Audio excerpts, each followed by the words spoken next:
Hello, hello, my fellow warrior of love. Welcome to the 2023 predictions. We're so excited to have this event and have all these awesome speakers with us here today to help serve you, to be of service to you, to help you better plan for 2023. We had a Western astrologer, we have a Vedic astrologer, we have a Mayan astrologer. We're going to cover human design for 2023 predictions. We've got a tarot reader, we've got an angel card reader, we've got an amazing brother who just channels powerfully from God's source universe. I'll be doing some powerful infinity healings to activate us so that we're not just talking about these things, we're embodying these things such as sovereignty, empowerment, freedom.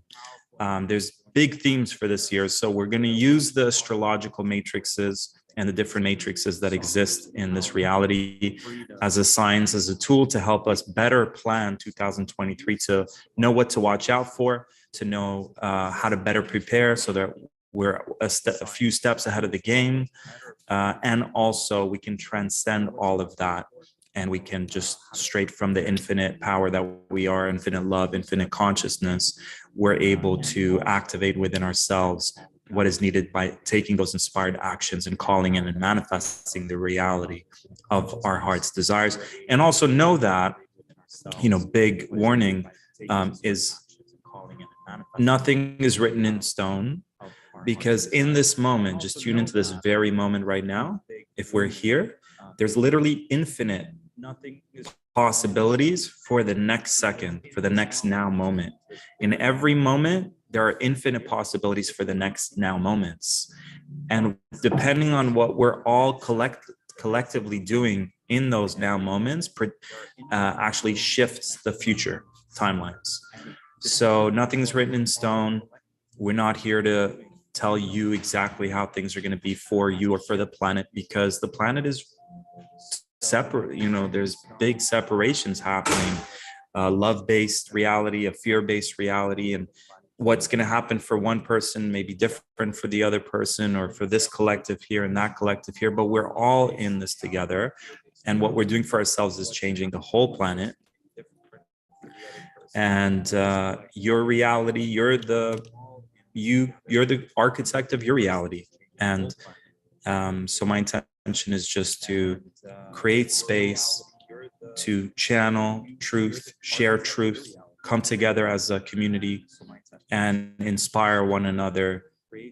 What I bring to the table is inspired action. As a Aries, because Pisces is very action oriented. So we are in the information age and there's a lot of info, but how much of that info are we integrating, implementing, and taking action on? So I definitely will be holding space for the things that you're like, okay, if you're waiting for a sign, this is your sign. If you're waiting to start that homeschool, start an unschooling thing, join a community, start a community, buy some land, grow some food, get some alternative ways of generating income, alternatives to money, alternatives to electricity, alternatives to gas. Like, all the solutions we need are in existence right now. So if you're needing that little nudge, here's your nudge. And let's go out, create an amazing world for ourselves, for all beings. And that is the theme for today. So let me introduce our guests today. So Nirjarini, if you don't mind reaching out to Gisela, just seeing where she's at. That'd be super helpful. So we've got Gisela, who's going to be doing a human, not a human design. Nirjarini will be doing a human design 2023 for us. And Gisela will be doing a Mayan calendar for us. So Nirjarini, actually, I would really love it if you can actually open this up for us with your powerful opening ceremonies. So if I can hand it to you, would love you to open up this portal for us. There you go. If you can unmute yourself. All right. Beautiful. Thanks for being here, Nirjarini. Super excited for your human design predictions for 2023. And if you could please bless us with your opening to connect to the light and grounding, that would be really beautiful. Design predictions for 2023. Okay. So you would like me to do first a little meditation? Please, yeah? Yes. Okay. Hello, everybody. Welcome to this beautiful call today, predictions for 2023. And before we start with the predictions, Tarek just invited us to do a little meditation, connecting to the light, to source, and getting in a beautiful, relaxed state. So I invite all of you to find a comfortable position for yourself, sitting or lying down, whatever feels best for you. And let's take together a deep belly breath, breathing in. And while we're breathing in, imagine that with your breath, you're breathing in the energy, the light of Source Universe. It's entering into your system with every breath you take, this beautiful highest vibration. And when we breathe out, just letting go of anything that's not serving us anymore, anything we'd like to let go of, just breathe it out. And breathing in the energy of Source, God, Universe, feeling that highest vibration in every cell of your body, vibrating, cleansing. And breathing out anything that's not serving us anymore. Feeling our body,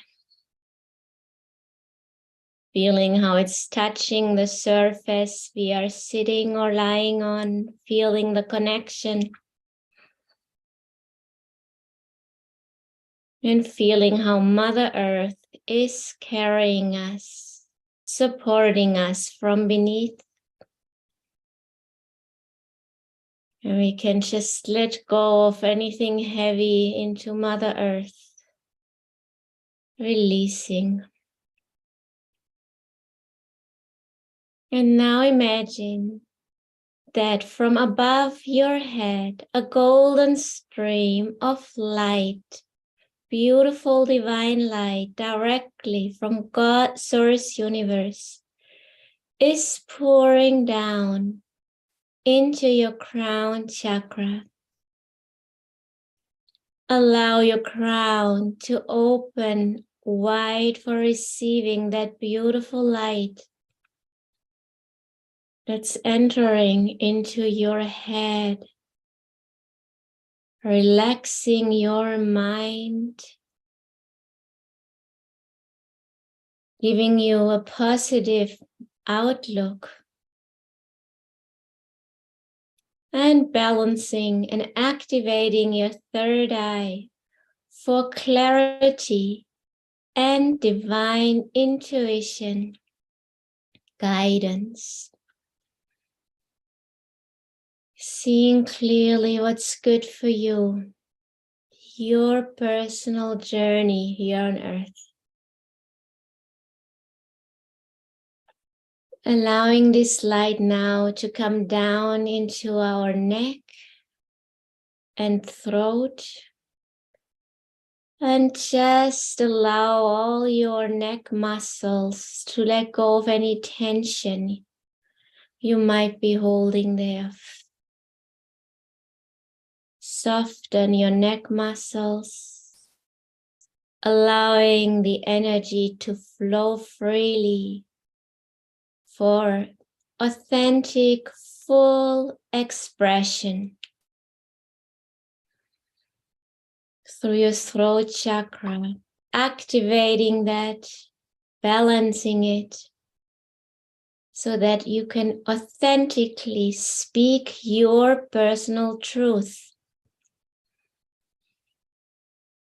And allowing this light to come down into our chest, into our heart, feeling expanding our heart beyond our physical body, feeling that we are connected to something much bigger than our physical. And allowing to feel how we are in this flow of receiving and giving to the universe. There's a constant flow of this beautiful light directly from God's source inside of our heart. And from there, we can give to the world. Allowing your heart to expand, your light from within to expand.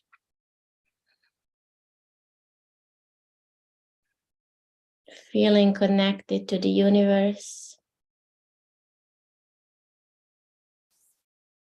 And now this light comes down into our solar plexus, our power chakra.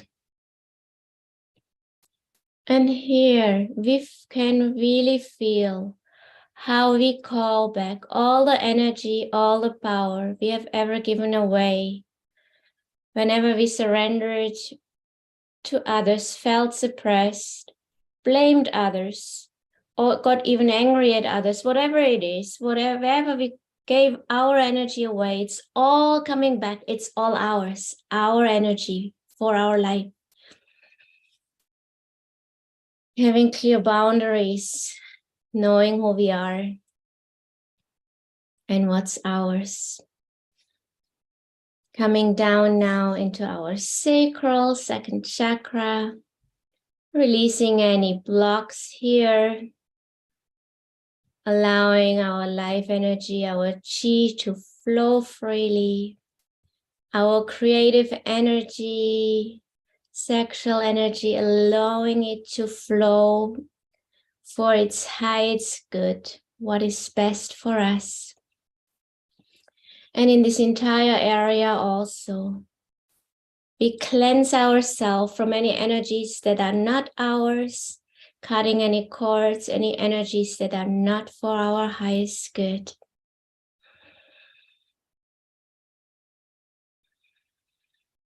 Allowing this energy to come down into our root chakra. Feeling how we are grounding deep into Mother Earth. Feeling grounded. Feeling safe and supported. Allowing our pelvic floor to relax. And feeling how the energy from beneath is supporting us. And the energy from above is supporting us. And those two energies meet inside our heart, together with our own heart and soul's light. And from here, we again feel this expansion, connection to something much bigger, that we are part of the universe and therefore always taken care of.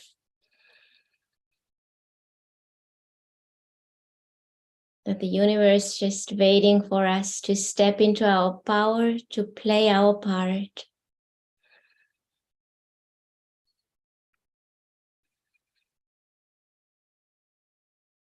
And also we can notice that all around us, all the energies that are for our highest good, loving energies, ascended masters, whoever you personally resonate with, is there for you, to support you. And if you would like that these beautiful healing energies are today here for you to support you in your healing journey, and afterwards, then you can just say yes. We also open the space that we are all connected with our hearts, if it's for our highest good, supporting each other throughout this call, having this beautiful community that we together create an amazing, beautiful day and event today.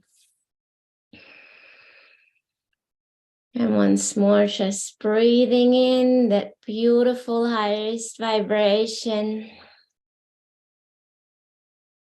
and releasing anything we don't need anymore.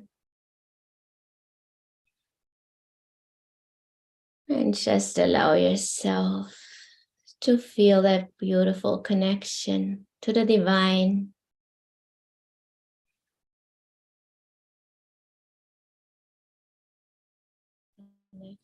Beautiful. Thank you, Nirjarini. You open the space so beautifully. I really appreciate it. Appreciate your Libra energy, the Venusian energy. Thank you, thank you, thank you. And stay tuned, guys. Nirjarini will be doing a human design prediction for 2023 very shortly. So stick around for that. All right. We have our first official presenter with us here right now. Gisela, you're welcome to start your video. You're welcome to unmute yourself as I introduce you. So very synchronistic with Gisela. Gisela, forgive me. Gisela. So very synchronistic with Gisela. Is a healer and a successful endurance runner from northern Mexico, the lands that I am in right now. Through HSI, Gisela provides alternative healing therapies that promote and improve the overall health and well-being of her clients. At HSI, we believe that optimal health is only achieved by choosing a more holistic, integrated lifestyle where the whole person is considered body, mind, and spirit. Our health and well-being are not fixed objects or destinations to arrive at. Our health is an ever-changing entity that requires constant balance and attunement. Gisela holds a bachelor's degree in kinesiology with a minor in psychology from the University of Texas in El Paso. She founded HSI in 2014 in her home city of Chihuahua. Forgive me if I'm not saying it right. In 2016, she moved to Playa del Carmen, where I am, where she is now based, as she saw an opportunity to grow and develop her practice. Currently, Gisela shares different healing modalities, including bioenergetic massage, Reiki, pranic healing, reflexology, aromatherapy, lymphatic drainage, crystal therapy, and guided meditation into midpoint relaxing therapeutic massage, and Mayan astrology readings, which she will be sharing today, both personalized. So I highly recommend you guys get your personal Mayan astrology for couples or group oriented, and guided meditations using the wisdom of the Mayan calendar. An avid traveler, Gisela often travels nationally and internationally to speak at conferences, shares her gifts with our international audience. Gisela, welcome, welcome, welcome. Please unmute yourself and the stage is all yours. We're so excited for what you have in store for us today. Hello, everyone. How are you? Can you listen to me clearly? Loud and clear, sister. Hey. Well, my name is Gisela, like Tarek mentioned. It's a pleasure and an honor to be here. I'm going to share a little bit of the Mayan astrology or Mayan calendar Solki.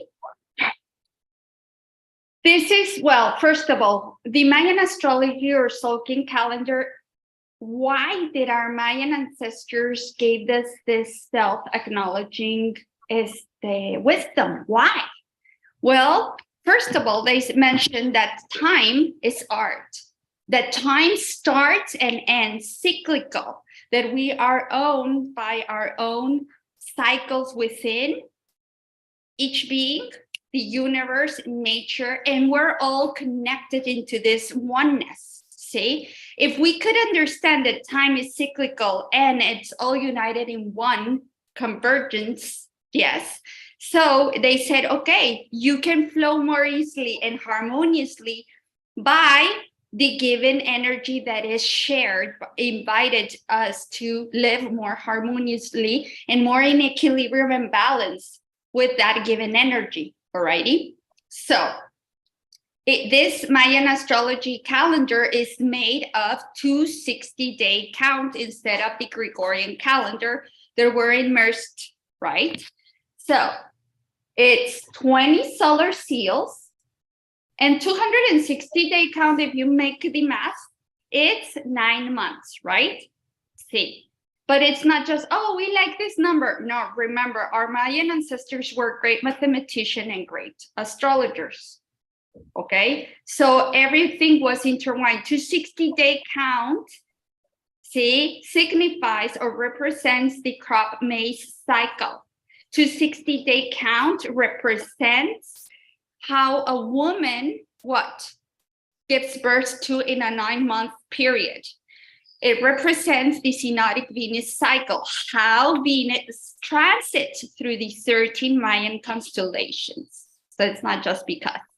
See, so this is a wide, great wisdom. So if we're able to tap into the energy of each day, we can live more harmoniously and be invited to flow with the given energy, like Western astrology, which is connected also with Western astrology, with all other philosophies as well, like the Chinese and so forth, other calendars. So as we get to know this important information, is this 20 solar seal, as other philosophy, represent what? Our male energy. So 20 solar seals from the dragon all the way to the sun, and 13 galactic tones that represent our female energy. All of us are intertwined in this combination, this sacred combination, cosmic, of a male and a female energy, alrighty? And each day as well, see? All of these seals are in 4 races, belong to 4 races, which are in 5 castles. So I'm just gonna just a brief description, and so you more or less can understand a little bit of this Mayan wisdom, because it's a lot of information. And just, I want you to get a little bit of a grasp of how is this composed and what we can be benefited from each day, and by knowing our energy and how to flow more easily just by being us, what we came here to be with the given energy, because each of us has a unique, authentic code, energetic code composed of a tone and a solar seal. The tones represent our feminine energy, alrighty? It's 1 to 13. Entonces, the combination of a tone and a seal is that combination that it's inside a cycle. That cycle starts with a one that it marks a purpose. What is our purpose, our challenge? And the 13th day, how we transcend that cycle or that purpose, okay? So the Mayan calendar is composed of 5 castles. Red, initiation, we're gonna be initiating. White, refining what we initiated. Blue, transforming what we refined. And yellow, it's a day, yellow, it's maturation, mature, flourish. And then the last is the green castle, the one of the heart. Connect with the heart, all of it, so we can transform from our inner self, our own heart, that shine that we just stated, that life that we started. See? So where are we right now? Today it's a very, very important state. Why is this? Because we've been going to 60-day count. Today we finish a round of 9 months. We are in the day Ahau 13, alrighty? So what does it mean? The sun, cosmic sun, in the wave spell or cycle that 13 days ago, that it's the last cycle of the castle, green castle, See, that Mark says, we finished this gestation that we started 9 months ago of the dragon. What did we initiate it? What relationship, what work, what habit, what movement, what new realization in our lives, in any new beginning, see? So these 13 days has told us of the star to shine on, to be our own authentic light, that spark, that energy, that essence that we all came here to be by being our own authentic beings, taking that inner essence, that inner shine, brightness from the heart and emanating with any type of art with elegance outward, shining on, owning and honoring and recognizing our spark, our glow, just by shining from the heart with any type of art, see, without hiding it. And it's been a time of closure. See, we remember we already started the Chinese calendar as well, and thus we're beginning right now in the Western astrology. What's happening? We are in no retrograde planets, entonces we're in the in between, starting in the full moon in Leo, the heart. See, so we're almost right now, I think we're in the moon in Cancer. So it's all about feeling it. And tomorrow we're gonna start going up to the Leo, which is the heart. So it's okay, connecting with our heart, our shine, our glow. What makes our heart glow? What makes our heart recognize ourselves for just being us? So these 13 days showed us, and we came to the realization of the love and joy of our own glow, our own energy. If we're light, we are love. If we're that love, we're open to be. See? So this 13 days closes with the sun. And the sun today, since we woke up, wherever you may be in the planet, it has told us, shine on, love yourself unconditionally, and accept all who you are. Accept your light, cherish and glow and emanate this light that resides in you, that you recognize and you work day by day from 13 days ago. And all that cycle of 260 days, 9 months, Gregorianly, see, go back, which means more or less at the end of May, we started. What did you went there? What did you started? What did you moved? What initiation? What new beginnings in any area of your life? Go back a little. And today it's like giving birth to, I am that I am. The sun reminds us that mantra, I am that I am. I'm the light, I'm the love, with all the full acceptance. See, all the full acceptance of my own light, of my own glow, of my own spark, just being me, myself, without even comparing with myself, leaving out the drama, leaving out the past that doesn't let me shine on and honor and recognize all that I am. Getting that courage, getting that bravery, see, of I glow because I'm just being. See, whatever I came to be, not because of what my teachers, school, family, society told me that I have to. No, just by owning my energy. So Sun Ahau is today, for example, we're closing these 260 days of sparking that light and glow, that energy, that fire within. See? Entonces today, for example, each day has an oracle for energies that impulse that energy of the sun. And today, what shines us on? O sea, what gives us that brilliancy of love yourself unconditionally from that as full acceptance of who you are, of your own energy. See, also the sun has invited us today to, okay, that each character, each person in our life comes to show us how we want to be loved and be accepted. As we accept that we love ourselves unconditionally, emanating the sun ray that emanates in the whole world, even though it's scattered with some clouds or overcast, or it's cloudy, the sun rays in every part of the world. That's what the sun is telling us. Just love is.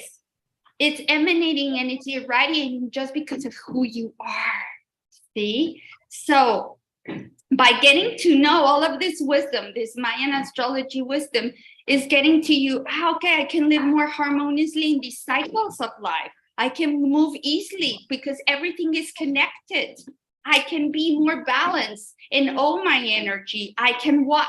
I can be able to be closer to my life mission, face those challenges that come and push me to be a better version of my energy, and transcend and be ready for the next cycle by cycle. See? So going back with this beautiful sun is telling us, okay, what is this gonna make you spark? Like today, go back in your day. The seed has told us, okay, you have the knowledge within you. You have the knowledge to flourish, to mature, to grow anything you want from that sun. So believe in yourself, believe in your personal garden. Whatever you're gonna plant is gonna blossom, it's gonna flourish, it's gonna give light, because it emanates from this sun, the love that comes within through your energy. See? Ahora, from that point, perfecto. That point, what is our analog energy? Our analog energy has been the storm today. Why? From this sun. Because the storm accelerates the processes. The storm shakes us and says, do the needed work or shift of movements that great spirit, whatever you want to call it, God, source, is telling you it's time to change. It's time to do it differently. It's time to make those movements that are for your highest good, so you can come with your energy and emanate the light from that heart, from your own glow spark. See? Entonces today, don't go opposite those changes. Today is the realization of going and flowing and turning into those movements, turning into those shifts, going within to do the necessary changes and flow from what you're feeling. See? Ahora, the energy that has come as the hidden energy today has been the dragon. The dragon has told us, okay, in order to emanate this light of the sun, it says, mother yourself. Give yourself all those ingredients, all those elements that make you be your essence, your nature, in order to start anything you want in this life. Because tomorrow we start a new chapter, a new cycle of 260-day count.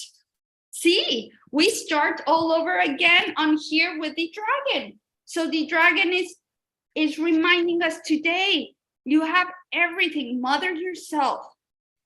Find and look for reciprocity in all your relationships. Be open to receive and be open to give. That you have universe's back to be. And there's nothing else that you're not going to have. O sea, you have everything just to be. Nurture yourself of habits, of ways of being in your day-to-day routines, relationships, you name it. If it's like, oh, I'm going to start a new hobby, a new meditation, or a new class, or simple, everything that it's going to give you those elements to be, and express your needs to your closest relationships, not because it's your mom, dad, or lover, or husband, or wife. It's they're going to know because we're changeable beings. So you need to express your needs in order to keep on that spark of the sun. See? So what's our opposite energy? our opposite energy on the left has been the dog.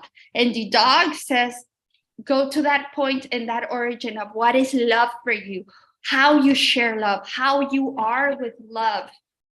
That gives you that point of, I love myself fully and accept all that I am.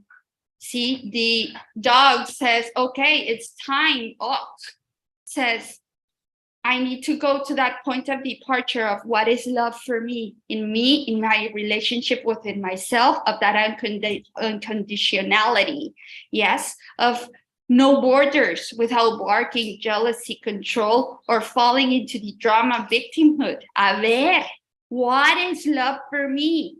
As I'm growing and I'm taking out that spark, it's taking that love from me and saying, what is it and how I can relate with love, how I want to share it, how I want to live it, how I want to give it and receive it with me through my loyalty of my heart, because my heart is open to receive and share it and emanate it to everyone equally from that full acceptance, because I get to know what is love for me in whatever stage I am in this life. Makes sense? So today, all of this oracle of these four energies make the best energy of what? Of this sun. Emanate your light, shine on, glow. Be brave enough to take that authentic self and be you. Have the courage to be you. Have the gut and the strength and the fire within too. Okay, I am that I am. From within, I don't have to be anybody else. See? Entonces, tomorrow, it's a great day with the still in the Western astrology with the moon in Cancer, the fields, and we start a new Mayan cycle of 260-day count with the dragon. Entonces, the dragon, it's going to count us these 13 days from tomorrow and 13 days to what? To give us all that nurturance, the nourishment, all of these days, so we can be. It's a 13-day to nourish ourselves. And what? The moon is preparing us for that full moon in Leo to spark, continue that spark. What are we ready to gestate, initiate, begin in our lives in any area? For example, in those 13 days, we're going to have our challenge. And the challenge is making our word, our voice, be aware of it, of its potential, of its power. Yes, that we can emanate, and we're that strength and that force that manifests within our heart. Entonces, by gestating that life, that movement, we're going to affirm it. And just it's about, with our voice, with the ik, that is going to be our challenge. The wind is, how do you balance and polarize your life with the word? From what place are you saying that self-talk or inner talk within you to God's spirit that you're sending it out, source, to others? Because whatever you say, we say to us, we're saying to others. Automatically, we're in times of manifestation. See? So it's about believing in our words, being a voice, not an echo of anything that if, what is my inner dialogue? Am I talking through love or through fear? Watch out, be more aware of what are you sending to yourself and to others. What do you want to manifest in this new beginning? What do you want to initiate? What do you want to give life to, even though if it's not a life per se, like a baby? See? Entonces, with those 13 days, let me check. 1, 2, 3, 4, 5, 6, 7. We're gonna transcend or finish those 13 days, for example, with the cosmic Skywalker. And the cosmic Skywalker is all this journey of the 13 days of the dragon took us to connect what is above, what is below. Make one world of that spirituality and the terrenal, or the everything that it's below, it's not separated. It's one world. But we are realizing with that dragon that we're building these two worlds in one, of those habits, of those new purposes, of those new ways and forms that makes us be, start and initiate anything. The dragon reminds us, if there's no reciprocity, if there's no mothering, if we are our best parents, even though our mothers or the ones that took care of us did their best, see, we know ourselves the best. Yes, there's no other. So we know what we need in order in each given cycle, because we're changing. Okay, so we're going to transcend by connecting what is above, what is below, all this spirituality, all that spiritual work, all that philosophies, everything that makes my heart glow and initiate to be, and everything that I connect with below, with the mundane world. See, with the mundane world, which is materialistic, which is terrenal, it's not separate. It's going to make me realize, I'm having these tools so I can initiate and start. And as today we're done with the 260-day count with this cosmic sun, that's in 9 months, we're going to finish again this beautiful journey of experiences, of adventures, of voyage, going one by one, 20 cycles of all of these fields. See? So how can this beautiful Mayan astrology help us? To know ourselves, rediscover our potentials, to rediscover of all that we are made of, all the tools we have, all the gifts we have, in order just to be the life mission, our challenges, how we transcend, what's our Mayan oracle, personalized oracle, and just being aware of all the potential and power we have to move on through all the different energies that are being involved and are being open for us to receive and flow and move on. Even if we fall, let's see, why am I falling to the left side? Let's align myself. What is it drawing me back to the past or falling into trauma? What is this that I need to face, that it's coming up? To observe, to take it more consciously. And just by owning our own path, we're just summing up to what? To the conscious planet, to the planetary conscious seeds. We're elevating the vibration of the world, of the planet.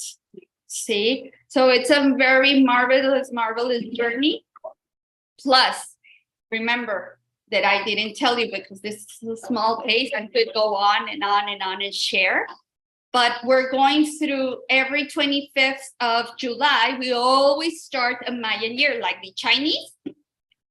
We're in the year of the moon, self-existing moon, or moon 4. It has all been about flowing with our emotions, recognizing, honoring them, recognizing and flowing with those emotions, and see them, sitting with them, with that emotional intelligence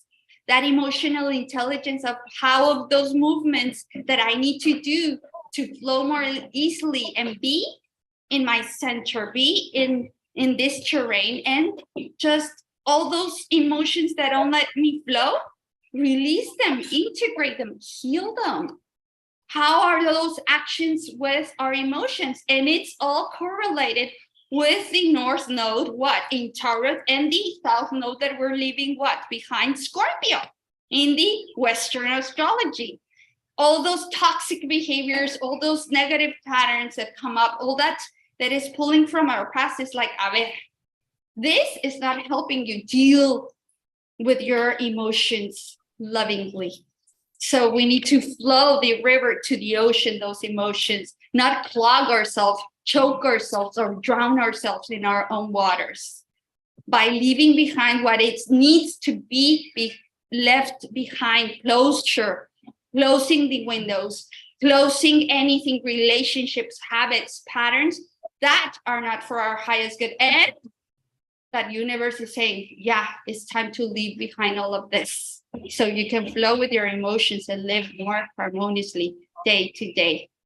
Alrighty. So it's all connected.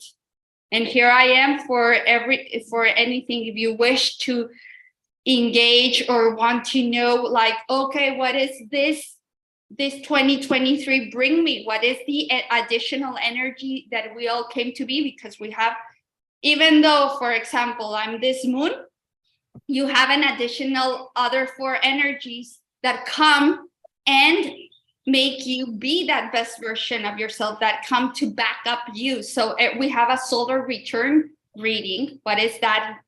Is the cycle that I'm going through and how I can take more advantage of it. Or what is your energy all your life, and what is your oracle, what is your life wave spell, how you go day by day and use those self-acknowledging tools, those gifts.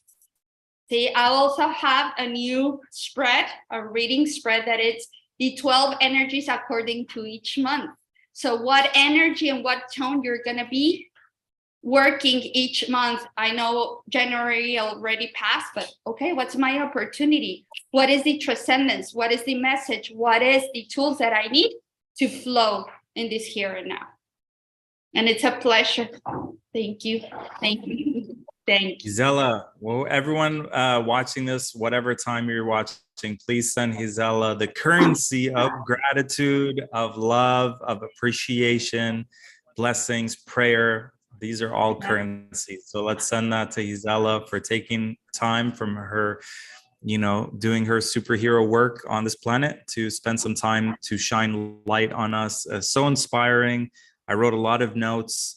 I love that you touched on the Leo energy of shining. I am that I am, and the North Node in Taurus.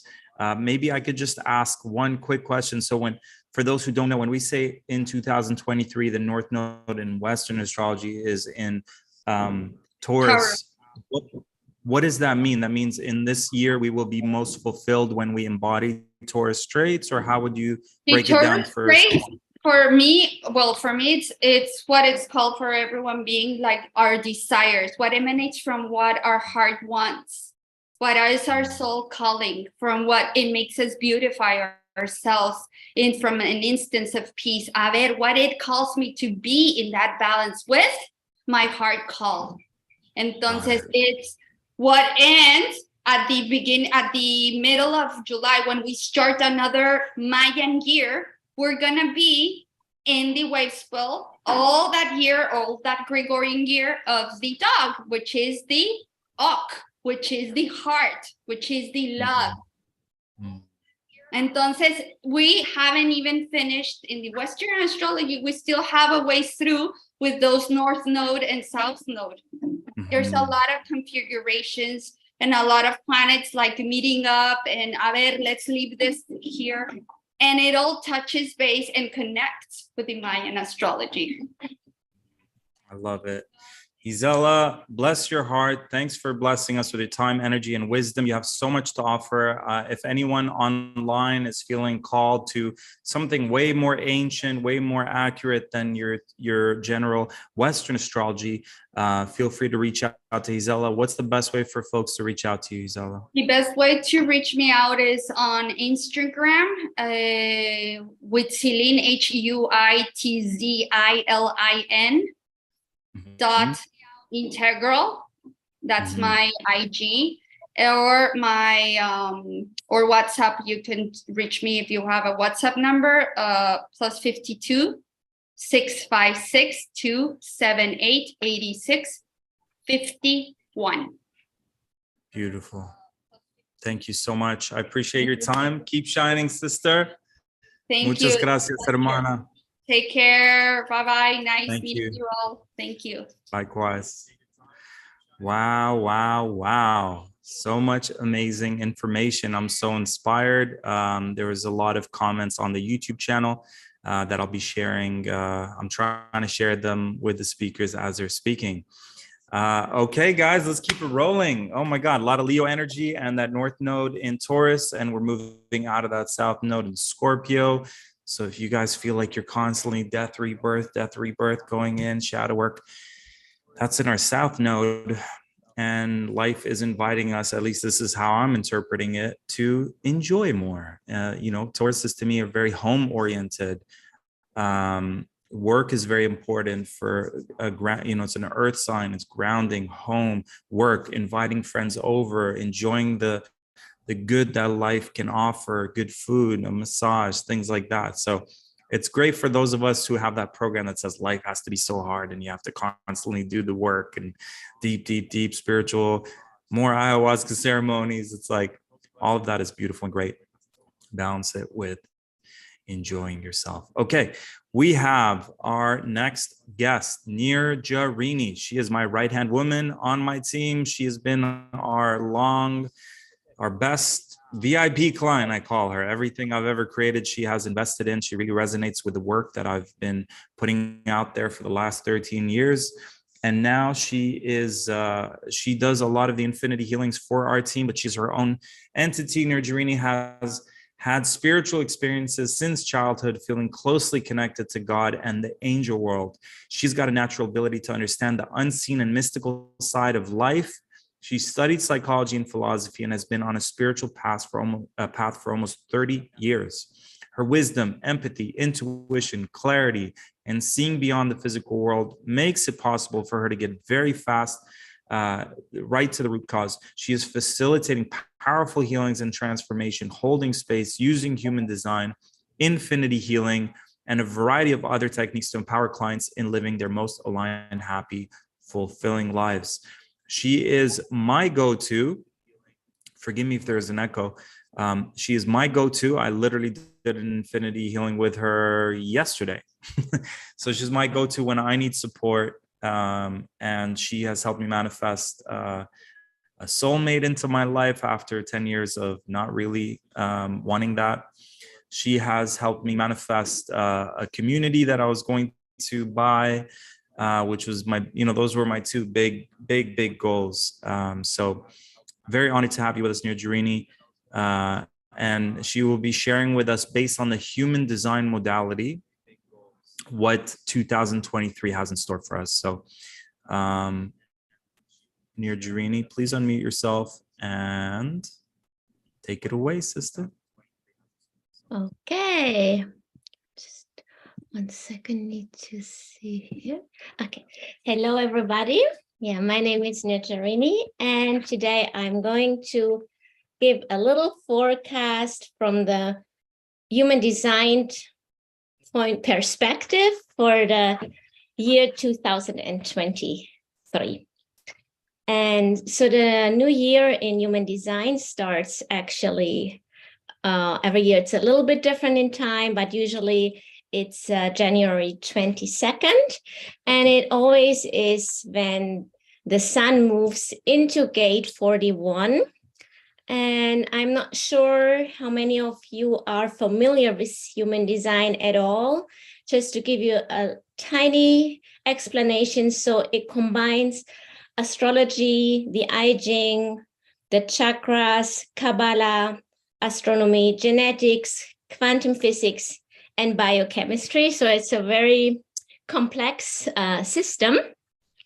And today I'm mainly focusing on the planets which are going through different gates, how that energy will be the next year in 2023. And I was wondering, oh yeah, this works.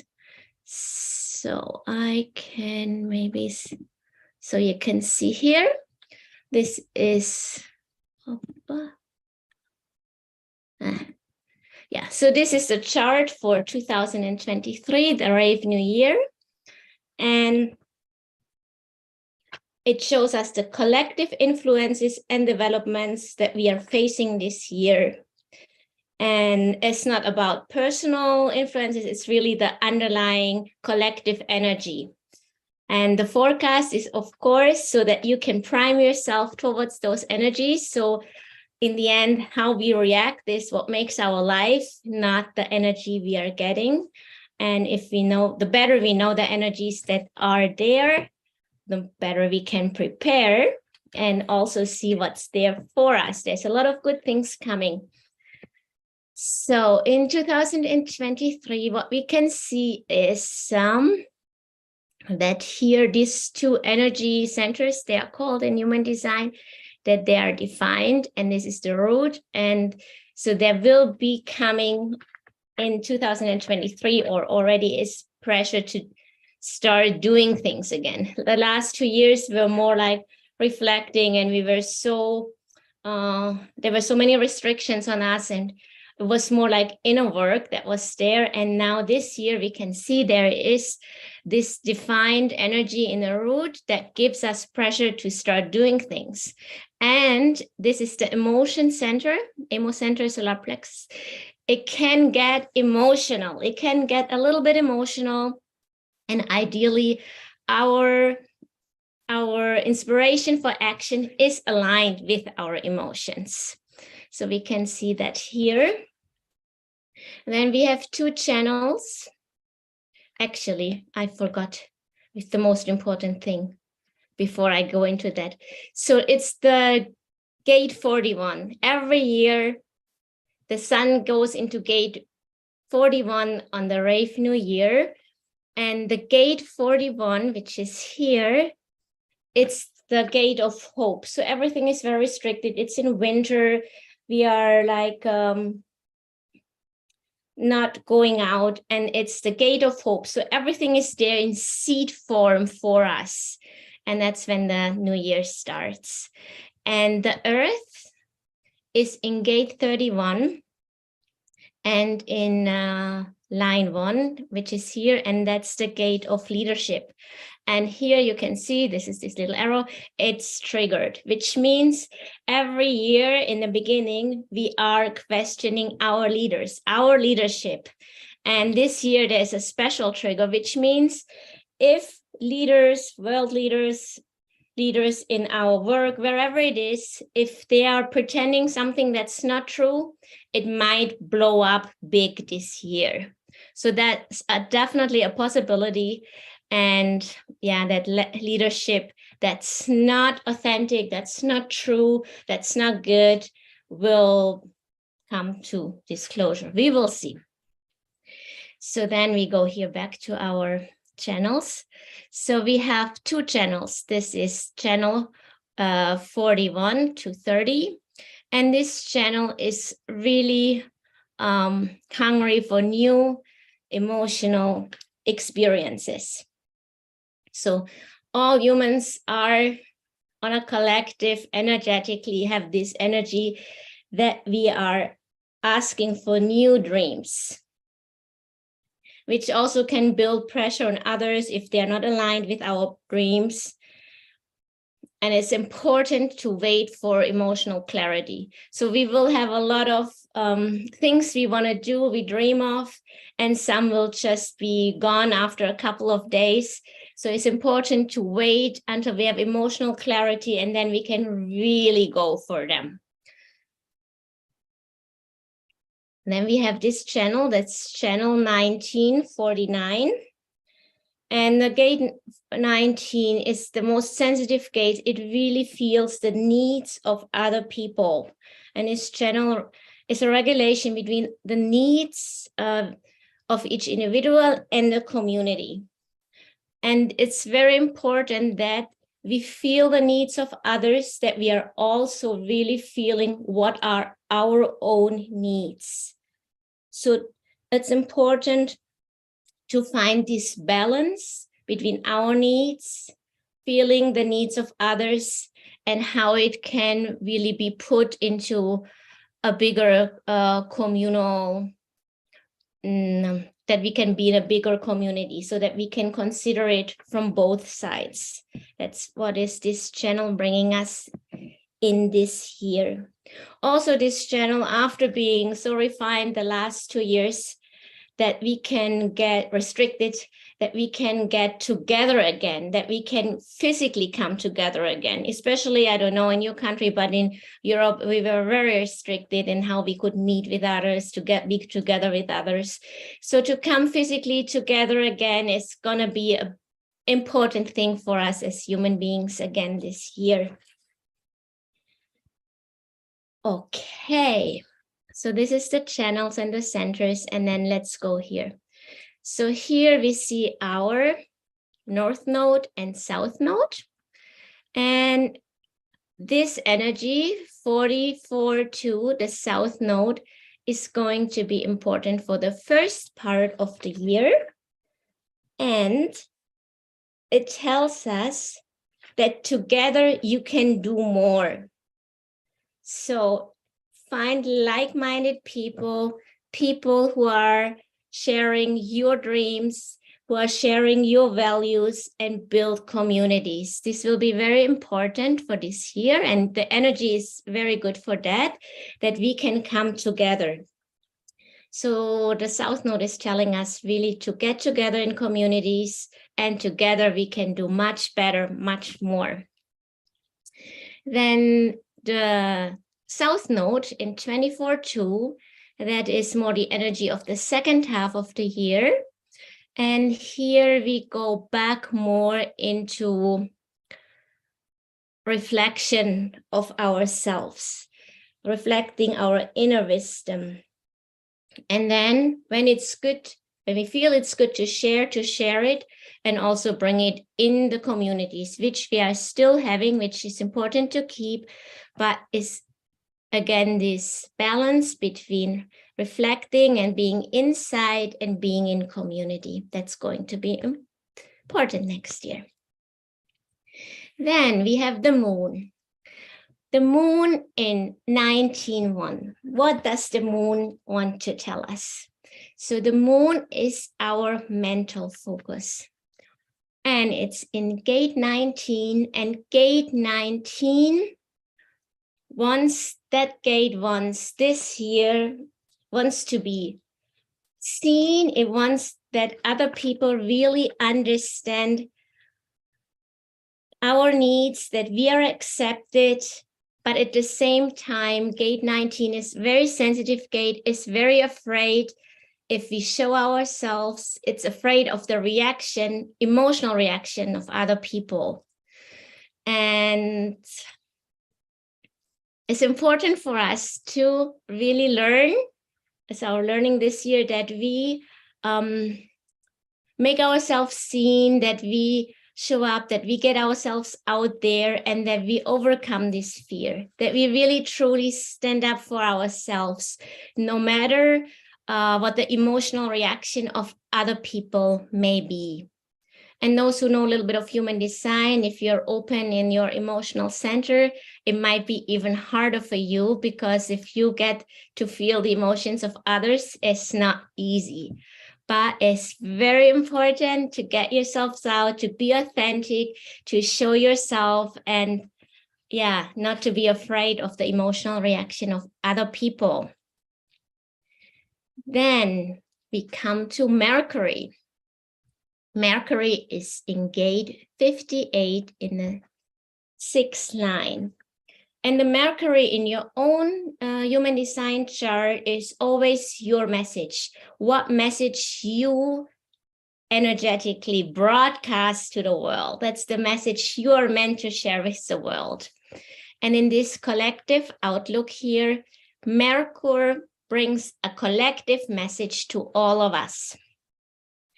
And the message of Mercury in gate 58 is follow your bliss, really to allow yourself to let yourself fall into your own joy. What brings you joy? Enjoying what you love, really falling into that, and follow that.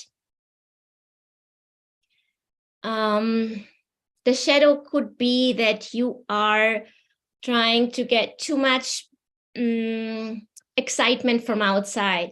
So it's important not to listen to what other people say might make you happy, or hanging in front of social media, or being, I don't know, a food junkie or whatever. So that's the danger in this, that you can get lost in that kind of bliss or enjoyment or pleasure, let's say. So it's important to follow your real joy. That's what Mercury brings us, and let your self really fall into that bliss and be in that bliss. Then we come to Venus. And Venus really stands for our values. It stands for our relationship. It stands for our communities.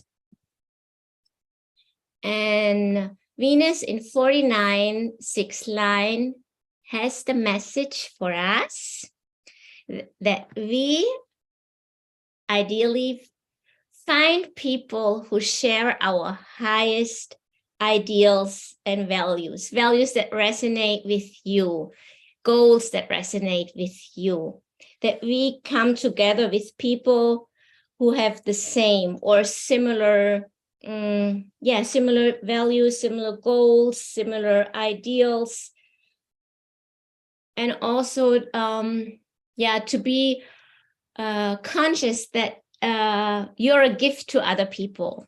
So you don't have to surround yourself with people that are not good for you.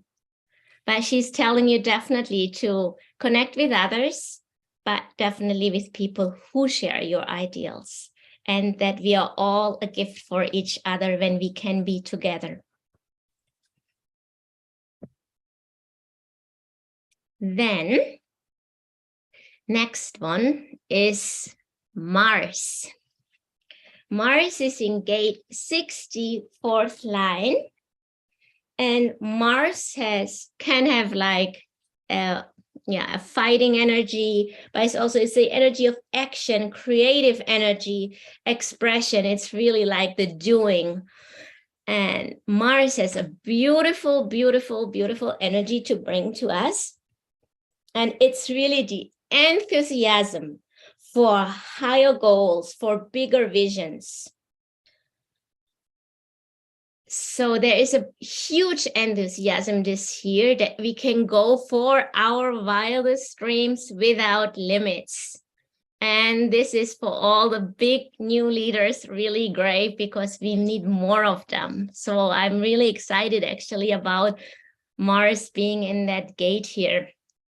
But Mars is also telling us that you can only reach your goals if you recognize, if you value the talents of other people. So it's not a one-man show. It's really by acknowledging others, by valuing other people, that we achieve these goals. And I think that's a really, really beautiful thing next year. Okay, then next one we come to our Jupiter, and Jupiter is in gate 17, first line. And Jupiter is for abundance, it's for development, it's also for good luck. And Jupiter is telling us this year that you can get abundance if you are open to the opinion and the perspectives of other people. So we are still, outwardly a recession, things are difficult and so forth. But Jupiter is definitely telling us, if you open yourself up, if you become flexible in your mindset, if you listen to others, acknowledge others' perspectives, others' opinions, abundance is definitely in there for you in 2023. And it can be new ways of abundance, having amazing relationships, new communities, new land, growing food, whatever. There will be a new way of being abundant. And the more we open up to other people, the more it will flow to us. So that's also beautiful. So after Jupiter, we come to Saturn. Saturn is in gate 30, first line. And Saturn is this little bit of serious planet, teaches us patience, discipline, and also has a karmic judgment on us. So we feel very quickly if something's not going right, Saturn is a big teacher, can be a big teacher in our life. What Saturn is bringing us this year is that we should stay calm, serene, almost a kind of coolness. So whatever happens outside in the world, whatever is happening there, that we can stay steady, fast, and calm inside. And that will help us to best navigate through that situation. So he's teaching us, stay calm no matter what's happening outside. Be steady, fast, be strong inside of you. And especially be cool about your own emotions. Try to understand your emotions and not react out of your emotions. That's a big teaching. So, if you get angry or whatever, just feel into it and then understand it and go navigate with calmness, coolness, serenity through life. Okay, then next one we have Uranus. Uranus is in gate 2, line 2. And Uranus is for innovation. It's also the liberator. New things. And Uranus is bringing us this beautiful message that the root of manifestation is really in receiving. Gate 2 is the gate with the most female energy, and it's in Taurus, I believe. And saying, just be there and receive and do what comes easy for you. Line 2, use your talents, those things which you love doing, which are easy for you. Do those things, and you will go with a lightness through this year. Be open to receive. Follow your talents, nothing heavy. Don't have to push yourself to do things that don't feel good. Uranus is telling us this, and you will get to a new level. You'll feel ideally more liberation. It's a beautiful energy also. Then after Uranus comes Neptune. Neptune in gate 36, first line. And Neptune is a planet that is between a material and a spiritual world, kind of lifting the wheel so that we can get the glimpse to the spiritual world. And Neptune is telling us to get connected to the spiritual world, to really stay in your authentic energy, in your power. Be you, be grounded. And by being inside of you, being strong inside of you, being grounded, being authentic, you will get the best connection to the spiritual world. That's the message from Neptune for this year. Then we come to Pluto. Pluto, big transformer of life. Pluto is in gate 60, third line. And Pluto is telling us also to have really clarity inside of us. And we don't have to always say what we think out all the time loud. He's telling us not, to protest or to go into fights, but through your integrity inside, through your clarity inside, through your authenticity inside of you, change will come about.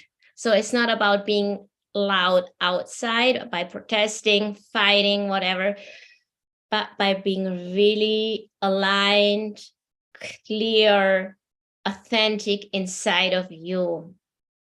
That's for this year, the way to go.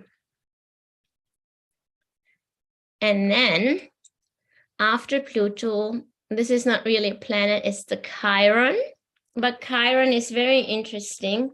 So Chiron is showing us our deepest wound. And for the last 2 years, and still this year, the wound is, I have to give in to the will of other people and suppress my own. And that we have seen in the last 2 years very strongly with all the restrictions, what was happening in the world. It felt really that we have to suppress our own will. And this year, the solution for healing this wound is, again, to be very clear inside, to be focused inside, and to only act in response. So not to initiate, not to go along if you feel triggered, not to fight, but if there's something you encounter, you go clear what you want and you go and respond. You don't have to go what's told you. You can find the loopholes, so to say, and just find your new ways moving forward. And this wound, this collective wound that's told us to really suppress our own will heal through that. I see Tarek here. Is my time up? Yes, Nirjini, I'm loving all this information. If you could wrap it up in the next minute, that would be great. And obviously, we can continue this conversation another time as well. Yes. So just to wrap it up, there's so much more because in the chart, there's so many things we can say. But generally, what I would say, what's important for 2023 is really taking self-responsibility, being clear inside of you, knowing yourself, getting to know yourself even better, knowing what you want, knowing your dreams, your goals, going for it, while being in community with others. So there is from that empowered state. So I think that's, for me, the main thing for 2023 is really building communities with similar values, similar goals, and from a state of each person being in their own power, and then together building something beautiful. I think that's the main thing for 2023, I feel. And self-responsibility will be big as we are moving out of these times where, the state's taking care of us with money and, we're complaining and victimhood. Out of victimhood is important, completely out of victimhood, self-empowerment, and finding other people with the same goals and dreams. And dream big. Dream big. Love it, Nirjini. Thank you so much for sharing. And it's very interesting because I've been feeling that strong need for community and taking our power back. This year has definitely been the theme of will and responsibility and doing it together. So we are buying land either here in Mexico or in Guatemala, and you guys are welcome to reach out to me at Tarek BB to join that conversation. We're going to be doing live Zoom calls almost once a week for anyone interested in who has land, wants more members, or has money, wants to invest, or wants to join communities. So you guys can reach out to me about that. We're creating a beautiful mastermind to help with that. Nirjini, thank you so much. And if folks want to reach out to you, what's the best way to do that? Good question. Maybe also Instagram, or I guess Instagram, or through you. Okay. Yeah. And can you say your account, please? That my account is Nirjini Coaching, I believe. Yeah. Nirjini is the line and coaching. Nirjini with the underscore and coaching. Yes. Yes. Beautiful. Thank you so much. I appreciate you. I thank you. Bye. Bye. Let's all send Nirjarini a big, like I said, currency can be gratitude, can be gratitude, can be appreciation. So let's send her all these good vibes, good intentions, good prayers, love, gratitude, and appreciation. Thank you, Nirjarini, for taking the time to being with us. We appreciate you. Okay, our next guest, who is sponsoring today's event, is my soul brother. Neil Gore is the founder of Portal to Ascension, a conscious event production company created in 2008 that hosts a wide range of presenters on a variety of topics such as the origins of humanity, the existence of ET life, exposing hidden truths, and exploring the nature of reality. He travels the world facilitating gatherings and filming documentaries that are intended to empower the individual to reclaim their sovereignty and awaken to their full potential. Neil also operates an online platform that creates and facilitates about 110 conferences and workshops a year. At this point, Portal to Ascension has worked with over 1,500 researchers, spiritualists, scientists, consciousness explorers, and more. Neil is a philosopher, historian, researcher, and spoken word artist. He presents his research on the ancient wisdom and future science of sound, vibration, and frequency, as well as in-depth explorations into ancient civilizations, archaeological discoveries, space anomalies, shedding light on hidden esoteric wisdom, and exploring ways in which we can create unity and peace on Earth. Neil Gore, my fellow soul brother, thank you for being with us. So excited to hear about the Yuga cycles. You're a certified in the Yuga cycles, and you're going to be sharing some information that's going to help us know how to better navigate all the things that we're going through now. Take it away, brother. Thanks for being here. Hey, brother. Sitting right next to me. You can turn on your volume.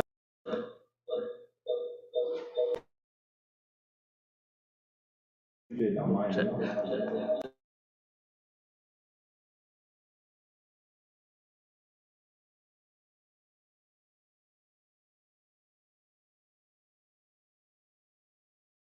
Okay, check.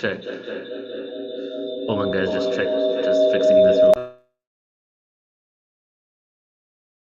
There we go. That should be. Oh, I'm still coming out of yours. Sorry, guys. 1 second. 1, 2. All right, think we're good. Hello.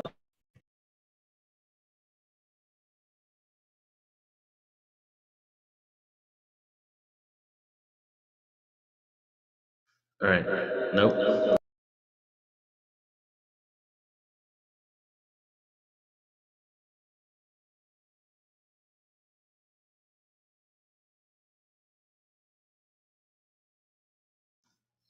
Okay, are we working? Yes, we're working.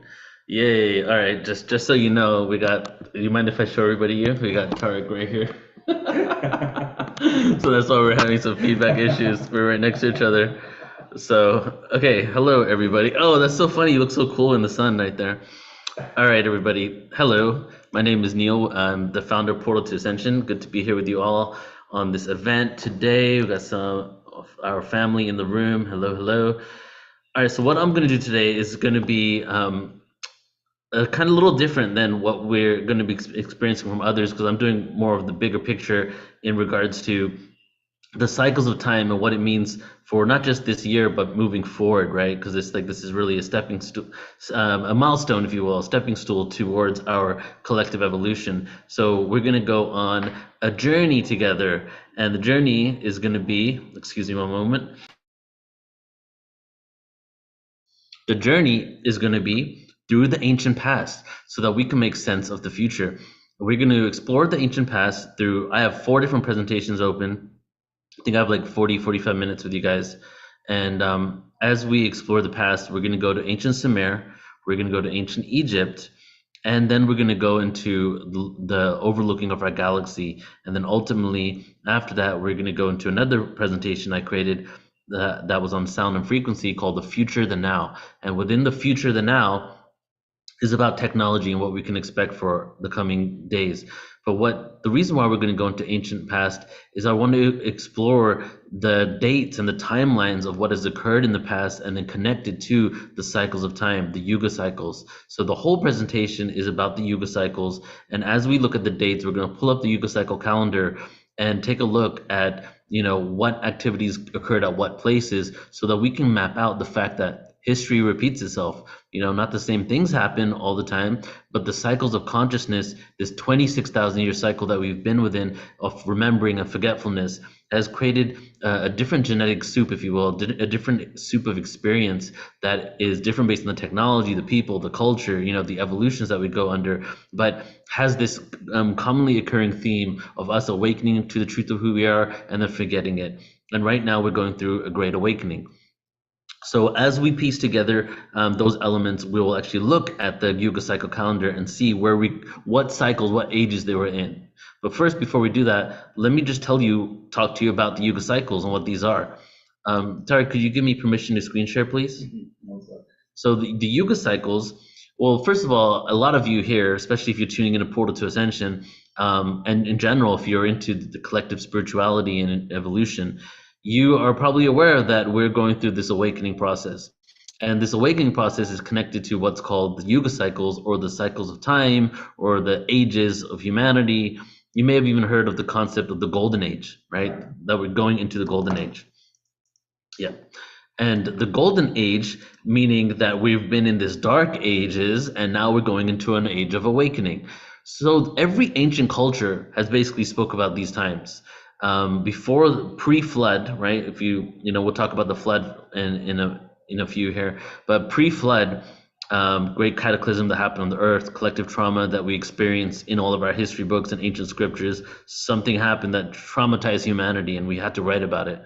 Pre-flood, we see that a lot of the faiths, religions, scriptures spoke about time in a secular fashion. After the flood, after this great reset, there was a linear progression because we had to start all over again.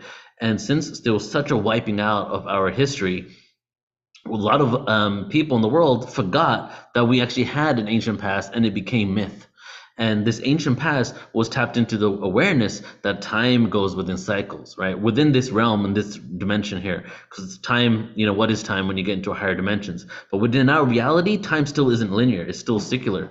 So as these ancient cultures were speaking about it, many of them had pretty much the same timeline for these cycles: 24, 25, 26,000 years. And within these cycles, there would be this 13,000 years ascending and 13,000 years descending. So the ancient Greeks talked about it. The ancient Kabbalistic texts talked about it. The Mayans had a 26,000 year cycle as well. And also in ancient India, which is the one that we're going to dive deeper into. The reason why we're going to dive deeper into the Indian one is because out of all the ancient cultures in the world, only one of them actually had dates. That was in India. The rest of them spoke about the times of. And another great example of one that is very common is the Greeks, right? Because even the way we name our star systems, Pleiades and all that, comes from the Greeks. Like the connection to Greek culture in our present time is really strong. So when it comes to the Greeks, there was a poet that talked about the ages of humanity. And when he spoke about the ages of humanity, he spoke about them as in what type of man / human / woman is represented by that age. Okay. So within the Greek text, he was saying that, in this age, man acted like this. In this age, man acted like that. And it was an obvious progression of, materialistic service to self, all the way to service to others, expanded consciousness and all that. But the Indian text, and now I'm going to go ahead and share my screen to show you this Yuga cycle calendar here, had dates within it. And this has been kind of shifted and changed, just like, birth date of Jesus by other scholars and other things in the past. But it's pretty much very close to what it originally was. But then different yogis would come about, I forget his name now, but the guru of Yogananda is the one who changed this one to make it, what it is right now. And but it's only off by a couple hundred years of what it was before for a few thousand years. And you can see here, it's the cycle of time with the dates. And let's just go back, for example, 13,000 years. So the reason why it's really important, I feel, to talk about this is because, not just because of what all I said, but if you look about 13,000 years ago, we were right at the top of this age. 13,000 years later, we're right at the bottom. We're at a crossing point. We're moving from an descending one age to another age. It's not just a Treta Yuga to a Dwapara Yuga, a Bronze Age to a Silver Age, a Silver to a Golden Age. It's not that. It's not just that. It's also the ending of a whole entire 13 years of descension into a 13,000 years of ascent, right? And we might go into this later, but then there's this whole other theory. We're breaking free from the cycle. We're going straight to this golden age reality where we no longer are victim, lack of a better way of explaining it, to the cycle of time of forgetfulness. So here's the calendar, and we're going to be referring to this throughout the talk today. So let's go ahead and start with Egypt. So the reason why I want to start with Egypt is because I want to show a little bit about the true dating of Egypt. And again, let me just say a little disclaimer once again, all of this is going to connect to the future and this present, because this is what this whole panel is about, is right, predictions and the future and what's going on, without telling you what is going to happen, but giving you the understanding of the energy so we can make the choices that are better for all of us. So here we go. This presentation here is actually a presentation from my Pythagoras presentation, and I'm just going to start straight up on the ending of this presentation, because you don't need to know the other stuff for now, and talk about the mystery schools of ancient Egypt. First of all, the dating. We've been told that pre-dynastic Egypt around 3000, 4000 BC. Now we're aware that through geological studies, through people that I work with on Portal to Ascension, like Robert Schoch and other individuals, Michael Cremo and more, especially Robert Schoch, because he's a geologist that redated the Sphinx based on geological erosion, have now discovered that the Sphinx is at least from 11,900 BC, which we'll look at that date in the Yuga cycle calendar in 1 second here. And meaning that the dating of Egypt is way farther back than we had thought. Why is it that they can't tell us the right date? Well, first of all, if you want to go down the conspiracy route, you can go down that as well. But let's just talk about the general understanding that you cannot carbon date rock. You can't carbon date rock. Stone Age is very hard to carbon date because in the Stone Age, everything was made out of stone. And little side note here, when we use the word Stone Age, it's kind of almost synonymous to primitive, the Stone Age, right? Which is completely incorrect, because as you will see in other presentations on Portal to Ascension, these stone structures were created with frequency in mind, natural air conditioning, literally don't even need electricity, the air was coming in perfectly, harmonics of the buildings, way more advanced than anything now, but this is the Stone Age, right? So we're going to talk about the mystery schools of Shesheth and Thoth. And this connects to the energy of the feminine energy and the return of the feminine and what's happening right now. So in the pre-dynastic period in ancient Egypt is a time before recorded history from the Paleolithic to Neolithic age of the rise of the first dynasty. Generally, conventionally, was understood to be expanding from 6,000 to 3150 BC, even though now, history is coming out to maybe have been much older than what we've been told. Pythagoras, who this presentation was about, must have gained a lot of information from the mystery schools of Thoth and Shesheth. So Shesheth is the person I want to speak about here, because she's not really spoke about too often. Thoth, you might have heard about the Emerald Tablets of Thoth, you might have heard about Thoth the Atlantean. The story of Thoth is that he was an advanced individual from Atlantis, and when the flood occurred around 13,000 years ago, 11,900 BC plus or minus, he actually was one of the individuals that would go around the world with this information and awareness and help to re-educate humanity, on how to build pyramids, how to build structures, how to avoid a cataclysm in the future. He could be synonymous to Gilgamesh. He can be synonymous to Quetzalcoatl and also Osiris. They all have very similar stories. The thing that we aren't told now, because what happened with Egypt was there was a devolution. And let's just go over to this calendar right here. This calendar right here is a representation of the evolution to the devolution of consciousness. About 13,000 years from this moment, around 11,500 BC. Around the same time that was definitely in use, but probably was in use before that. There was a great flood that occurred before the creation from Egypt. So as we were devolving in consciousness, this age here, we're at an age of advanced technology, advanced awareness, even though it was out of after a cataclysm. This is also the telepathic age, the Satya Yuga. As we were devolving and devolving, we began moving from a balanced society, also matriarchal energy connected to the patriarchal, can't even use the word patriarchy, just say the masculine and feminine balance, into a highly patriarchal society. When you look at ancient Egypt, see that the very, very ancient sculptures and areas have a huge presence in energy. And then you see around 6,000 BCE, just like I showed you in the calendar there, 13,000 years ago, we have the Sphinx, 11,500 BCE.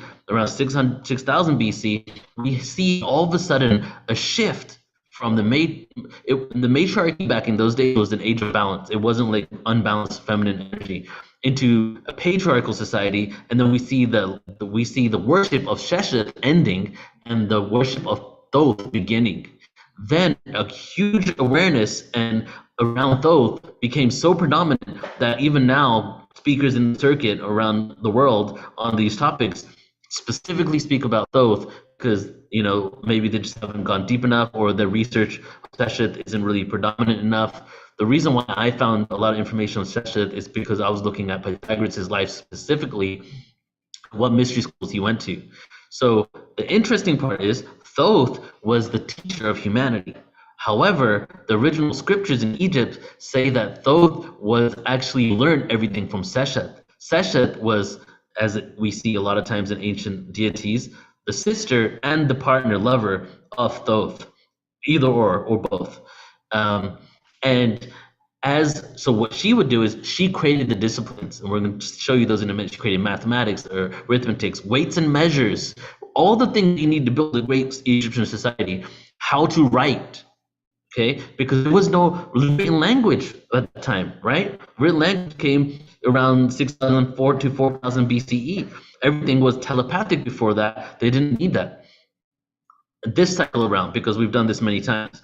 So as Sheshet would teach Thoth, Thoth went around the world and basically would teach what Sheshet had created for humanity.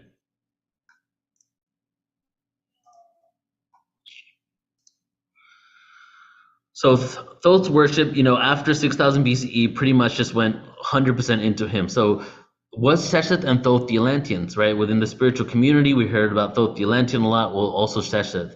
There's a temple in Abydos, which is the only place in Egypt where there's an inscription of the journey from Atlantis to Egypt. And we're going to go there in September 6th, taking a tour of people. We're going to actually go see these hieroglyphs too. So if you guys are interested in that, it's on portalascension.org. And so Sheshet was responsible of creating these things. And just think in your mind how these relate to Egypt, right? Writing, well, hieroglyphs. Before we even had the writing we have now. Astronomy, well, the pyramids of the Giza Plateau connected to Orion and so many other different star systems. Mathematics, geometry, the advanced geometry of Egypt, medicine and botany, weights and measures, architecture, knowledge, science. All topics that Pythagoras was interested in, which is why he was initiated into these mystery schools. So she was the female, there were female and male counterparts. She invented writing and he taught it. And she also had what was called the number cults. Sheshet had the number cults.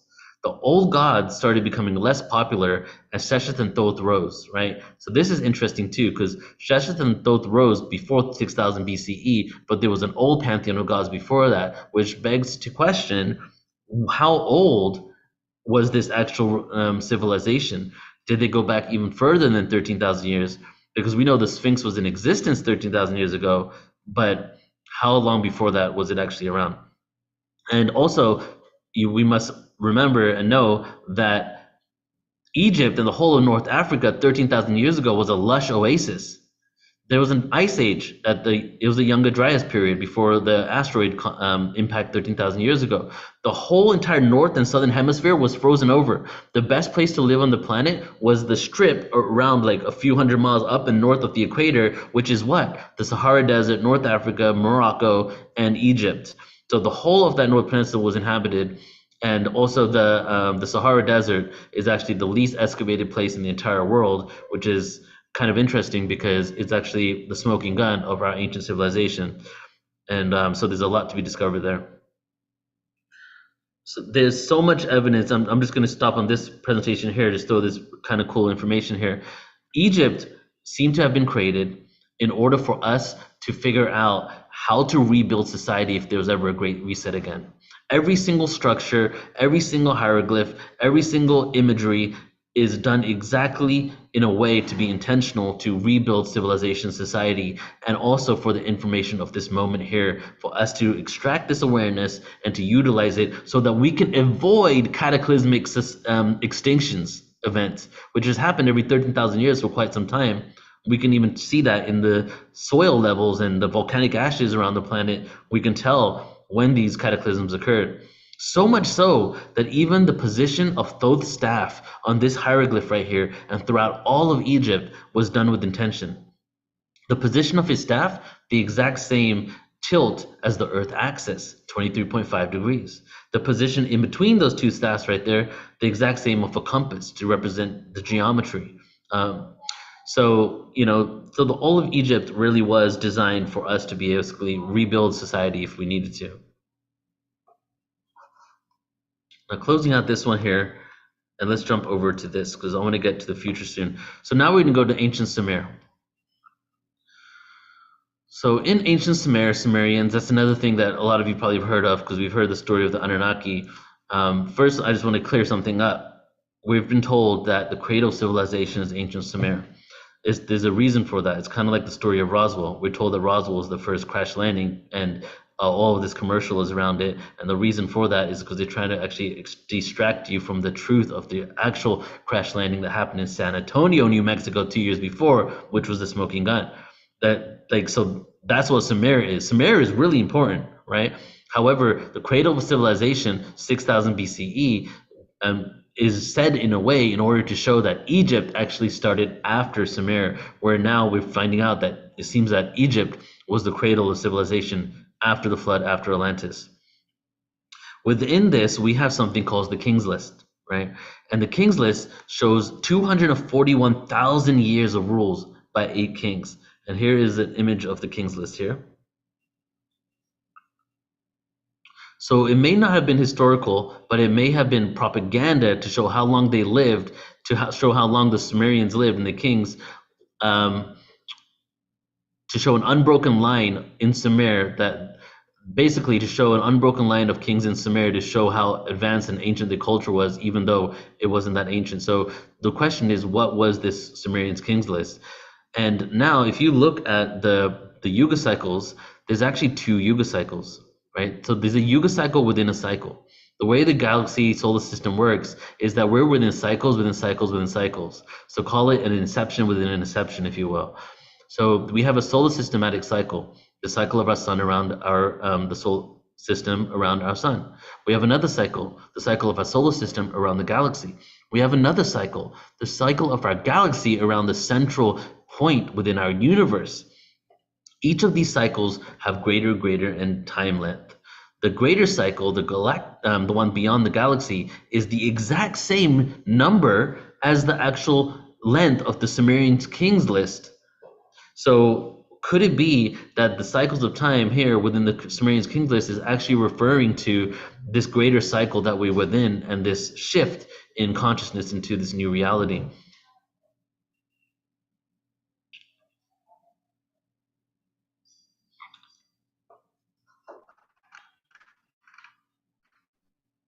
Okay, so let's go to the future, guys. All right. So now that I showed you some of the past there and what kind of information and advancement that we had in our ancient civilizations, what occurred during this time? Each of these cycles have actually a theme to it. The Golden Age is the Satya Yuga. The Treta Age is the Silver. The Treta Age is the Silver Age, right? Treta Yuga. The Dwapara Age, known as the Bronze Age, and then we have the Kali Age, known as the Dark Ages. We've been in the Dark Ages for quite some time, and now we're shifting out of it. But you can see right here, we actually have the timelines and the time length of each of these ages, and each larger age, right? We have Kali Yuga, we have the Dwapara Yuga, we have the Treta Yuga, we have the Satya. Every age after the Dark Ages is twice as long as the other age before it. Dwapara Yuga twice as long as Kali, Treta is twice as long as Dwapara, Satya, Golden Age, twice as long as Treta. And we have the descending 13,000, we have the ascending 13,000. So you can see here that each of these cycles are connected to the top and bottom. So the golden age is actually twice as long as the one golden age. The Kali Yuga is twice as long as one Kali Yuga. However, it's also a very small age. Within each of these ages, there's a 200-year transitory phase in between each age. So you can see right here at the top for the Satya Yuga, that little gap right there, and the Satya Yuga right there, a little gap. There's 100 years in the ascending Satya Yuga between the next one, and there's 100 years in the other one. Basically, the 200 years is integration period from one age to another age, where a lot of amazing things happen on the planet. And if you take this right here or look it up online, and whenever you look at historical events, even the Trojan War, the Mahabharata, the Ramayana, right, all these events, they actually fall in between shifts within ages. And a lot of great wars have occurred in between ages because there was a dying of one system and a resurrection of a new one. And in many times there were wars. Even in higher ages, we have evidence of war. However, war is fought completely different than now. Right? Come to the Kali Yuga, go to the Roman Empire times, they're cutting off your heads, putting them on pikes, and then leaving them outside their doors. Go into the Treta Yuga war, and after they're dead, they give you 5 days of silence and allow you to come get your people and do a whole ceremony for the people that died on battle. Right? It's like it's done differently.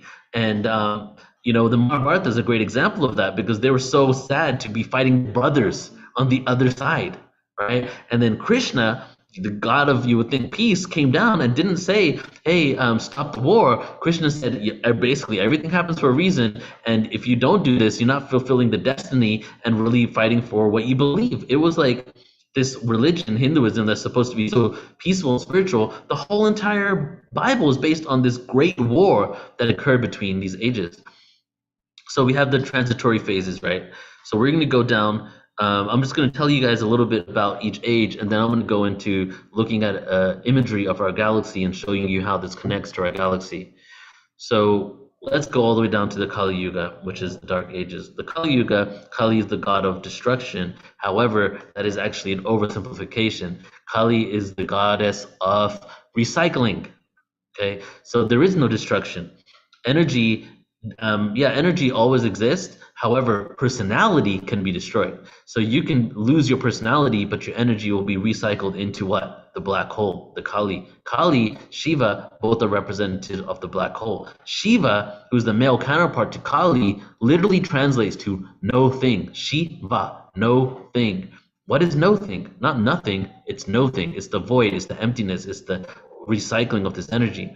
So what the Kali Yuga truly represents, where we've been, is a destruction and a resurrection of something new.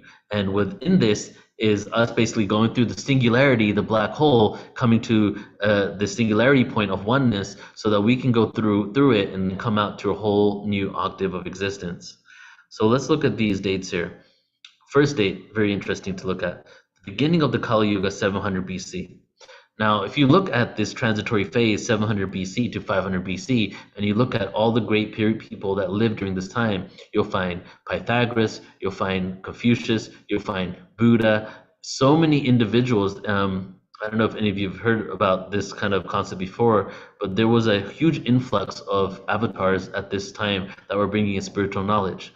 What seems to occur, right? This is like a science right here. You can like back it up by just doing simple research.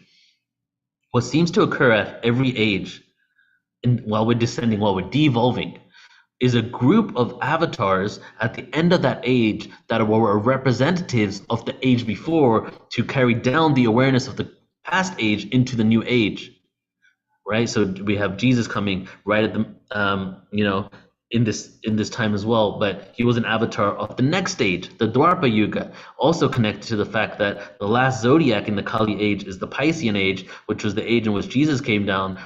All these avatars come ahead of the time, basically bringing awareness that they see that sometimes takes thousands of years before their awareness is even utilized for what they originally intended it to be. So we entered the Kali Yuga, and all these avatars entered this plane in order to bring forward this awareness. And the Dwarpa Yuga before that, that was an age of energy. So the Dwarpa Yuga is a representation of multiple things. I'm going to tell you the other thing later, because this one is an interesting thing to go deeper into. But one of the themes of this age, every age is a theme. Satya Yuga, we got telepathy, we got connection to source. In every age, there's the opportunity for liberation. When you're in the Kali Yuga, there's always a group of people that can be fully liberated. It's the keys to the kingdom that you can always have. You just need to know how to get there, right? Just like in the Gnostic test in Christianity, it says that Lucifer had to keep a way out, leave everybody an opportunity to have a way out of the system. Couldn't have complete control. So, however, in the Satya Yuga, there was also those that chose to remain at some sort of level of ignorance, even though the collective of humanity really wasn't. And as we started going down, the Kali Yuga, it switched mostly ignorance, right, with some awakened individuals trying to fight against the ignorance that is bombarding you in every single moment. So Dwarpa Yuga was the age of energy. As we left this age, we went into the Kali Yuga. Now check these themes out. The theme of the Kali Yuga: delusion, hierarchy, authority. All right, so let's break those down. I don't think you probably need me to, but the delusion, what does delusion represent? Well, what's right is wrong, what's wrong is right. Boom. Don't healthy food and vitamins won't help you cure your illness. Some people think it will, but most people will take a pill in order to basically get back into the grind so that they can be productive individuals to society, or that's just one way of looking at it. But so the delusional aspect of everything, right? Then the age of authority. Well, we have authority. There's no real equality. It's this person, and we're giving up our power to authority. The governments make us believe that through them we can achieve a sense of we can live together in peace only because of them, right? Whereas an anarchist perspective, which isn't like chaos like a lot of people think, anarchy just means without government, and which is quite a possibility. However, we all need to be at the level of consciousness and have done the inner work enough to be able to live at the place where we don't need that government, which is why we're on the ascending cycle now, which is where we're going to eventually be. So the age of authority, and then the last thing, the age of hierarchy. Well, kings, queens, presidents, politicians, bosses, supervisors, landlords, hierarchy of the yin yang. Right? Like this is straight up hierarchical perspective. Even the way we look at dimensions is hierarchical. Oh, we're in the third dimension. Oh, we're going to the fourth and fifth. Do you think that these ETs that are just living within vibration think of things as a hierarchy when it comes to dimensions? Well, do you think we even thought of it as hierarchy when we were at the higher ages? Right? The hierarchy is the theme of this now moment. So the way we have language is embedded with the hierarchical aspect of it all. We're always moving forward to getting higher than where we have been before, right? Which is just this construct of this age, which is shifting now. And then we shifted into the ascending age of the Kali Yuga. And then we got to 1700 BC, 1700 AD, right? 1700, we have the shifting out of the Kali Yuga and starting the process of shifting into the Dwarpa Yuga. That's 200 years till 1900. So the age of the Kali Yuga was also an age where we see people like Galileo, Newton, and a few others, which was the revival of science. Because religion, organized religion for thousands of years, even including Christianity, had a chokehold on our reality for quite some time. And so they had actually kind of hijacked science in order to further whatever their agenda was. So then we see a revival of scientists and renaissance within this awareness. However, in the Kali Yuga, we see a revival of scientists that were atheists. Galileo, Newtonian physics, all atheist-based science, linear-based science, based on a world of linearity. And then all of a sudden in 1700, we go into the Dwarpa Yuga. And in the Dwarpa Yuga, we have now the age of energy and we have the age of sovereignty. That is the other theme of it all. And within that, we move to the understanding of electricity, power, generation, how we can use electricity to better humanity, 1700 BC to 1900. When we fully transition out of 1900, right? So we're getting to the whole goal of this entire broadcast today. We're getting to this moment. As we shift into the 1900s, we see a very interesting thing occur. Almost immediately, we see three individuals that change science as we know it. We see we see Tesla, we see Max Planck, and then we also have Einstein. Before that, we had mostly atheist scientists that were linearly thinking coming about if you weren't a part of the church.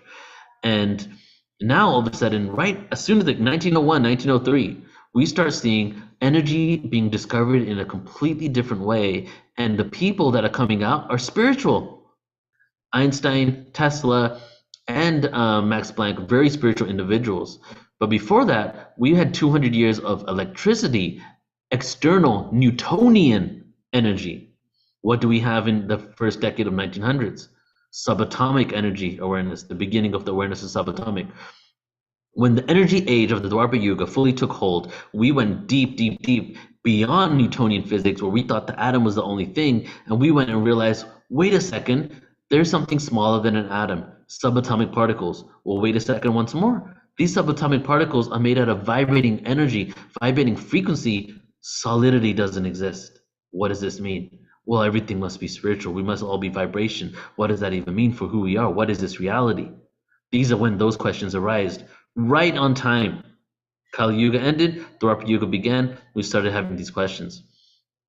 And then Max Planck, known as not the discoverer, the founder of the discipline of quantum physics, started going deep into this energy. So why is this important? Well, look at where we are right now. We're at the beginning of the Dwapara Yuga. So what occurs at the end of the Dwapara Yuga, right? During the cycle? Well, what happens is that we shift from the understanding of electricity to the realization of subatomic particles to the mastery of the subatomic world, right? Which includes massive levels of technology, teleportation, bilocation, space travel, so many different things that we can do with this energy. Quantum computing, which has already occurred and is at its beginning phases, right? All these things. And then we become the masters of energy at the end of this age. But the masters of energy is not just the external technology. We are the energetic beings. We're able to be the masters of our own Merkabic energy and our own subatomic fields, and the beginning of our innate abilities come online. So that's where we are now. The abilities that we're going to be having in the Treta and the Satya Yuga, telepathy, instant communication with different dimensions, an awareness of our past lives, complete remembrance of who we are. This is all us tapping into the realm of energy that exists. So it starts with this like external reality, electricity, subatomic particles, and then the subatomic particles takes us within to our own selves, and we become the masters of energy. The other theme is sovereignty. Well, we've left from subatomic particles to the age of sovereignty, and this is where we're heading now. To the delusion to sovereignty. So people are regaining the sovereignty. We're realizing that our sovereignty, we've given up our power. And part of this is us realizing that we are empowered beings, and by being sovereign individuals, we're able to create a reality that's better for us and for all of humanity as we continue to do the inner work at the same time.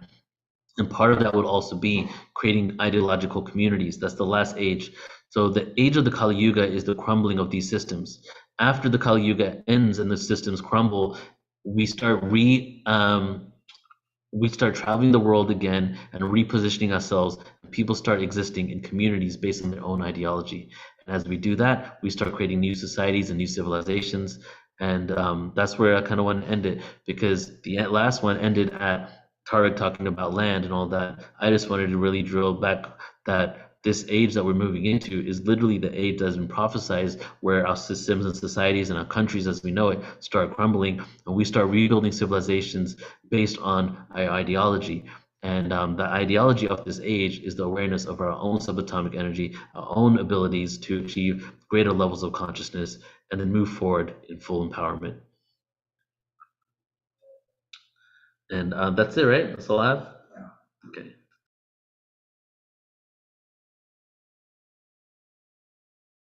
People know how to find you? Yes.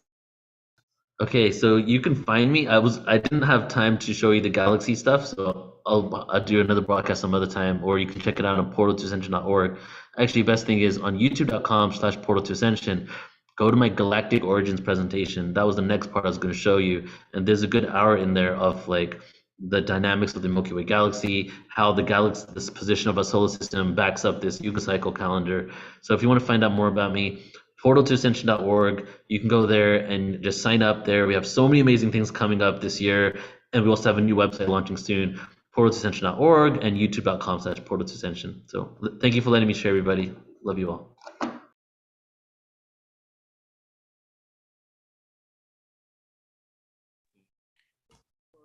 Beautiful, beautiful. Thank you, Brother Neil.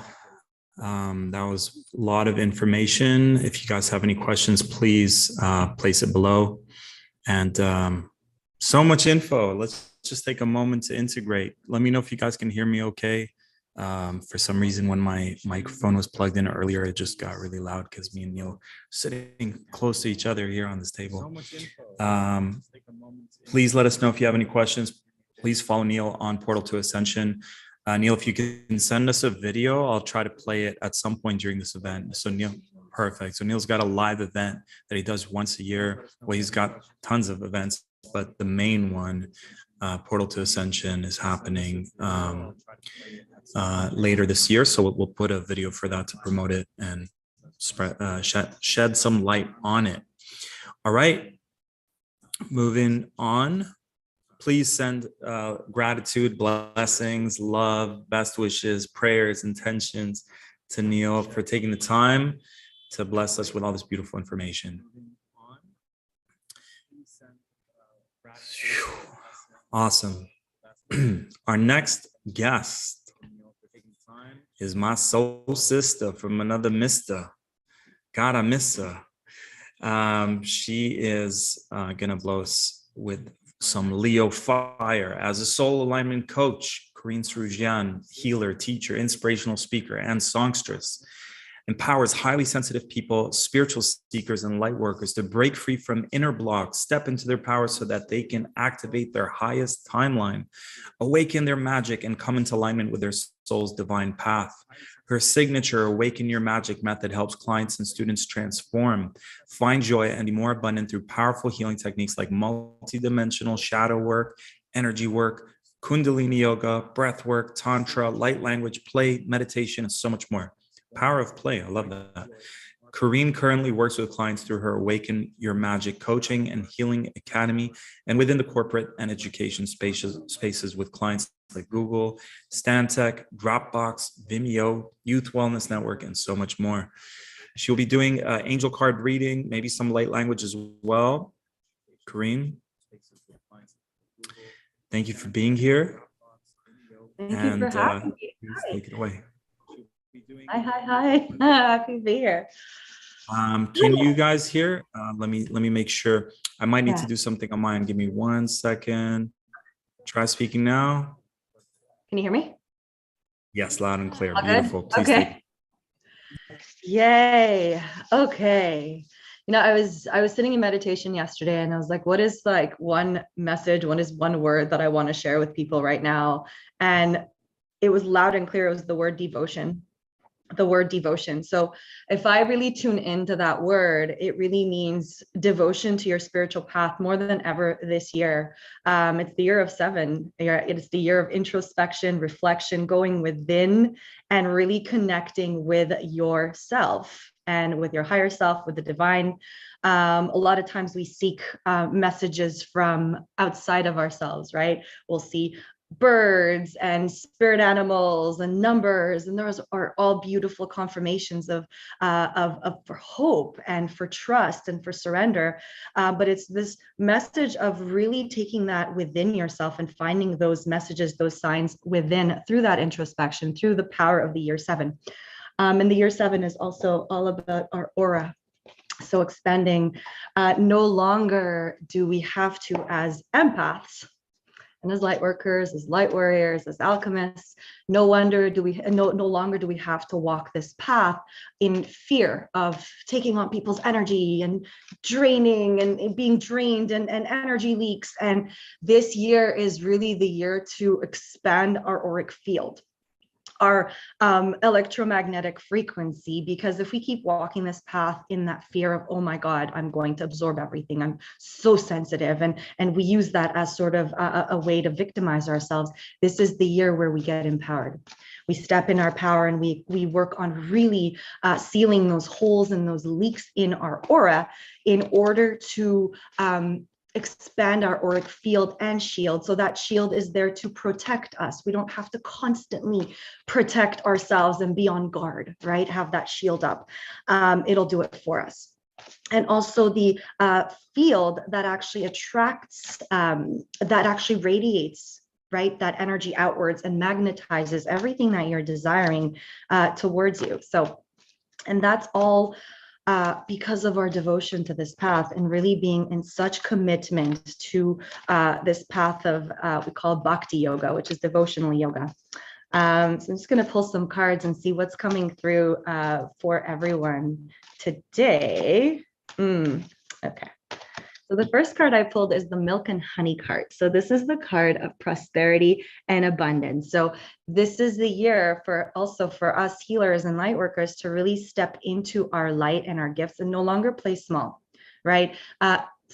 In the age of Pisces, that was the year, you know, those the time and the period where we had to sacrifice ourselves and give so much more than receiving. Now the exchange is for us to live a very prosperous and abundant life. It's really coming into that truth and that belief that we are so worthy, we are so deserving, and no longer have guilt around desiring the things that we want to have in our life, the things that we want to call into our lives. So milk and honey is really the pot of gold at the end of the rainbow. So everything that your heart and your soul is desiring and is calling in is not too much. You deserve all of it. We are all worthy of all of it. And we can, I think a lot of the things that have been coming up for clients that I've been working with is that it's not possible. So this year is the year to really believe that all that we desire, all that we're calling in this path of alignment, this dharma, is very, very possible. Ha, all that glitters, there you go. So it's really walking that path of truth, walking that path of alignment, really tuning in, not just to what I mentioned before, not just tuning into the message that are outside of ourselves, which again are beautiful confirmations from spirit, but tuning into our body, our internal compass, our internal GPS, and really tuning into that hell yes or that hell no. If it's not a full body yes, we're not going to do it. If you're not turned on by something, by someone, by a project, by an opportunity, don't do it. Don't do it. Your body, you know, tune into your womb, and everybody has a womb, an energetic womb. You can tune into your womb, tune into your heart, tune into your yoni and lingam for those who practice tantra. Really tune into those spaces. And if it is not a full body yes, and you're not excited, you are not turned on by something, don't do it. Really tune in. This is the year to truly come into alignment, and don't go chasing that shiny object, right?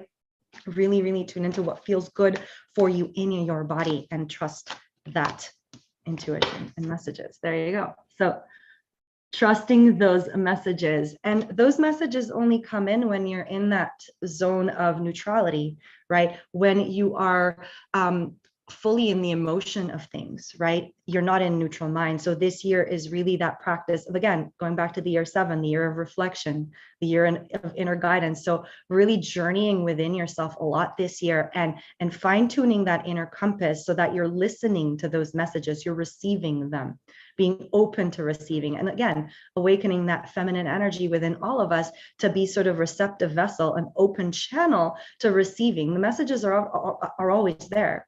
Sometimes I get clients and students are like, I can't hear anything, I can't see anything, because we're not tuning in.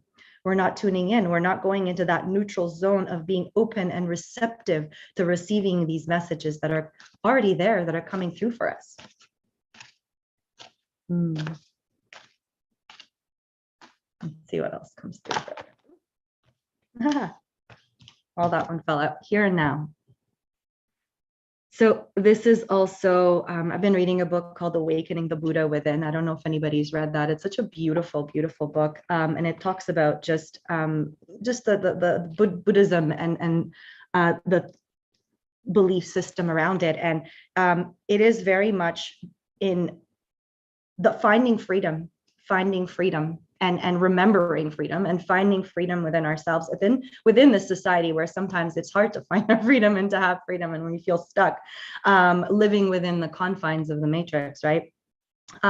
And the true path to freedom is coming into alignment with the now, with the present. And that's always a struggle, right? We're very stuck in the past a lot of times, and very stuck in the future, and basics of mindfulness. But this year, I feel like we're going beyond that. We're no longer a victim of the past, or we're no longer going, oh my God, my mother did this to me. My father did this to me. This happened in a past life. Yes, those are all very valid, and they do cause trauma implants in your body, in your subconscious, in your DNA, but we're no longer using that as an excuse. Things are being transmuted very fast. They're very, very fast.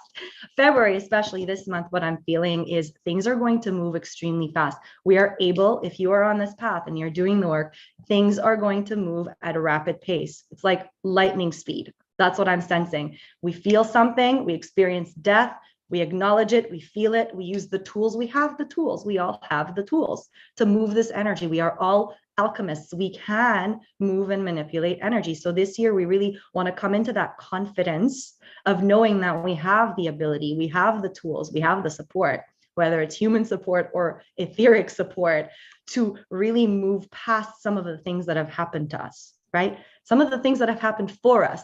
Thank you for the reframe. So the human mind speaks faster than the messages come through. So some of the stuff that has happened for us, seeing the gift and the blessing in all of these things, and no longer using that as an excuse to hold ourselves back and to hold ourselves in the past. Right? This is what's going to allow us to move forward. And it's also coming to this place of full acceptance of where you're at right now. Right? This is a hard one, and they know it's a hard one. So it's full acceptance of where you are now, even though you know it's not where you want to be. Your heart or your soul desires something different. But how can you come to this place of full acceptance and gratitude for where you're at right now in your journey?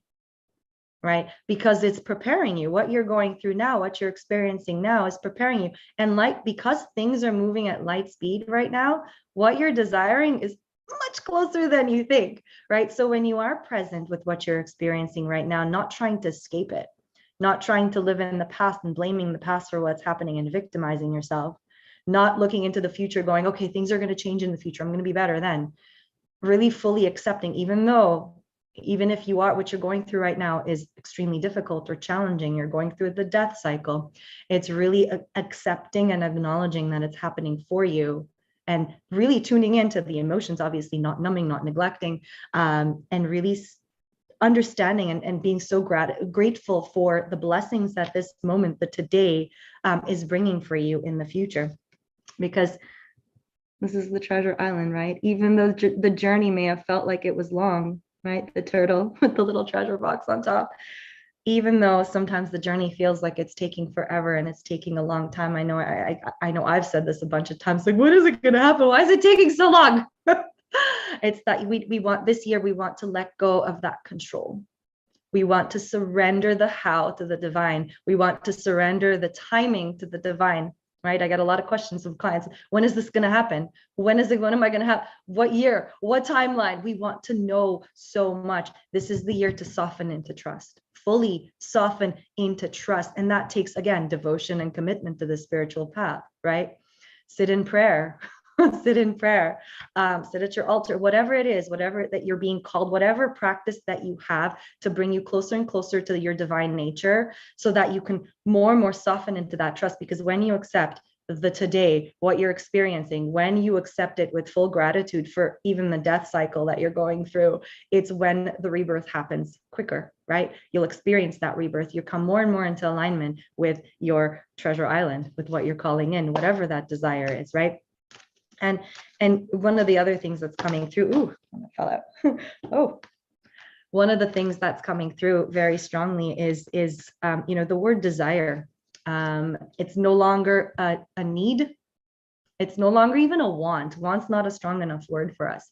It's a desire. It's a yearning. There is nothing wrong with accepting the now, accepting what you're going through, and being grateful and understanding, right? Understanding with a high level of consciousness why you're going through the things you're going through right now, and also desiring more. You can have both. You can have both balance, right? It's the balance of, I love where I'm at now. I accept it, even though it's not where I want to be. I accept and I understand and I acknowledge why. There's a greater purpose to what I'm experiencing. It's preparing me. It's like a preparatory school of earth to prepare me for what I'm calling in, what I'm asking for, and what I'm desiring. And yet I'm still yearning. I'm still desiring what I want in the future. And Jenny, definitely energy is fast moving in 2023. Oh yeah, it's incredible. Brace yourself for this month, right? So February, I just got the yang energy, fiery speed. So as a Leo, I know what that is. It's very masculine energy. So just beware of overworking and hustling, overdoing.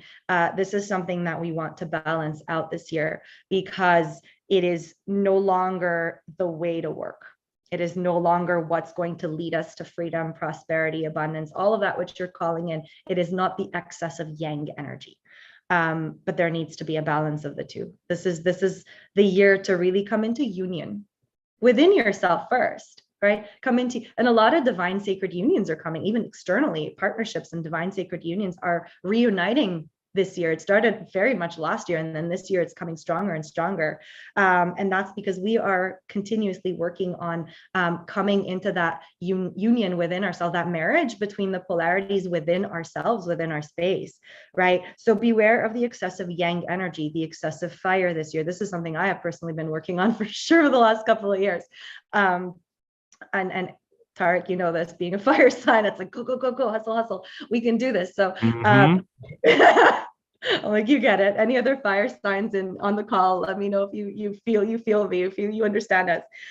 So it really is bringing in more of that gentle, intuitive, flowy energy to balance out the masculine. Beware, when things are moving super fast, our bodies often cannot keep up. So this is another powerful message that's come through lately, is that our physical bodies need more love and nurturing and tending to and attention when things are moving super fast in the collective. So when energetically things are up leveling, we're growing, we're expanding at a rapid pace, our physical bodies could be like, what's happening? It's kind of like fight or flight. So a lot of people have been getting sick, if there's flus, colds, whatever they are, a lot of people might be getting sick, insomnia, exhaustion.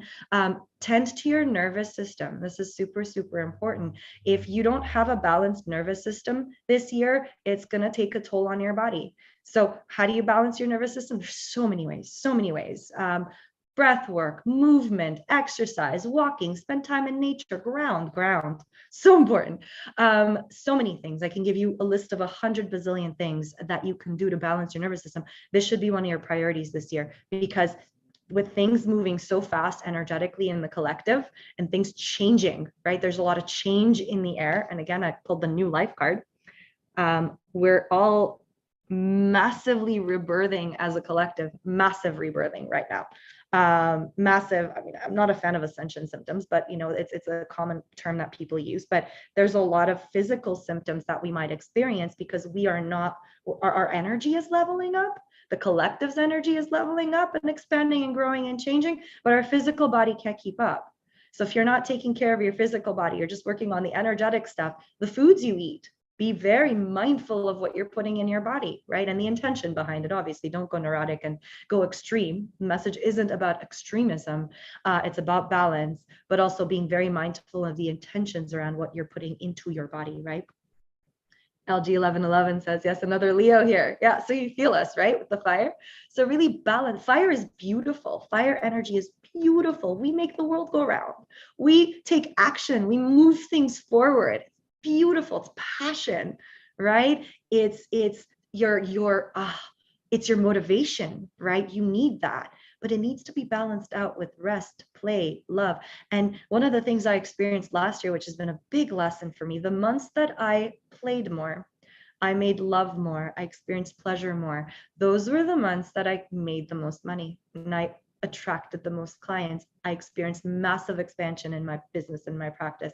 So I know Tarek mentioned power of play in my bio, and that is so important, is that this is the year for us to play more with the energies, right? It doesn't always have to be serious. It doesn't always have to be serious.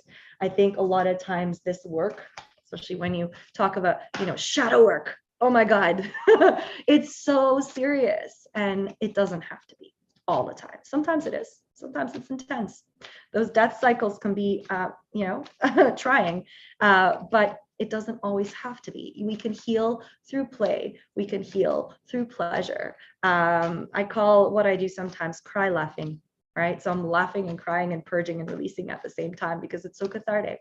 We can experience more of that this year, more catharsis, and cycles, honoring your cycles, right? So for a lot of people, the death cycles, especially even the word death, it's like, right? Death is a beautiful thing. It's a beautiful thing. It's an opportunity for renewal.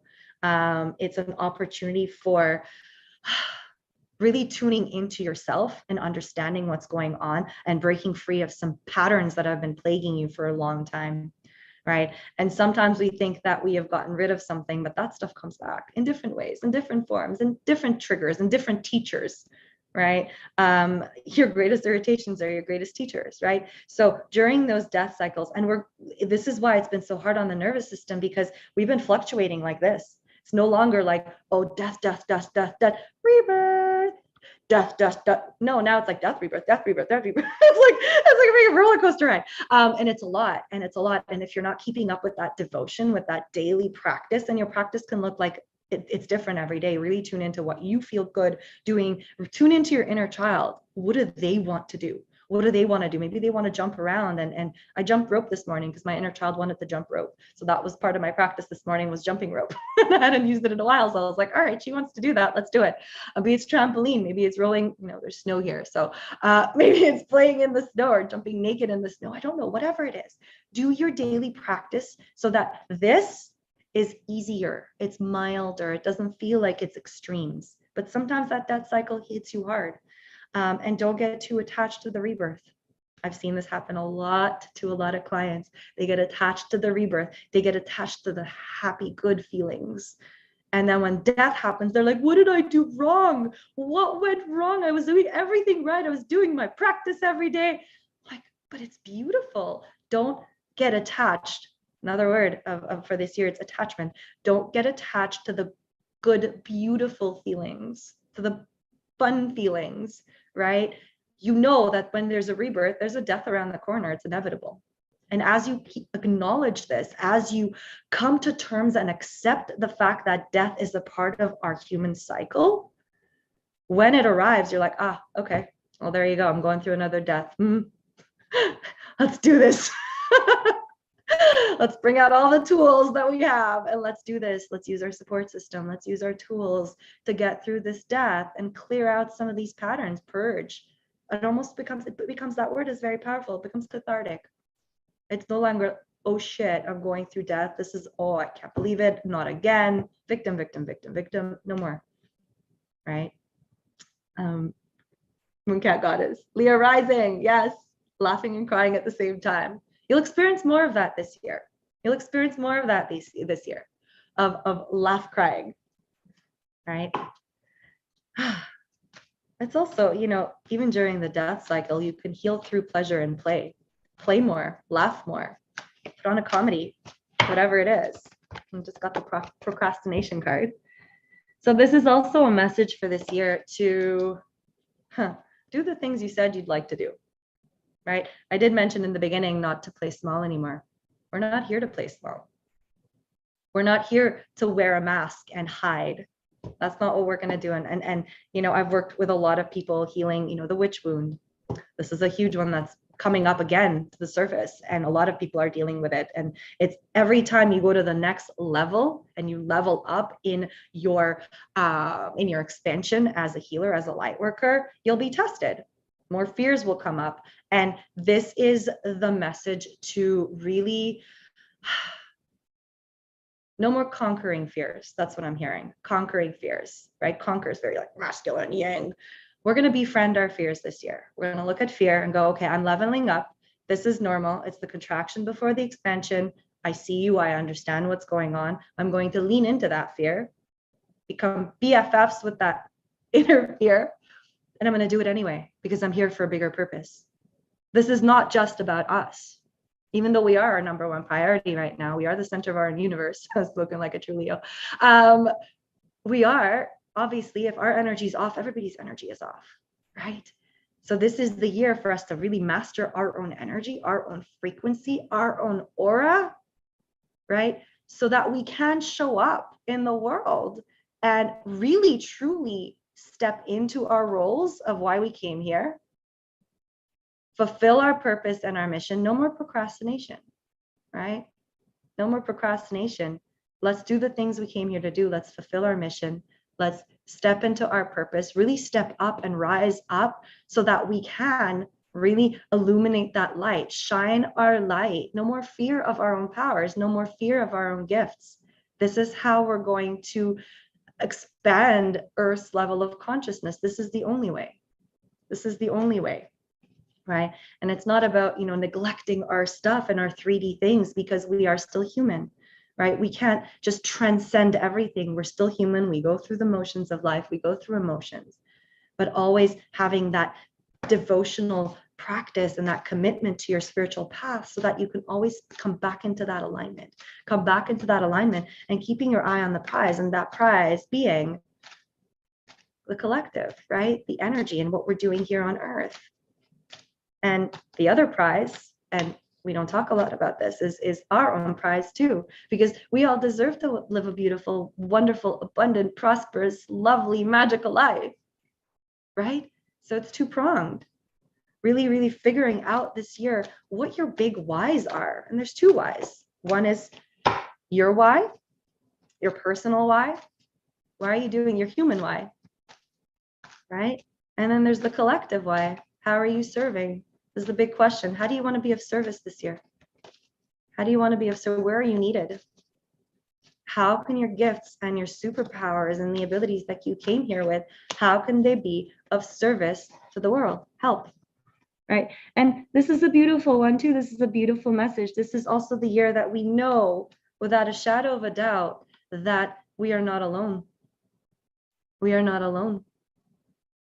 Right. We are so guided and supported. One of the most important things you can do is to stay connected to your team of light, right? To your divine beings who are here, your ancestors, right? Whoever you connect with, to really stay in touch with them and understanding that you are always guided and supported and held. You are never, ever alone.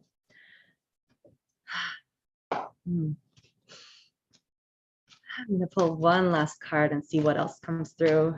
I'm happy to take some questions too, some comments. Beautiful building blocks. So we are building the foundation now of whatever is going to become this new earth, right? We're already in the process of that. We're already in the process of that. And I know sometimes the building process and the construction can, first of all, take time. It has its challenges. Some things can be faulty. Some materials may not be the right ones. We have to adjust, go back to the drawing board, and rebuild in a proper way. And that's what we're doing. We've made some mistakes as humans. Things didn't go the way we planned. And now we're just building this very solid foundation for what this new earth is. So this is really, I really feel like this is a message of hope, right? There's been a lot of messages of doom and gloom in the past. And I've seen some channel messages about doom and gloom. Oh my God, beware. I want to come here and give this message of hope to the world, of that if we can come together and keep that faith and that hope together, and not go into that rabbit hole of despair because a lot of us sensitives, it's extremes, right? We can either be high on life, like everything's amazing, to, oh my God, it's the end of the world, right? This is what being sensitive is. And just being aware of that, you know, maintaining that hope and that faith that we are building the foundation and these building blocks to really set the stage. I'm hearing really set the stage for this new rebirthed earth that we are all meant to live in, this utopia that we're building right now, right? To maintain that hope and to really hold on to that. I would love to take the last, do I have maybe 30 seconds to a minute just to do some light language, just to integrate some of those messages? Yay, okay, beautiful. All right, so if you are open to receive this beautiful light language transmission, you can just say, I'm open to receive. Let's see what comes through for everyone today. Let's just integrate all of these messages for today. Hua arenai kuloro tukua anarata. Shiktanara o ulure kuata narak tukushina. Solar plexus activation to light up that gentle fire in you, to keep moving forward, keep focusing on your vision and what you are desiring in this lifetime. To move forward, to step into that power, to step into that light. To serve from the heart, to open your heart, to love more, to feel more, and to serve and to give more. And also open it up to receive more in exchange, equal exchange. To speak your truth, to express yourself, to set those boundaries. If it's a hell yes or hell no, you will know. I'm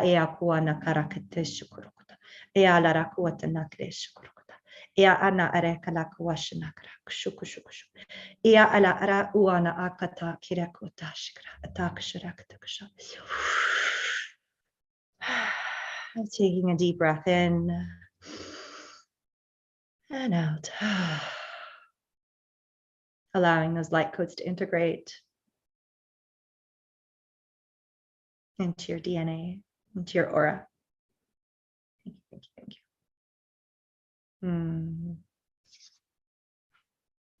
Thank you, thank you, thank you.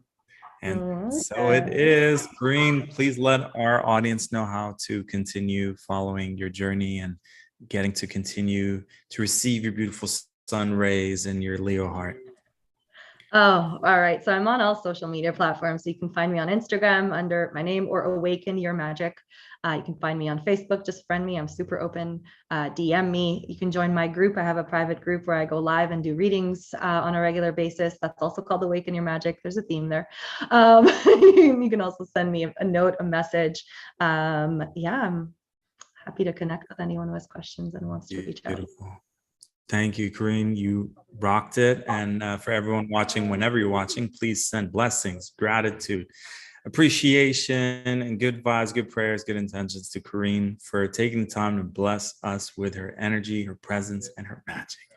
Thank you, sister. And check out her music if you guys are into music. Our last guest, Neil, is working. We've got some collaborations and videos coming soon.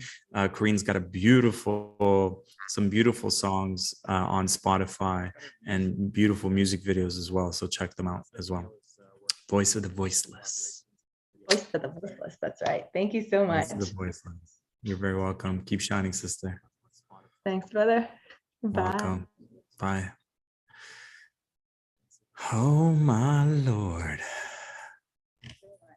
Guess who's next? All right. So let's get the energy going, flowing more so, because we've got a lot of great energy in us from all our speakers. I will be taking the stage for the next 30 minutes. I'll keep it short and sweet. For those of you that don't know who I am, my name is Tariq Bliss Bibi. The name is Lebanese, Syrian. Granddad was born in Palestine. Heritage-wise, yeah, Palestine, Lebanon, Syria, some Turkish, and born in Jordan, immigrated to Dubai, and immigrated to Canada. I'm here now in beautiful Mexico. And yeah, all my life, I always felt like I was from somewhere else. I remember as a kid praying to God saying, why did you send me here? Who are these people around me? Why is it so dense and heavy? I was so confused. As a kid, when our teachers said, what do you want to be when you grow up? All I can think of is I want to follow the path of the prophets. I want to help humanity. I want to stay connected to this God force and help heal people and help people. And, at a very young age, that's what I was thinking. And I kept to myself a lot, got bullied a lot of abuse, a lot of trauma. School was really tough and challenging. Kids would just come up to me for no reason, just because they felt I was different, and they would just beat me up, make fun of me, or all sorts of stuff. And then, it just continued even when I was 13, when your voice is supposed to change from boy to man, it kind of like stayed at a Mickey Mouse level. Like my voice just stayed just stayed like high pitched. So for a whole year, I'm in high school already feeling super delicate, sensitive, insecure. I was very Piscean then. Still am now when you really get to know me. But I have this like Aries front, warrior protector. And yeah, imagine all your peers just laughing at your voice, just like the same joke every day.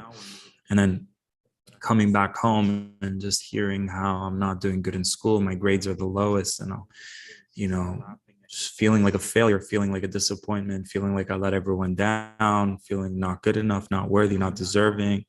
And I got fired from all these crappy jobs that I was hired to do. And asked the universe, what's my purpose and passion, discovered healing, forgave those that I needed to forgive. That started a whole rebirth and a beginning of my path. Did my first healing session, and like the teacher who taught me hypnotherapy, she had like the whole classroom was filled with certifications, and then she had a whole other storage room filled with certifications. And in order to graduate from her hypnosis class, we had to practice with some of her clients. So I did like 15 minutes with one of her clients, and she said that what we did in 15 minutes was like so much more powerful, impactful than all the work she was doing with my teacher. And my teacher was being flown to like Hollywood celebrities were wanting to fly her to California and to do healing sessions on her. She was featured on Over magazine. So that boosted my confidence. I was like, I think I'm good at this. And I just stuck to it. And it's been 13, 14 years. I don't know. I'm not counting, but around then. Birthed the infinity healing modality that's been voted the most powerful healing modality in the world by many veterans of healing. These are older women who have done every healing modality, like a lot of the healing modalities on our planet right now. And I'm here to fast track us into evolution or remembering who we are. I'm here to fast track us into getting the results that we want.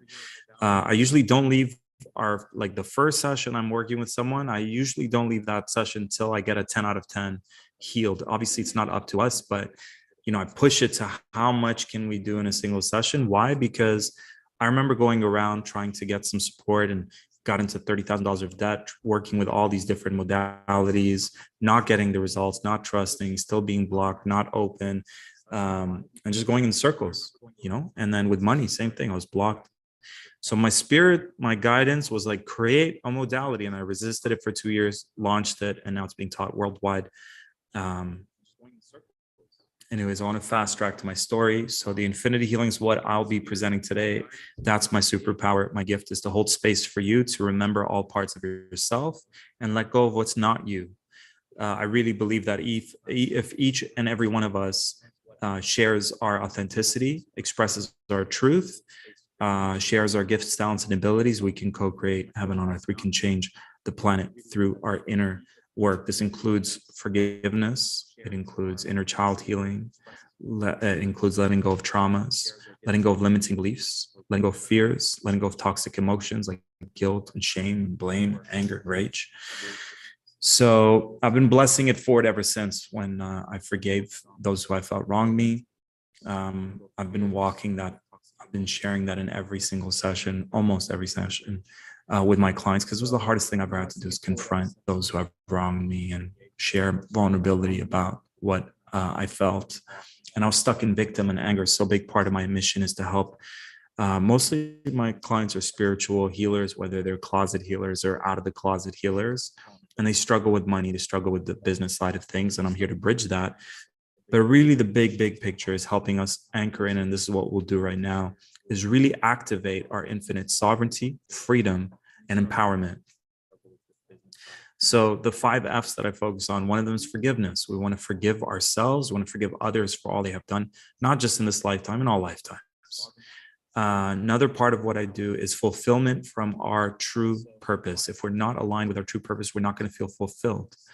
Another part is financial abundance. Now, whether money changes into some other form of currency that we create, which is already happening, or not, abundance, financial abundance, or whatever form of abundance you're creating that has value.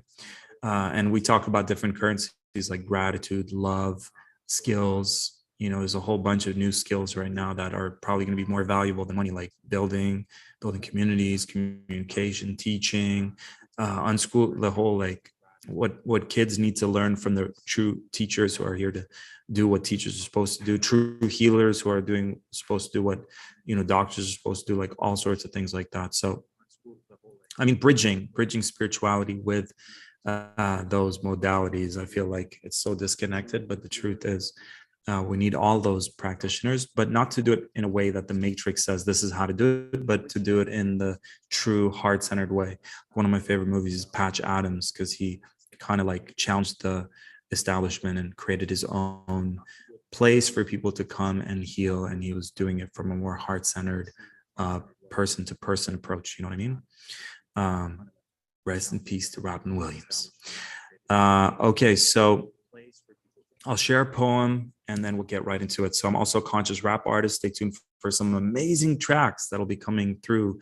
The next ones will be there's a music video for the song I created called Me, Myself, and I. You can check that out at Indigo Prophet. If you type in Indigo Prophet, like Buddha, you'll find 5 albums that I've created and all these new singles. Me, Myself, and I on YouTube. If you type in Tariq PB, we've got a beautiful music video we shot underwater in a magical cave in Cenote here in Mexico. And then me and Neil and another soul brother and a soul sister, Sienna, we've got a song for the Divine Masculine coming through, and so much more. Anyways, here we go. This is just the last, it's not just, but this is the last poem that I wrote. It's short and sweet and it's fresh. So here we go. Abracadabra translates to as I speak, I create. Take some cymatic classes. Vibrations, orders, matter. Vibrations generate harmony and geometry. You're unconsciously contributing to Palestinian injustice like Starbucks customers. Are you alive in hell? Want to teleport through Orion's belt? Be in a state of flow. Inhale, hold, and let it go. Don't panic. The universe is holographic. Stay persistent. Speak it into existence. You are a spiritual individual. You are a miracle in the physical. From Avalon to Babylon, used to speak telepathic. Now we Babylon. Used to be Semitic, then it became phonetic. My words are prophetic, authentic like a prophet said it. Truth resonates at a deeper state on a different wave from a different place. When you need to make a choice, trust that inner voice, sovereignty, reflection of autonomy. I'm an anomaly, live authentically with humility, simply knowing you are infinite divinity. Greed is a disease that comes from scarcity. I used to speak about the power of yes. Now I teach the power of no. As in, if they ask for your vax pass, you can say no. You may not see. You're a Nazi. You gonna stop me? You in what fucking army? In these crazy times, you could decide. Do you want to be right? Or do you want to be liked? Do you want to be right? Or do you want to be liked? You decide. And the way the infinity healing works is allowing Source God Universe to connect to us with its infinite love, infinite healing, infinite power, to do infinite things for us so that we can get the results that we're seeking in our lives, whether it's a soulmate, whether it's self-love, whether it's a dream job, whether it's fulfillment from our purpose and getting our passions out there and our creativity expressed, or whether it's financial abundance, owning your value, charging your worth, feeling like a winner, feeling like a success, or whether it is health related, raising your energy, having clearing these health blocks that stem from emotions and traumas. Everything can be achieved, and the magic word is yes. When you say yes, you're giving consent to Source God Universe to do infinite things for you. And this includes everything we've learned about past lives and ancestral lineage and DNA and cellular memory and beliefs and fears and emotions, and so many things we don't even know we can ask for. And the whole process starts the second you say yes. So starting now, would you like an infinity healing for Source God Universe to powerfully connect to you and clear anything stopping you from receiving or releasing the maximum during today's transmission. Would you like that? Yes. And if there's any part of you or anything outside of you resisting, sabotaging, interfering with, getting in the way of, or even afraid of all the great things that can happen today, would you like an infinity healing to set that aside now, throughout this experience and after, and to show it from the highest perspective, what's actually going on? Would you like that? So for me, 2023 really represents a time for us to take inspired action. Would you like an infinity healing to anchor in, download, activate within yourself the ability to take fast, inspired action when needed? Would you like that? So I pulled out the card for us, which is the Fool, which is, which is actually the Aries card, because it's just leap before, like leap and the net will appear, that kind of mindset. So that when I asked for us, what's the card? That's the one we pulled up, Aries, I'm an Aries. So take that inspired action, not knowing how it's all going to work out. Take that action, not knowing what it's going to lead to. Follow your intuitive guidance. Follow your instinctive guidance. Would you like infinity healing for that? To clear anything stopping you from being able to do that, whether it's fear of the unknown, whether it's being too controlled by the mind, the ego, past experiences, fear. Would you like to transcend those experiences? So the magic with that is you feel the fear and you still take action. Would you like that? Okay. One of my favorite prayers is, would you like an infinity healing for your intuitive nudges to get more and more intense and clearer to the point that you can't help but acknowledge them and follow through on their guidance? Would you like that? Yes, that's a powerful prayer. You can't ignore it because it's going to keep bugging you till you listen. All right. Would you like an infinity healing to really show up? First step in all the work that I do with my clients and the 13 programs that I've created is be your authentic self. So when I was trying to be what society wanted me to be, I'll do the jobs society tells me to do. I'll go to college to study what college tells me are the options. I was stuck in the matrix. When I said, you know what, even if it means I'm not going to have any friends, even if it means I'm not going to have any job, at least I'm going to honor myself and show up as who I truly am. I'm done. I call it trying to shove the infinity healing in a square peg. We are infinite beings. We're not meant to be shoved in a square peg. Step one, to be your authentic self, speak your authentic truth. Would you like an infinity healing to do that? To show you that it's safe to do that? To transcend all those past experiences, witch hunts and being made fun of and being bullied and people, being the black sheep of the family, all those wounds, and show us by expressing our truth and our authentic selves, we will powerfully attract to us our soul tribe, soul family, the right situations, the right experiences for us to continue to shine our truth. Would you like that? Yes. And would you like an infinity healing to fully express your divine gifts, talents, abilities, to fully align with your ultimate soul offering, to experience that deep fulfillment from being all that you're here to be and doing all that you're here to do? Would you like that? Yes, yes, yes. Would you like an infinity healing to powerfully call in your soul mates, your soul tribe, your soul family, those that are in alignment with you, that are perfect for you and you're perfect for them, those that have similar visions for what they wish to experience together, like we were talking earlier in the astrology and in the human design about community coming together. Like I mentioned earlier, I'm doing these weekly Zoom calls to anchor in the soul tribe, to buy land, to become sustainable and create that beautiful community and living in harmony with Mother Earth and with the universal laws. Would you like an infinity healing to create your ultimate community? However, no one's telling you have to do it this one way. Some people are doing it by growing stuff in their backyards and they still live in the city. Some people are completely going into rural parts of the country, or some people are traveling, feeling called to go to different parts of the planet. But know that you can't run away from yourself. Wherever you go, you're going to be there.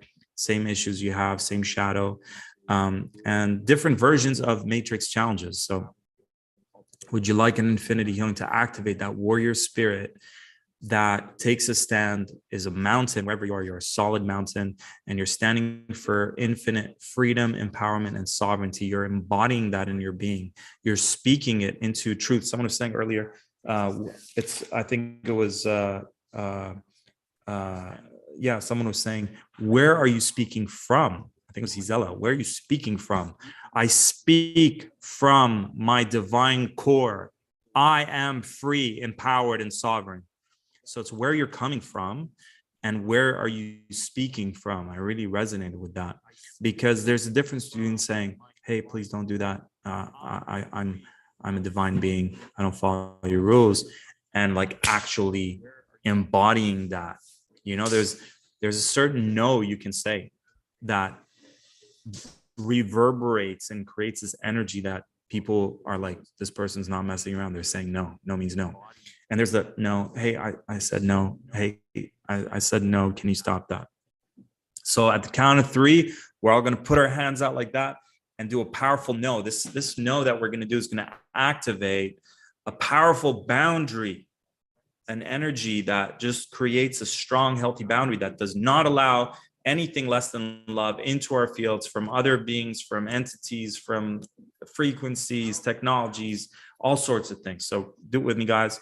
At the count of 3, we'll do a strong, powerful no. 1, 2, 3. No! We're going to do that again. 1, 2, 3. No! And just allow those boundaries to be strengthened, to be activated, clearing anything in the way of us being able to do that, the beliefs, the fears, the emotions, the root traumas, whatever projections we have towards strong, healthy boundaries. Beautiful. Let's cut any and all unhealthy cords, hooks, attachments, spells, black magic, evil eye, jealousy, envy, less than love technologies, manipulations, in between lives, in the sleep state, past lives, ancestral, going all the way back. Would you like an infinity healing to bring that all back into its divine blueprint, bringing our being back into its divine blueprint, activating our ultimate light body activation, blessing it in all directions, to all lifetimes, all dimensions of existence. Would you like an infinity healing to own your divine power, use your divine power to create your ultimate reality?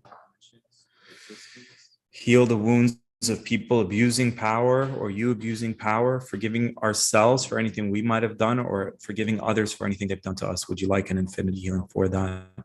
Take all your power back, clear all the karma, learn all the lessons, see it all from the highest perspective. And just let's open it up now to whatever source God universe knows is for our highest good. It's a download of codes for 2023 and beyond. Would you like an infinity healing for that? And we'll just open ourselves up to whatever's best, to release whatever's best for us to integrate, activate. Would you like that?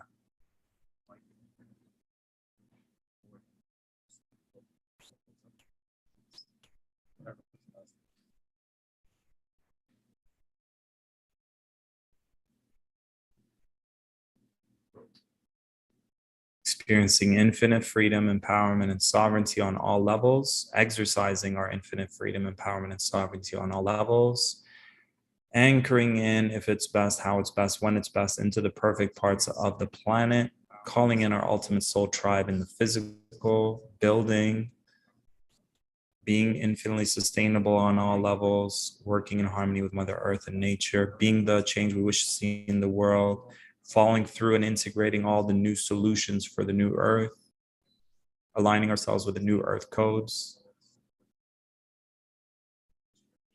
frequencies, ways of being and thinking on this planet, letting go and shedding the skin of what no longer needs to be brought moving forward.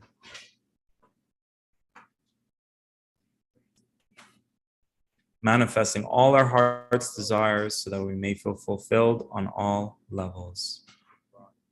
Connecting to the divine now, source, God, universe, creator, Mother Earth, and saying 3 thank yous from our heart. Thank you, thank you, thank you. And so it is. Knowing that everything we ask for and more than what we know to ask for has come true, and thanking it for already happening, for for it already having I can't say it, for it having already happened. I can't speak. All right. Thank you, thank you, thank you. And so it is. Please, source God, universe, include in this prayer more than what we know to ask for, so that this or something greater will happen. And let's just tune in right now. What's one thing that our higher self is desiring to communicate with us? Clear your mind, tune in.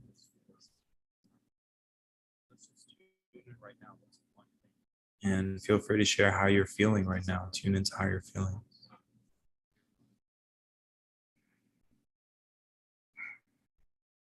And my biggest advice is write down all your goals, write down all the steps, go right to the end of that visual, and then go backwards. What are all the steps to get you there? What do you need to do from now till then? Start taking action, start taking steps towards it.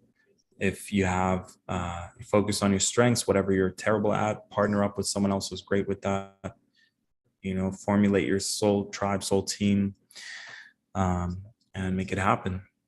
And tune into your being. What is your being needing in every moment? Earlier, someone was mentioning about it doesn't have to always be hard and effort, like pushing yourself past your limits. But tune into your body. What is your being needing in every moment? That's the biggest question. So also some resources that I'd like to share, definitely go to tarekbb.com. We've got like tarekbb.com/gifts, tarekbibi.com/gifts. We've got a Merkaba activation. We've got one of my 5 conscious rap albums there for free. We've got abundance manifestation, the manifestation process.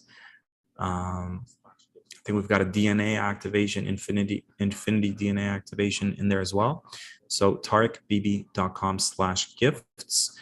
And I want to shout out definitely shout out Neil for collaborating on this event.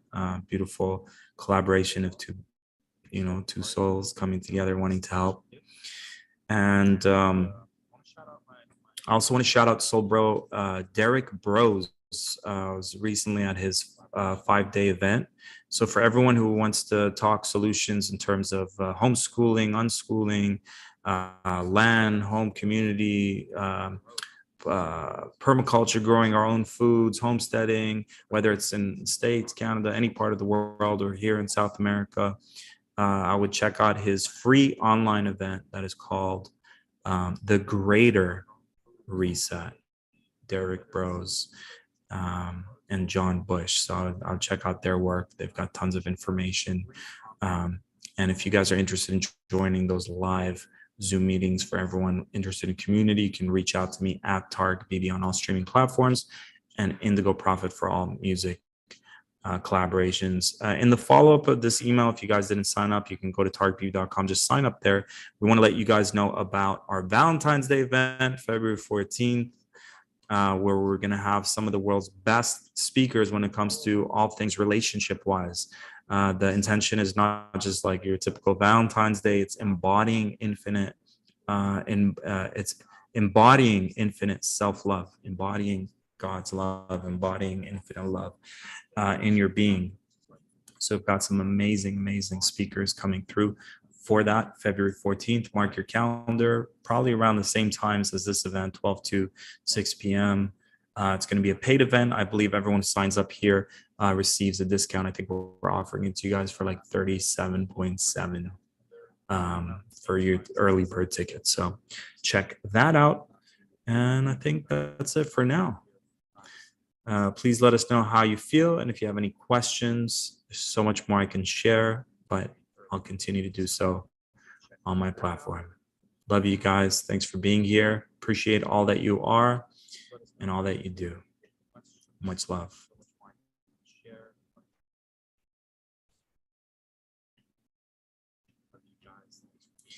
And our next speaker is a soul sister of mine.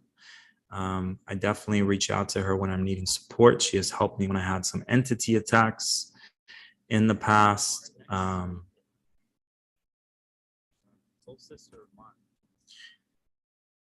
She has helped me raise my frequency and vibration. She is a powerful psychic and medium.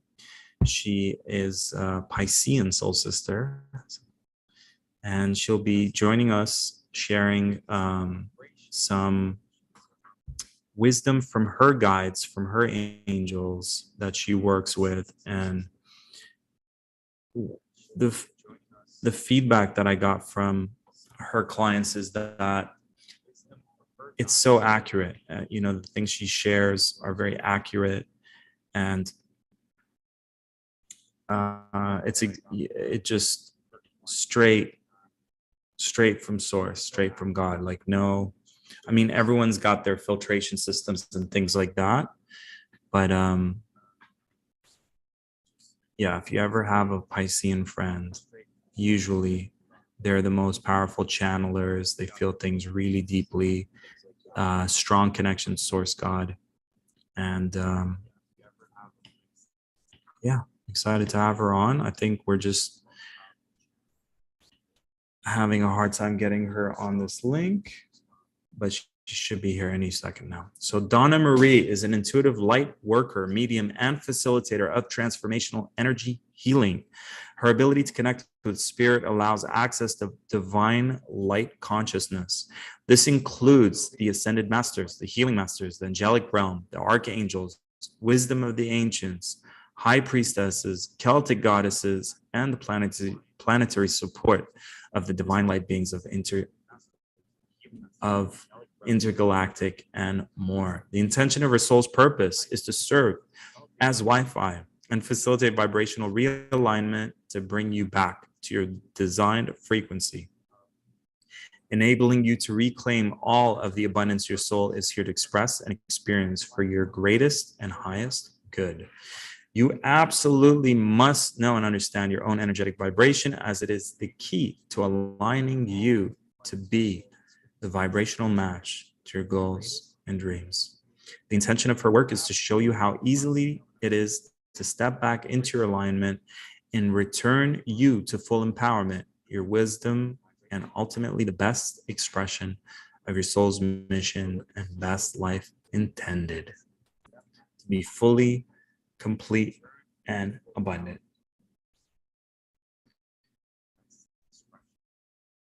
Please send your love, send your gratitude, send some appreciation to our guest, and please give us a minute as we're having a hard time getting her here. She's in the higher dimensions. We're calling her in. There we go. It worked. Donna Marie, mon chéri, comment ça va? So there's a prompt for you to start your video.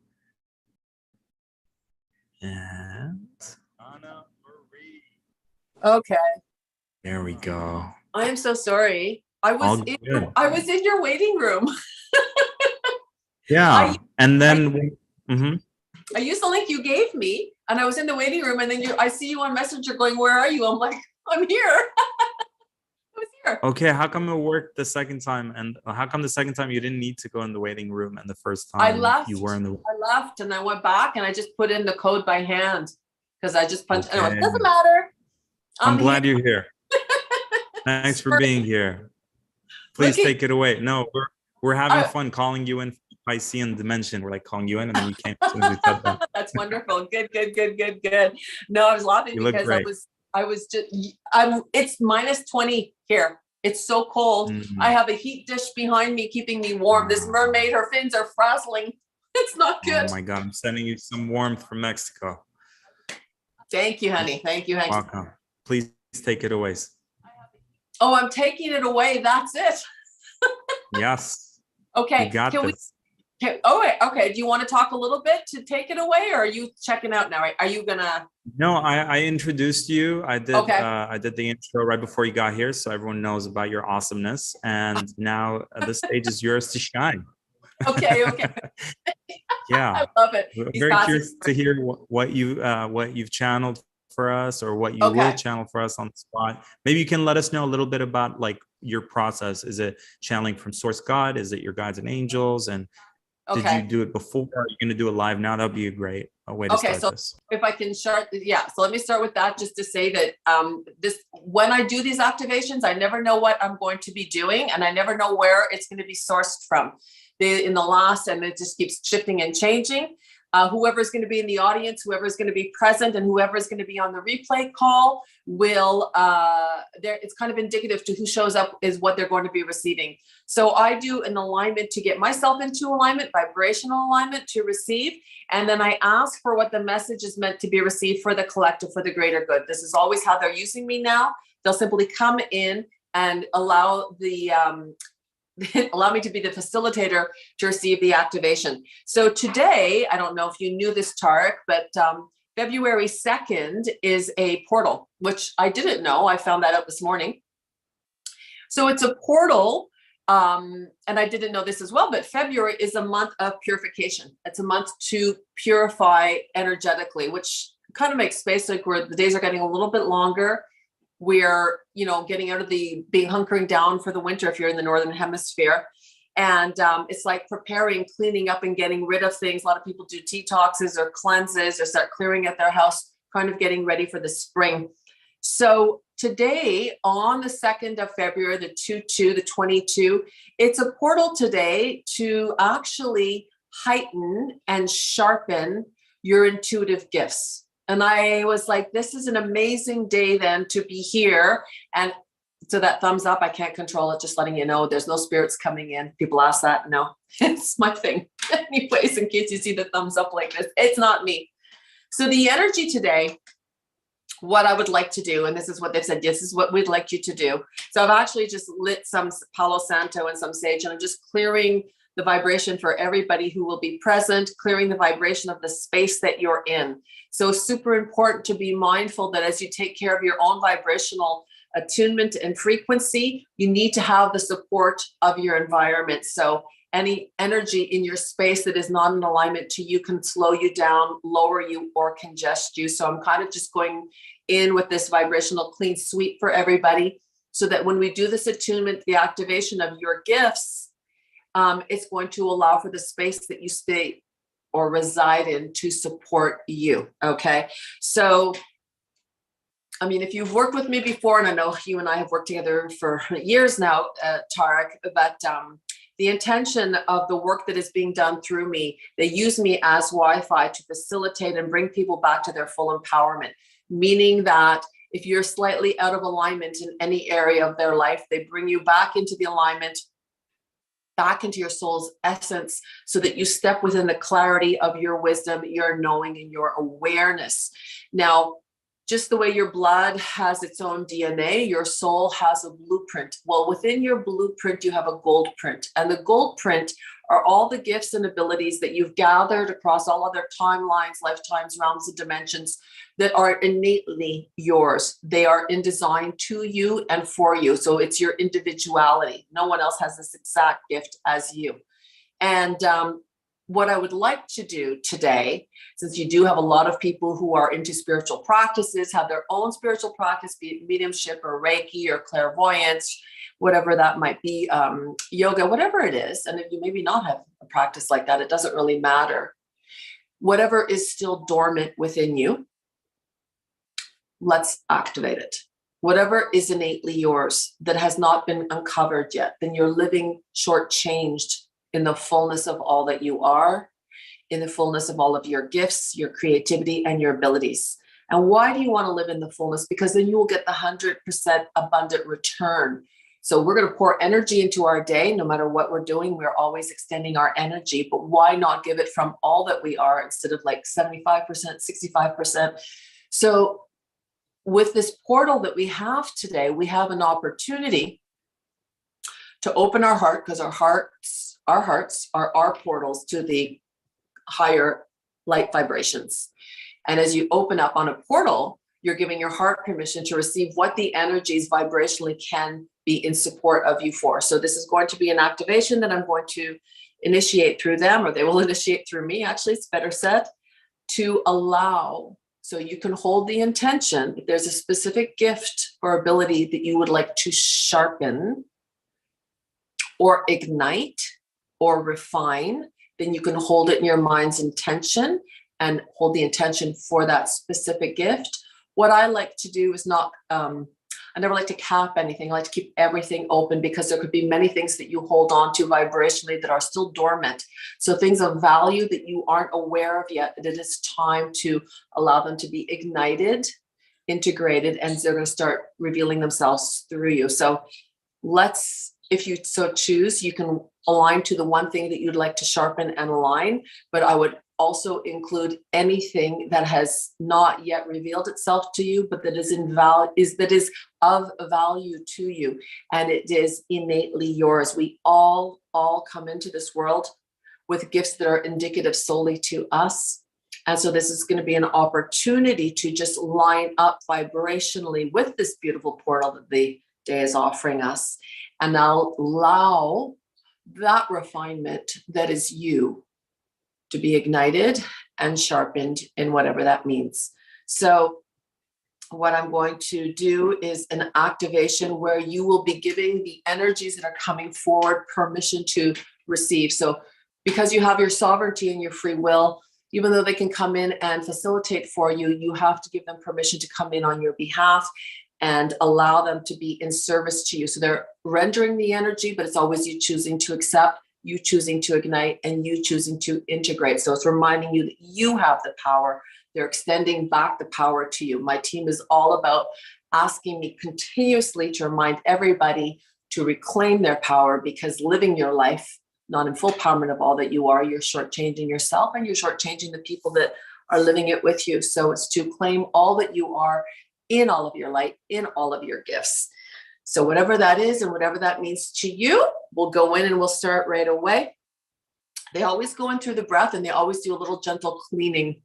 Also to just remind everybody who is here receiving, and or if you listen to it later on the replay, energy is always fluid and it's always transient. So whenever you receive this, whenever you fall onto this, that's when it's meant or ready for you. And if you were to play it again 2 weeks time, 2 months time, 2 years time, wherever you are at that time vibrationally, then you'll receive in the alignment to where you are at vibrationally. So it's always in alignment to you. So my intention is to never take you outside of your comfort zone, but to align with what you are capable to receive now, so that it can be truly in service to you and not overwhelm you in any way. So these are really timeless activations, and I can tell you, because I do a lot of them, they're very potent. So I'm going to ask you to be mindful after doing any kind of high vibrational activations, to drink a lot of water to stay hydrated. We need water to keep our electric energy connection, and to sleep if you need to. Sometimes they can knock you out, and if they give you a lot of energy, then that's great. But just listen to what your body is going to ask of you after you receive these. Okay, so here we go. We're going to begin. I'm going to ask everybody, if you are seated, to make sure that your feet are on the ground, so that there's some kind of a grounding cord that we can use. I'm applying it anyways, vibrationally and intentionally, but I'm going to ask if you can. It's just going to support you and support what you're going to be receiving through your central column. We're going to go in through the breath, and we're going to clear and release through the mouth. So the light energy will coming through the crown chakra. It's going to activate right away the pineal gland. It's going to be activating the third eye. They're already showing me the throat chakra, higher heart, and solar plexus. So these are the meridian points they're going to be working on. And of course, the heart, which is the portal. So it's like how they're showing it to me is almost like, like all the wiring to support the big cable. That's the heart over here. This is how they're showing it to me. So they're going to come in with a very gentle clearing. We're going to do the opening prayer. And this is where you're giving them permission to step in and be in service to you on your behalf. And then they're going to start to do what they're here to do for you, giving yourself permission to release and let go. So with the breath, give yourself permission to soften, to release, and to let go. The more we soften, the more we can release, the more we can release, the more we can receive. So it's a really beautiful exchange of energy. Yeah, and try to stay out of your head, okay? Just allow what is meant for you. So if you don't know what it is you want, just call in your higher self and say, whatever is for my highest good. We're going to do that. Okay, fine. So everybody take a nice deep breath in through the nose and then out through the mouth. We're just going to do a nice rinse on everybody. Again, a nice deep, deep, deep breath in through the nose, out through the mouth. And I'm going to keep my eyes closed because I receive much better with my eyes closed. And so again, we're going to do a deep, deep, deep breath in. And this breath, we're going to hold it, hold it, hold it. So you're going to allow your lungs to expand, expand, expand. And they're bringing in the crystalline diamond light energy. So this is a Christ consciousness. It's a very high vibrational energy. It's very purifying. It is purifying, and it's loving. So the power is the love, but the purification comes with the white light underneath. It's gold white light. And then just breathe out, breathe out, breathe out. So this is going to be giving your physical body permission to just release and let go of the carbon densities, the energies, anything that might feel stuck, anything that could be lowering you or depleting you or not allowing you to step into all of your light, all of your gifts, and all of your abilities, conscious or subconscious. So it's going to be a very gentle rinse and clearing, and then they're going to be making the connection. So again, they're asking to take a nice, they're bringing in a big circular golden circle. So, and this is going, backwards, forward. So it's going backwards. So this is clearing out and cleaning up things that are from behind, past lives, past lifetimes, past timelines that are no longer in service to you. So anything that could be stopping, blocking, or congesting your innate gifts and abilities, or that did not feel safe to come back and reclaim all of your gifts and abilities, or wasn't safe to be seen or be seen as me in all of my abilities. There's a lot of that coming through right now. So whatever that is, just allow it, give it permission to be blessed, healed, cleared, and transmuted. Take a nice deep breath in. And so it's all going to be through the breath. Taking a breath in to receive the golden divine light energy, and then allowing through the exhalation the release of what is no longer yours. So your body has its own natural intelligence, and it will never release anything that will still be in service to you, but it's very quick to clear and clean out the densities of emotions, sediment of emotions that just don't serve you anymore. So allowing it just to be blessed, healed, cleared, and transmuted. They always like to do a very nice cleaning, and actually they're going right in to do a frequency alignment. So this is just, we've been bombarded. I know a lot of the electromagnetic energetic fields are like, been going crazy for the last month. January is crazy. And so there's been a lot of boom, boom, boom on your nervous system, your central system, but also in the frequencies are kind of been moved around a little bit. So they actually want to do a frequency alignment for everybody right now. And what they're saying is this is going to allow for the facilitation to receive with greater ease, greater ease, greater ease, greater ease, greater ease. And so anything that was disrupted, discord, disconnected, or a feeling of disconnect. Yeah, okay. Oh, there were, okay. So they're just doing a really nice realignment, rebalancing, realignment and rebalancing, realignment and rebalancing, and they're bringing the cords up. They're showing me they're bringing them all out. So there's a lot of cords that are going to be, not cords, sorry. They're showing me them as energetic streams of light. That's what they're calling them, energetic streams of light. And they're being automatically connected. So you're actually like an antenna, and you're going and connecting to different planetary support. So this is the intergalactic and the interplanetary and the planetary beings of divine light energy that are here. So this feels to me like it's lifetimes that you've had in the intergalactic. And so it's family cord, not cords. What are they calling that? Yeah, it's feels like they're casting a line, but it's you that's casting it. So you're reconnecting to family ties that are outside of the world. So the intergalactic, the interplanetary, and they're saying and beyond. They're going and beyond. So this is very high vibrational energies. Always in alignment with the Christ conscious divine light energy. So I'm going to take a deep, deep, deep breath in. All connections that are meant to be made are made for your highest good, always within the parameters of what you're capable of receiving. Calling in your own team of healing masters, guardian angels, and designated light workers to step forward on your behalf and be in full service to you now and forevermore through your own free will and the sovereignty of your soul. Asking for the violet flame to be integrated from within, allowing for the purification and transmutation of all that is no longer in service to you, thoughts, worries, fears, or emotions, and asking for the intergalactic support of anything that is no longer yours to be burdened with, anything that is lowering you, depleting you, and not allowing you to step into your light, claim your light, align to your light, the gifts and the creativity and all that is yours, and all of your light in your innate wellness, well-being, connected to the truth, the beauty, and the light that is you, and realigning and reconnecting to the wisdom of all that you are here to live, express, and experience through your soul's essence and soul's intention. So they're coming right into the heart chakra. It's like they just opened up this giant bay window. It's all white, like white, like it's got a spotlight shining right into. Okay, so it's shining right into the heart. And it's illuminating. It's illuminating. So it's things that were lost, things that cannot be found, things that I thought they were lost, that I could not find, that I could not see, I could not feel. So they're illuminating your heart, so that everything that is there, everything that belongs to you, all that is meant to be in service to you in this lifetime, because you can hold many, many, many gifts and abilities. They're not all meant to be utilized. You can if you want to, but there are specific ones that are intricate to this very specific lifetime and timeline. So if you know of any specific gifts that you'd like to amplify, that you'd like to illuminate, that you would like to sharpen to be in greater service to you and your journey here, you can hold the intention of what that is. And just breathe it out.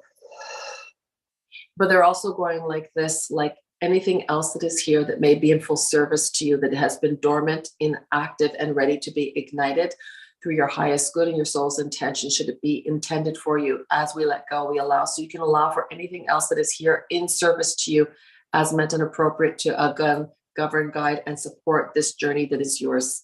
So you can say, yes, I allow. And I love it. They're bringing the circle forward. So this is going into the future. So from this moment onward, this moment onward, this moment onward. So allowing it to be integrated, balanced, and harmonized. And allowing all that is me, all that I am, in all of my light, in all of my truth, in all of my wisdom, all of my gifts, and all of my creativity, and allowing the abundance that is me to be raised up into the volume and the illumination that I am here to shine my light in and out of. Coming through and out, coming through and out, coming through and out, giving myself permission to be seen. Sharpening my awareness, my understanding, and the clarity of the vocation that I'm here to live in my full light. Beautiful, beautiful, beautiful. There's a very playful energy coming through. It feels like little tiny spirits. They feel like fairies. Yes, fairy energy. Fairies are very light. They move. They're fast, fast, fast. Bing, bing, bing, bing, bing. And they're kind of just coming in and resetting, realigning, reintegrating. They're very playful. You're going to feel very joyful and very light after this activation, they're saying, because when you open up doors to creativity is a very high vibration. It also lends a great amount of clarity. So how they're saying this may also be of benefit to you is that if there's a place in your life where you have been feeling stuck or stagnant in, and then there's an underlying capacity that is meant to be ignited and push that through. It's like they're showing me sprouts coming out of the earth and then knocking that out. So if you have these places where you have felt stuck, congested, unable to see, not having the clarity, not having the direction, not having the course of action to take, this is being cleared as well. So as we connect to the creativity, our soul, and all of our gifts and our abilities, and those that are meant to be sharpened and highlighted. Thank you. It's good. It's good. It's good. It's good. Everyone's getting a really nice rise.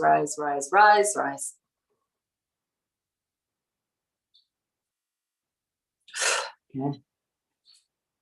And what is meant to be uncovered, what is meant to be understood, what is meant to be revealed, and what is meant to be returned for my greatest and highest good, I allow. In the truth and the beauty and the light that is me, all that I have gathered across all of the timelines, lifetimes, realms, and dimensions that are intended for this very specific lifetime timeline, in the beauty and the light that is me, for my greatest and highest good.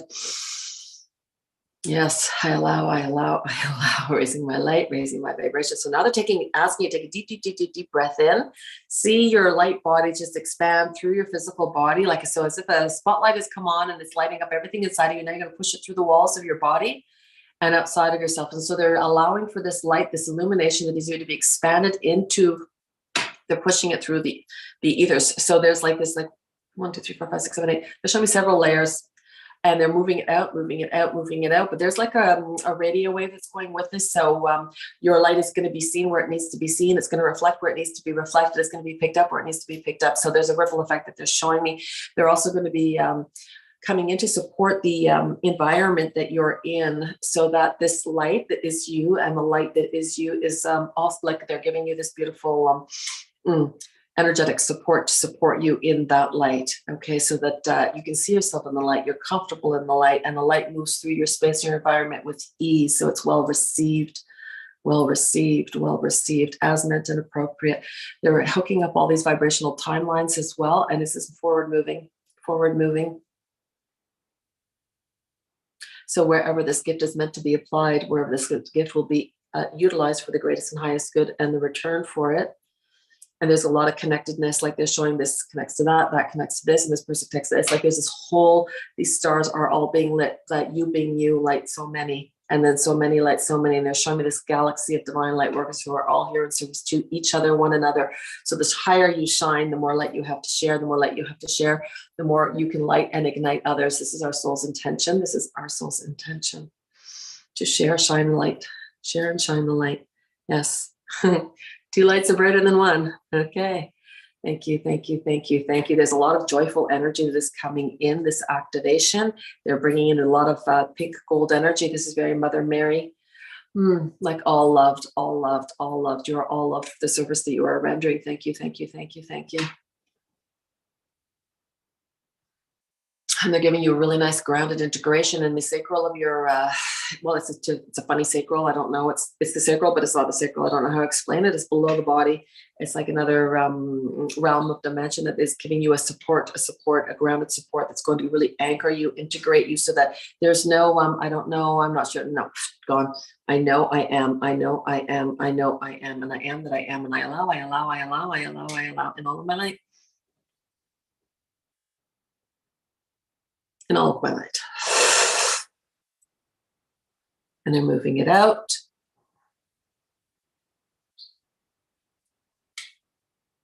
And that's it. This is impacting, I'm going to tell you, they're showing me it's impacting shifting family bloodlines. So it's going to be like a shift, okay?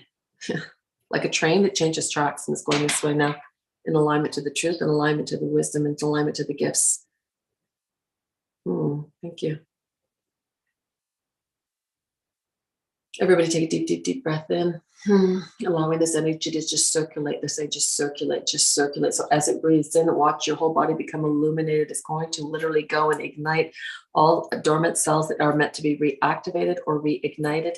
Some may open up right away, boom, like a light, and others may be just going through germination, so ready to be revealed in future time. So both are being done at the same time. You need to be drinking a lot of water. Everyone's going to need to drink a lot of water after this. So it's acting as the current, the energy current to keep the connections and keep the alignment and keep the vibrational support that you need for the physical body. So you don't dehydrate. Thank you. Okay. Breath in again. And just allowing for the receptivity to receive as meant and appropriate. Thank you. Just saw these two beautiful golden dolphins show up. They're like, they were called in. They could feel the, they're funny. They could feel, they're just coming in. They're sort of like, oh, what are they doing over here? They just kind of popped in and looked around and then off they went. Really cute. Golden dolphins. Okay. They're bringing it all back in. So they're allowing for this integration and the portal that was activated through your divine's intention, through all that you're meant to be realigned with, reintegrated with, sharpened, ignited, refined. Okay. They're bringing it back in, that it feels good. It feels like you're back in your body. And now it's going to be integrated in exactly the way it's meant to be for you through your own soul's intention, whoever that is. Okay, there we go. Clear it up. It's safe. It's safe now. There's somebody that's like, I don't feel safe to be seen. It's safe now. It's safe for you. Trust. Okay, just clearing that. That was clearing. You're clearing for a lot of people though, so good. Thank you. And they're bringing some violet light on your throat chakra to just allow that to be healed because it's old trauma. It doesn't even belong to you now. So it's disturbing your frequency though. So we're just going to do this very quickly. So anyone else who's holding on to old trauma in their throat, they feel blocked or they cannot articulate the way in which they would like to share, express themselves in their truth and their divinity and their light, they're going to be clearing this for everybody. Okay. See, so whoever was that, look what you're doing for everybody else. Thank you. And they're putting in this, there we go, the dolphins. They're putting in this sonic wave to allow you to stay calm, grounded, and centered when you choose to speak and express yourself. As long as you know that it's from your highest place of awareness and wisdom, you're fine.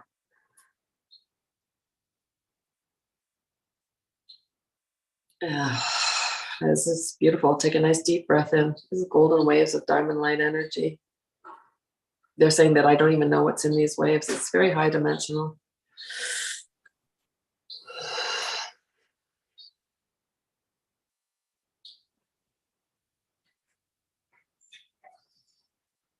Okay.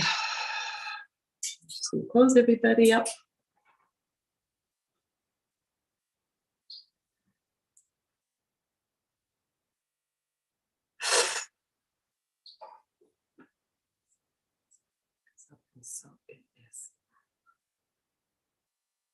Thank you, thank you, thank you, thank you, thank you. Good, we're good. We are done. Wow, look at that. It is 3:30. I mean, Tarek, you're gonna love me today. I did it online and in time. Okay, if you have a glass of water with you, I would ask that you drink some now because you're going to be moving a lot of this energy. Always when we do these activations, they're going to make you thirsty. All right. Make sure everybody comes in. They're going, people are feeling dizzy. So just make sure you come in, come back into your physical body, like bring all the energy and bring it back into your center. Take all the energy, bring it back into your center because I'm feeling people are feeling lightheaded. Just cap that. And then close and seal, and we're just going to put a seal right on the solar plexus, allowing for all to be integrated in perfect timing. Take a deep breath in and bring your body back in. Feel it coming in together. It's better. Okay, good. Okay, Tarek. Come back on, honey. That was beautiful. Did you like it? I loved it. Great. I actually felt so much lighter. I was feeling a little heavy earlier today. Okay. Just like pushing through warrior energy. And then when you did that, I just started being giggly and like being silly and light. And just mentioning those dolphins like lit me up. Yeah, they kind of just came by. They kind of looked in and then they were watching and then they took off. But as soon as they took off, it was their sonic energy they were using on the throat chakra. Okay. It's incredible how fast dolphin energy. I use them. Well, I don't use them. They come in and facilitate these scans that I do. They just kind of come in, like when you scan your groceries at the grocery store, mm-hmm. They kind of come in with this gold barcode and they go right down the body and they just show me things that need to be scanned or cleared or released. And I just ask the person to breathe and boom, boom, boom, boom, it's gone. They're insane. Beautiful. Yeah, it's crazy. Well, all this that was so powerful. Pardon me? That was amazing. That was just so amazing. I want people to know how to reach you because you were an invaluable resource, friend, connection in my life. There were times where I was just so hit with negativity and heaviness and entities and attacks. And I was just like stuck in this heavy energy and connecting with you. And I was doing it this morning when you call in the light and bring it down through your chakras. So you have so much to share. You've got so much power, so many powerful resources. How can people reach you? They could reach me. So I actually included it. So I don't know if your assistant has it. I had put my email. If you could just say it now. Okay. Yeah. I have to look at it because I don't even know what my own. I don't go on my own page. Yeah, I'll tell you. Tell me which platform do you want people to follow you on? Instagram they can follow me or on Facebook? Instagram is the one that they can follow on, and Facebook. I do a lot of. I just started. They actually just got me starting to do these clearing, vibrational energy clearings that they want me to do more of. I'm going to be doing another one a little bit later because of the portal for today. Got it. So on Instagram, your name is Donna, Donna, Marie, no space, Marie, .medium, as in a channel. Yeah. So follow donnamarie.medium on Instagram and on Facebook, and she'll continue to bless your life in many ways. Can we please send gratitude, appreciation, and love and prayers and whatever else that you can send Donna Marie's way? Merci beaucoup. Thank you so much. Enjoy your hot Mexican life there, buddy, because we're freezing our little fins off over here. Well, send me some cold. I'll send you some heat. Okay. All right. Love you. Bye. Take care. Thank you. I get by with a little help from my friends. Oh, okay. I believe Dan is with us. Let's check in. All right. Oh, Salome, beautiful. Hello, beautiful Hi. brother. Good to see you. Good to see you, sister. Long time no see. I want to introduce you with your bio. Give me 1 second. I love your background. Thanks for being here with Yeah, us. sure. Thanks for inviting me. I'm super happy, super excited. Glad you're super welcome. And the tarot reading I did with you was a game changer and a life changer. And I'm sure I can tell you're so passionate about tarot. You gave me so much information last year. And yeah, let's take it away. So here we go. Perfect. Salome was born in Querétaro. Querétaro. Querétaro, yeah. Querétaro, near San Miguel de Allende. Allende, yeah, in San Miguel. Allende. Because a lot of people know San Miguel, that's why I put it. Okay, San Miguel, thank you. And all her life felt a little weird until she went to live in Tulum for 3 years and found amazing people, including me, that loved to talk about mystical things. She was working as an architect, and then she remembered from other lifetimes about tarot and hypnosis. She's now working as a hypnotherapist for clearing the magnetic field and to remove the programs and the negativity from scratch. She loves from her heart to be here and all wishes to co-create from her heart in her life. Yes. Thank you so much for being here with us. You'll be doing a tarot reading for 2023. That's right? Yeah, right. That's right. But I wanted first to tell you about the numerology and tarot and how you can get what each one is doing this year. So you can always. Before you do that, I'm going to be right here in the background. If you need anything, shoot me a message. It's all the stage is yours, Queen. Okay, perfect. Thank you so much. Tarek. Okay. Okay. Hello to everyone. And I wanted to tell you about how can you get the card for each year. So right now we are in 2023. So what we do is make assume. So we assume 2, 0, 2, and 3. And we get 7. So 7 is a chariot. And you can Google and everything. I think tarot, everyone should start learning tarot because it's the language of images. So it's unbelievable.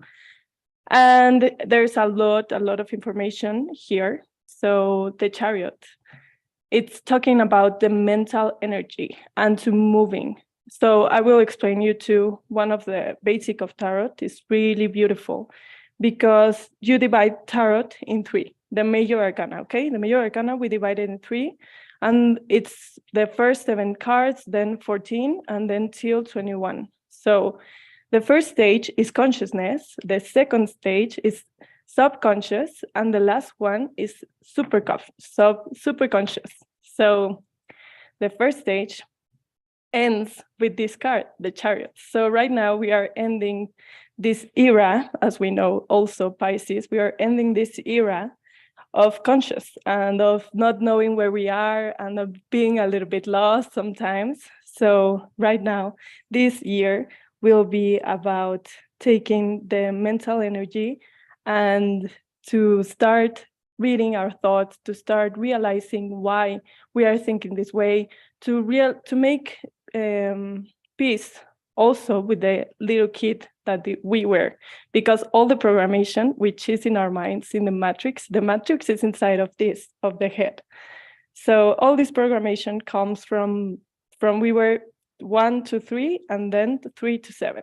So we will start to see how this took influence in us. So this year is the chariot. And also, if you see the card, is the Phoenix, which is light and darkness. So we have been knowing what we're doing. I know the conscious is elevating and everyone is doing their part, but right now we have to understand that light is also dark. So we have to to make peace with darkness and with light and know that it's the same things and it's the same energy. So in this card, they are like fighting, like they are not very happy to be, the chariot is lead by these 2 Phoenix. So now we have to start realizing that nothing is wrong, nothing is bad. This is a programmation. So this is a card. So also, like, if you want to know why you came into this life and what you have to work, you can do also the numerology as your birthday. For example, mine is 13th of September, 1997. So what we do is also assume everything is 1 plus 3 plus 0 plus 9 plus 1 plus 9 plus 9 plus 7. So everything assumed is 12. So I came to be the hangman. And also you can get yours, and this is your card for your life. So what the hangman means, which also is a coincidence because today's portal is also the hangman. If you assume 2 plus, well, 2 of February, so 2 plus 2, and then 2023, you get 12, so hangman. So hangman is also letting go of the victimism and start changing and realizing the sun is inside of us. So how we do this? By hanging ourselves in a tree to observe life and to see what is happening outside of us, and realize that if we want to see the beauty of life, we have to see first beauty in ourselves, because we are mirrors also. So to see a beautiful flower and see it like, wow, a million of universe, you have to first go inside and see the million of the universe inside of you, the infinite. Sorry about my English. I'm Mexican, so I'm doing my best. So also, I told you about this birthday because you can do it by saying, like, changing the year you were born. I was born 1997. So you change this to 2023. So you assume your day of birthday, your month, and then you assume the year, which is 2023. And you get the card that you've been working during this year.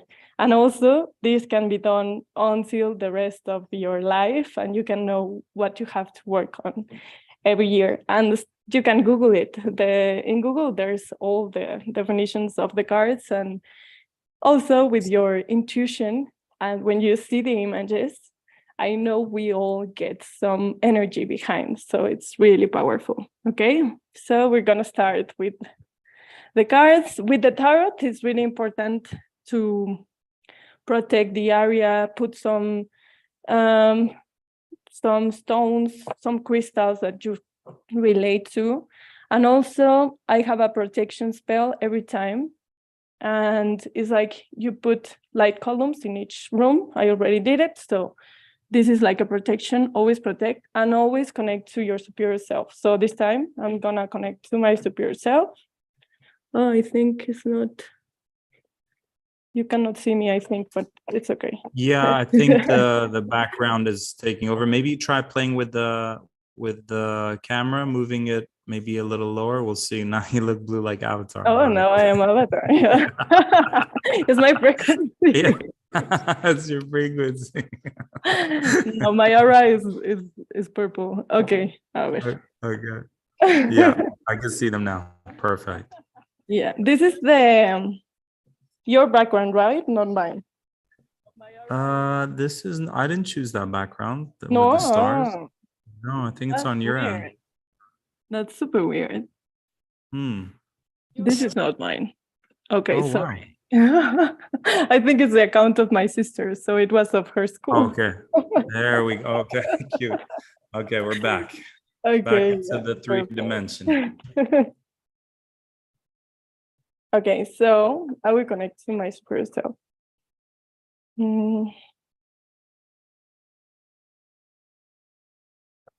Solamente Alba solo me atreverá. So, Tarot, please show me some prediction for the humanity.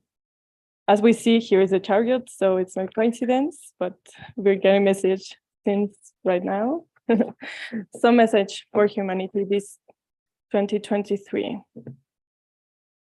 And also I wanted to tell you that Aquarius, which is the era that we are entering right now, is the star, is linked to the card of the star. So this star is like coming back to know that we are in charge of ourselves, of our health, also of gaining hope again in life, in what is there for us to experience. And also it's like the star is naked, so it's like get naked all the time, but not only like get your uniqueness and know what is unique about you. So it's really good. Okay, so first we start with what we were saying. So justice is talking about divine justice.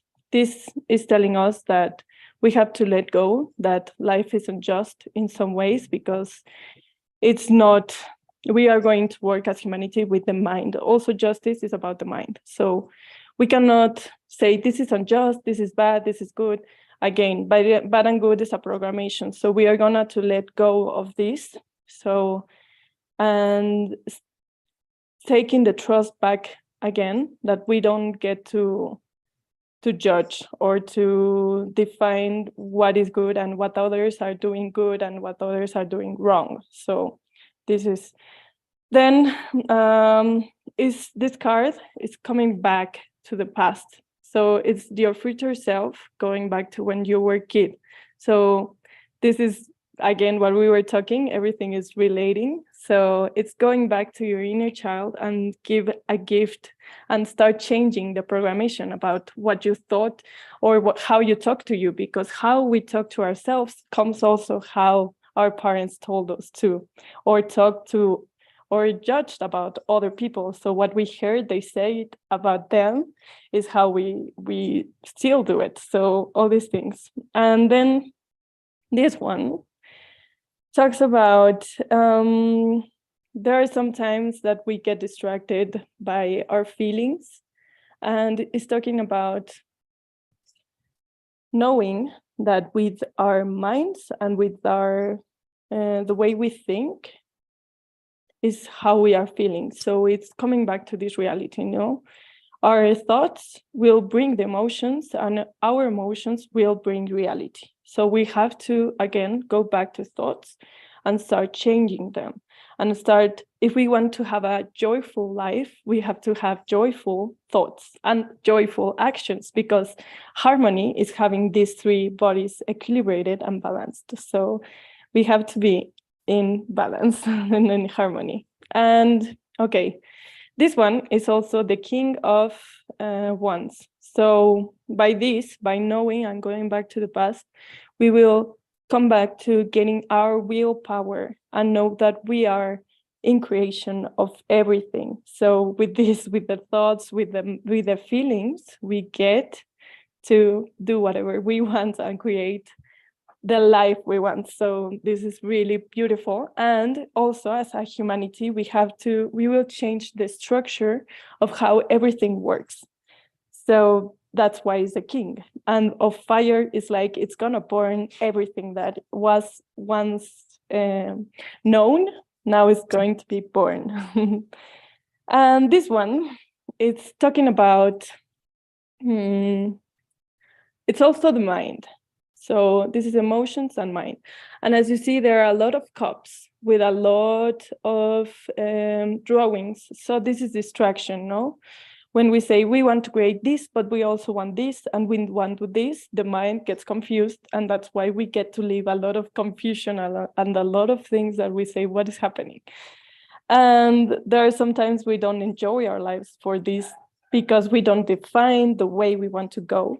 So this is dear.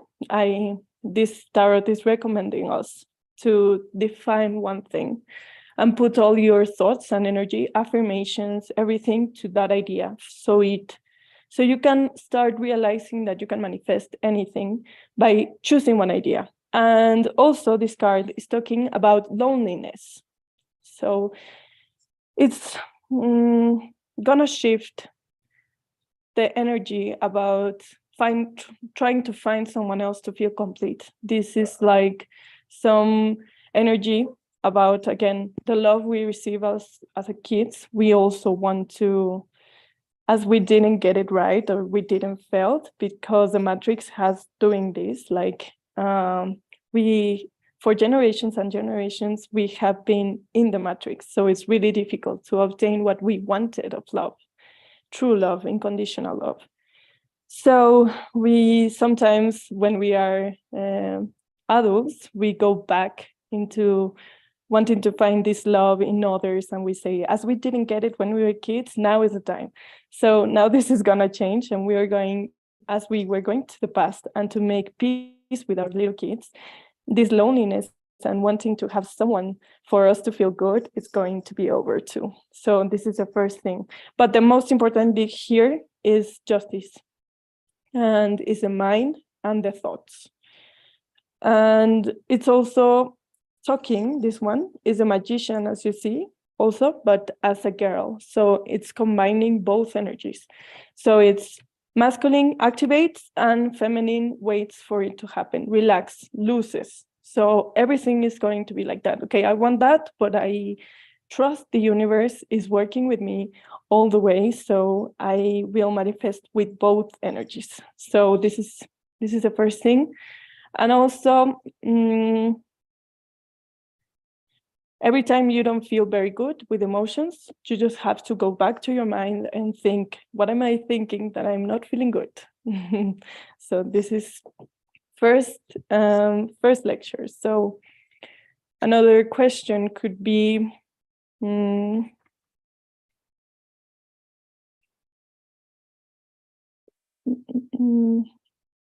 what is another message for evolution? What new gifts humans will have, okay? What new gifts humans will have in this 2023? Because we get a lot of gifts that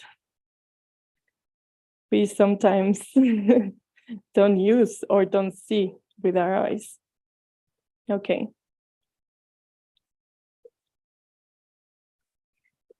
So, okay, we got the moon.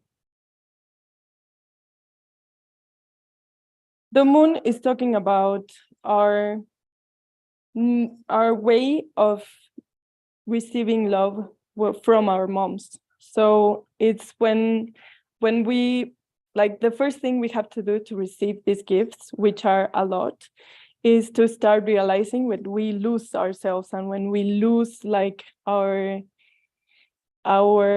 temper and our emotions start like getting crazy. That's why the wolf is here. So we have to realize when this is happening so we can start to control this. And the gifts, it's really good that this card appears because it's like fire again, fire energy. So what I'm receiving right now, it's talking about new powers of connecting with the elements and trying to get the energy from elements. Right now, like these stones are earth. So try to meditate with fire, with water, with earth, and with air also, because all these elements are in us, in our astral card, and are always in work with us. So always around in our spirit and in our magnetic field are these elements. So if you feel like you don't have a lot of project or you don't feeling like a lot of energy, you meditate with fire and you feel fire is like around you and you're inside of the of the fire. And then with water, every time you drink water, you have to program this water and say that it's gonna be good. And also when you get into the sea and all these things, it's gonna start sending all this information because water is programmed. So all this information comes with water. So canalize with water inside of the shower, everything. So this is also talking about canalizing with the water. So this structure that we have been seeing, it's sometimes behind, like, well, you see the structure of the king, it's on water. So it's gonna start trembling also how we manage society. So, and coming back to our dreams. So this year is completely about meditating with elements, and also coming back to when you were a child and reconnecting to your dreams and what you wanted to do, because we are gonna start to manifest very fast. Connecting to the reading on top is manifesting very fast, and what your dreams that come from when you were a child and everything you wanted to do, believe in you and you will achieve it. And this one is faith. Is the Hierophant. It's also linked to Taurus, so it's also beautiful things for us, and to know that we deserve beautiful things. So it's also linked to the little kid, and to making peace with him every time you go to a mirror and every time you do anything. Cheer up and be always happy and laugh with your little kid. Also meditate with your little kid. So these are the new powers that are coming. And also I am getting the North Node, the stars. Good, yeah, we're getting this. It's also linked tarot and astrology, so everything is in tarot. So if you want to know astrology, you can also enter through tarot, because each house is ruled by a card, so everything is linked. So this one is talking about, this is gonna be happy, but it's telepathy. So we're gonna have telepathy between us and also with animals. And this is gonna be very happy. We can connect to dogs, to horses, and they will start also giving us the information we need to make the change in our minds. But first we have to make peace that with ourselves, with our little kid, with our egos also. This is a message that are telling me to say to you. We all have to work in our egos, okay? And this is important, so because in our heads we have a lot of noise or a lot of voices. So we have to start identifying which is the ego, which is the intuition, and which are your guides, all this. So first, these animals will talk to us for us to have more information. Okay, what is one last message for this beautiful session about 2023? One last message.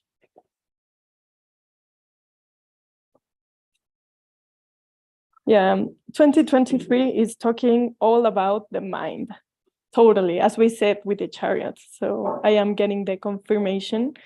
It's talking about the mind, the emotions, and also new ideas, new spontaneity. So start doing spontaneous things, because these spontaneous things is gonna connect you to the intuition. So this last message is try to rest a bit, because one of the programmation things is that we have value because of what we are doing or what we are, like architect or lawyer, whatever, no, what we are, titles and all these things. So try to give it a rest to what we're doing and start gaining your love inside of you. And just for being alive is all you need for you to have the most beautiful value. And start resting, start enjoying a little bit. This is a card. It's like rest and see your mind, because this is, for us to change, we have to go inside of our minds. So the Fool again is talking us again about the little kid. So this is very important. And to take leaps, to let go fear, because we have nothing to lose. We are alive, and we always think we are gonna lose life or we are gonna get dead. But this is not true. The universe is with us, and we can jump anywhere we want, and nothing will happen. So start taking these leaps and start jumping everywhere you want. Anything you feel like doing, do it. So, and also start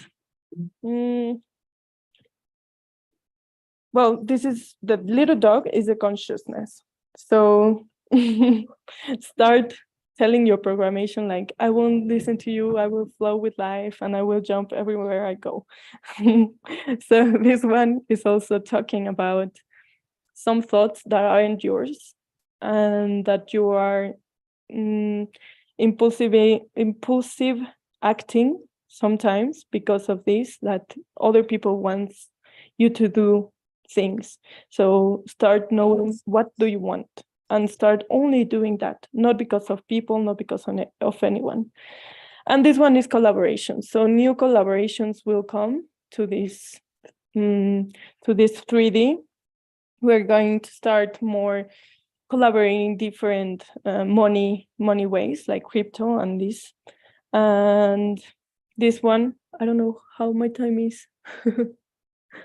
Okay, this one is talking about the no regrets, and the thoughts don't have a weight anymore. So if you see these ones are the thoughts, the mind. So espadas is talking about the mind. So they are in a boat and they don't wait. They don't put the boat. So that this is because we don't judge our minds and our thoughts. We just see them and we just act normally with them. Okay, so how am I going? Okay, so in this lecture, we get the major arcana we got is Justice, the Hierophant, the Moon, and the Fool. So like this, all the other cards are the gossip cards, but the main things in this year is the mind, how we received love from our moms, and this is connected how we give love. So we're going to start and to forgive our moms and to start seeing that they did the best they can because they were in this programmation. And then the Taurus, and then at the end, the Fool, go and take the lead. Okay, Tarek, I think I'm fine. Thank you so much. I was taking so many notes, and yeah, it's interesting because I pulled one card today. Salome, look what I pulled. You can't see it, but it's the Aries card. Isn't it the Aries card? Fool? Yeah, the Fool. Yes, and Yeah. it's the Uranus card also. It's linked to Uranus. Card as well. Yeah. Okay.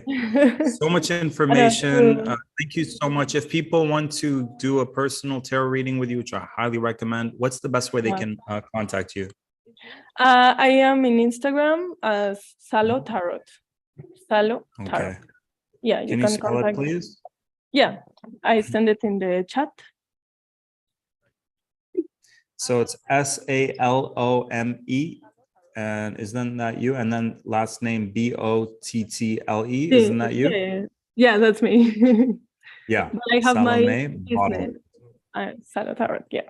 And then there's Salo Tarot. Okay, so at SALOT, so at SALO, and then the word tarot, TAROT. Yeah, right. Yeah, Salome. My complete name is Salome. Salome.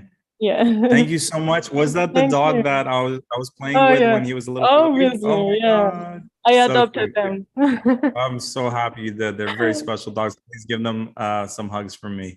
Oh yeah, sure. Okay, thank you for the invitation. You're very welcome. I would love to have you in future full moons and new moons and things like that. Can we all, everyone watching, whatever time you're watching, send a big ball of gratitude, love, appreciation to Salome for taking the time to share some amazing wisdom with us. Thank you so much. I appreciate you. Tarek, and thank you everyone. I send you a lot of love. Bye. Thank you. Bye. Appreciate you. Oh my God. All right. Let's keep it moving and grooving, guys. One of my favorite human beings on earth, a man who changed my life, Daniel John Hanneman. During a time when I was stuck in my business, going in circles, I was like barely getting by. I met this beautiful, bright light of the human being. There's a Leo heart, changed my life, helped me believe in myself more, helped me own my value, charge my worth. And I've been blessing that forward to every single person that I connect with. Once in a while, you'll meet someone where you might be resisting it. And the bigger I resisted it, the more I knew there was something huge for me on the other side of that resistance. And when I finally gave in and said yes to receiving support, my life transformed, and I was able to make thousands of dollars for my healing practice and help thousands more people step into their value and charge their worth and experience more freedom and empowerment. And yeah, I always, when I do my gratitudes, include you. So let's get into it. He is going to bless us with some channelings. Daniel John Hanneman has an extensive background as a professional counselor and certified hypnotherapist with combined business and professional backgrounds in energy scanning, energy clearing, spiritual life coaching, intuitive business coaching, channeling, metaphysics, religious science, hypnosis, psychology, motivational techniques, and personal/business development systems. Daniel unleashes the greatest hidden potential within it, game-changing spiritual entrepreneurs to rock their soul purpose and expressions of themselves on all levels of their life and business with their mindset and energy strategy tactics for proud well-being, business expansion, and expanded money success. He's going to bless us today with some channelings. Daniel Hanneman, my soul brother, thanks for being here with us. Appreciate you taking a moment for your video to connect, and please take it away when you're here. And really excited to hear your channelings. I think we have you on now. Appreciate you taking a moment for your video to connect. Let's try at least unmuting you for now, brother. All these technological glitches today. Clear. Hey. Hey, good to see you. Good to see you too, man. This has been a long time in the making. Thank you so much for your time, and forgive me for the time hiccups earlier. Please take it away, brother. I'm here for you in the chat if you need anything, okay? All right, great. All right, so just take it from there. All right, got it. Okay. Well, I'm grateful to be with everybody today, and I just have a few minutes with you today, but I do really want to share with you some of my channeling and around what I'm picking up on for the new year. So when I'm channeling from the source, from the cosmos, and my intention is really for you to gain some attunements as much as anything. So yes, there's insights, there's predictions, but also a lot of it's the energy that's just flowing, which maybe many of the people that have been on here are saying the same thing, right? But I just wanted to preface all that first. So before I do the channeling, I'm just going to get myself centered for a moment. There'll be some vocal toning, and then I'll just be speaking. Some of the light team may come in, they may not, or it may just be a source transmission. All right, well, I'm excited to share with you. So if you'll just go ahead and get yourself settled in, and I'm going to just take a deep breath here. Oh.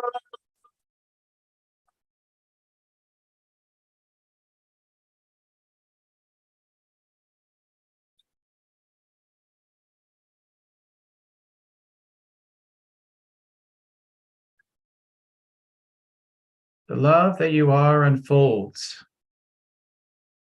For this time of brother and sisterhood calls you into the sacred arms of the divine. It may be perceived as something to push through or some sort of barrier that you're facing. No, it is much lighter than it is perceived. It's your light, your energy, when you attune right now, can easily carry you through any challenge in this new year.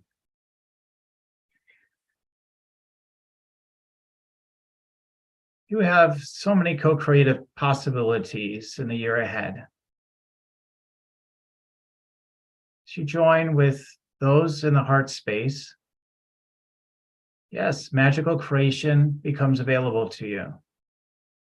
Although the world will advertise to you alternate realities, alternate disaster stories, alternate opportunities for you to experience fragmentation and fear, that you can allow yourself to remember that this is a portal this year to ever greater expansion of who you are being experienced and broadcast as your gifts and your unique purpose, and thriving at the same time.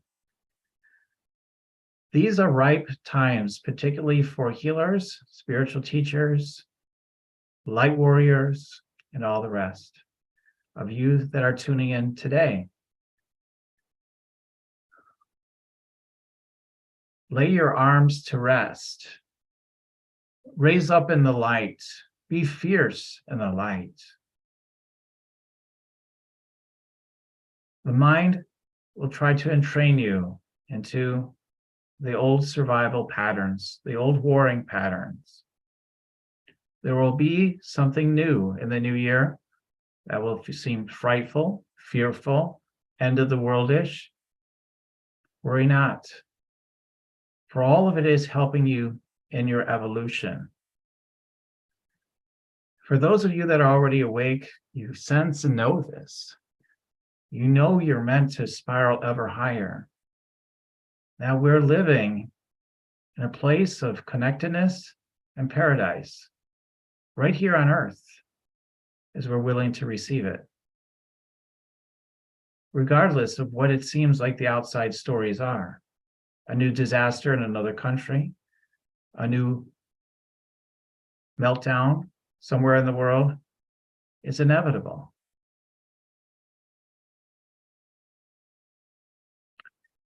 The sense of what used to be so firm and clear in your realities are quickly slipping away.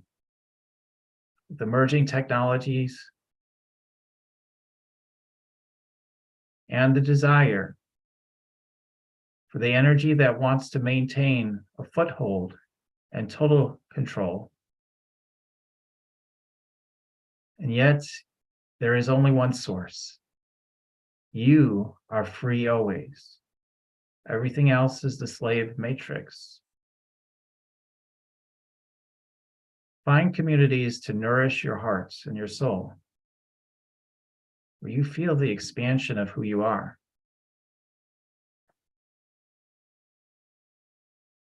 Be bold in sharing your light gifts in the world. Deepen into what might be described as this woo side.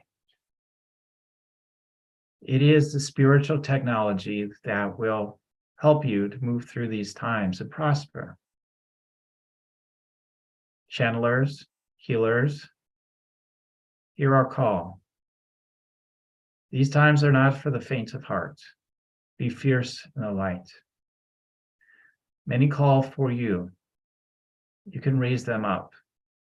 Show up brilliantly, as only you can in your specific way. Many are going to increasingly suffer. They call mightily for you.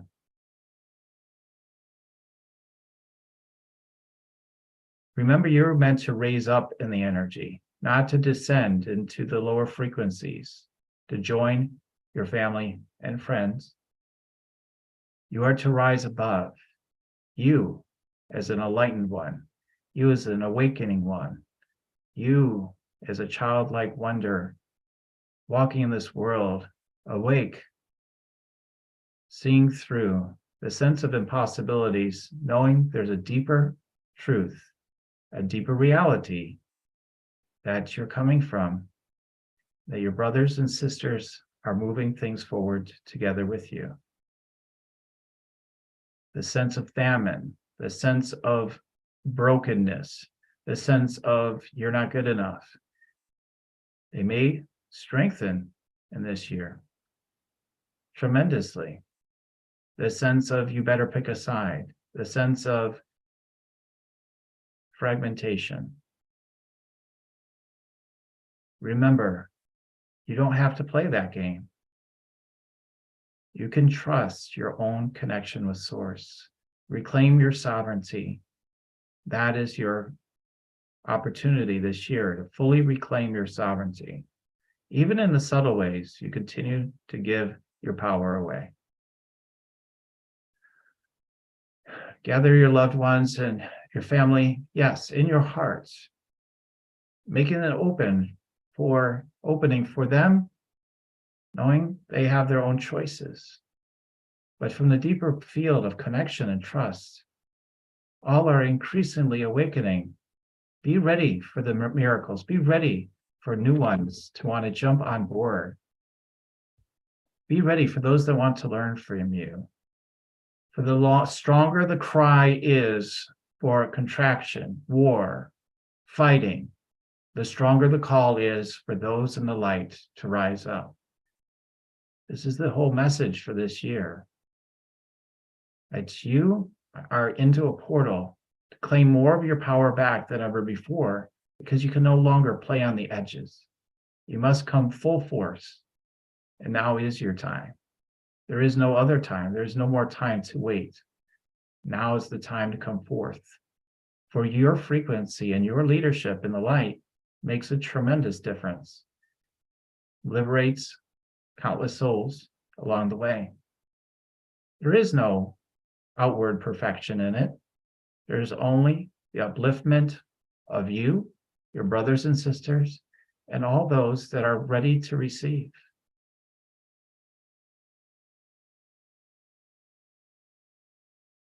Travel to sacred sites, travel in small groups, and come together in deep space, in nature.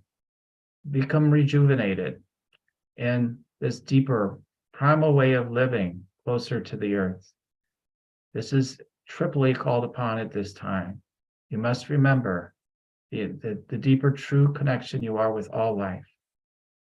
You yourself must continually refresh yourself. There's more fragmented energy that is pulling at you each day. Give your phone a rest. Give your technologies a rest. Reintegrate with the essential nature of who you are. Know you're more effective in sharing your light and your love in the world as you do so. Remember the deeper space that supports everything and everyone. It's loving you, it's supporting you always, even when you cannot see it whatsoever. Stay in the knowing. Remember the knowing. Deepen your meditations, deepen your prayers. Act as who you truly are, an infinite light being meant to lead during this time. Experience the intensity of the light. Do not shrink from it. It is an intense journey, but one that will liberate you. Give thanks every day for every step, whether it feels contracted or expanded. Lay down everything, invest everything you have in being committed to your highest in the light. Know you're well and always provided for. Let it be so. It's already done. You've already received. As you double down and triple down and give your full commitment to it. Come back home, brothers and sisters. This is Master Jesus saying, come back home, children of God. You know my loving grace and example. You can feel it in your heart. Know you're always safe and well at your core. Do not be confused. Come back home again and again. I'm always here for you. Much love. Namaste.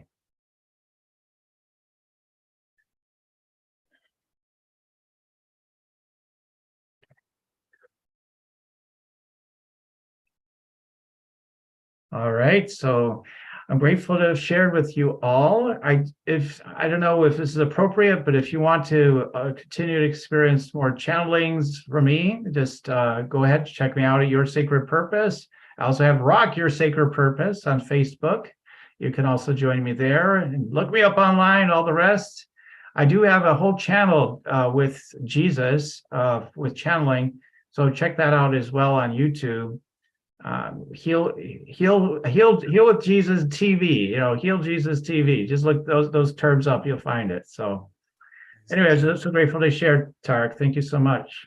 Oh, you're very welcome, Daniel. I felt like you held us in such sacred energy. I just felt very held, very loved, and you channeled the energy powerfully. And, I feel like when information is very complicated, you can tell it comes from the head, and when it's very simple, just like Jesus' words, you know it's coming from the heart and spirit. So thank you so much for that.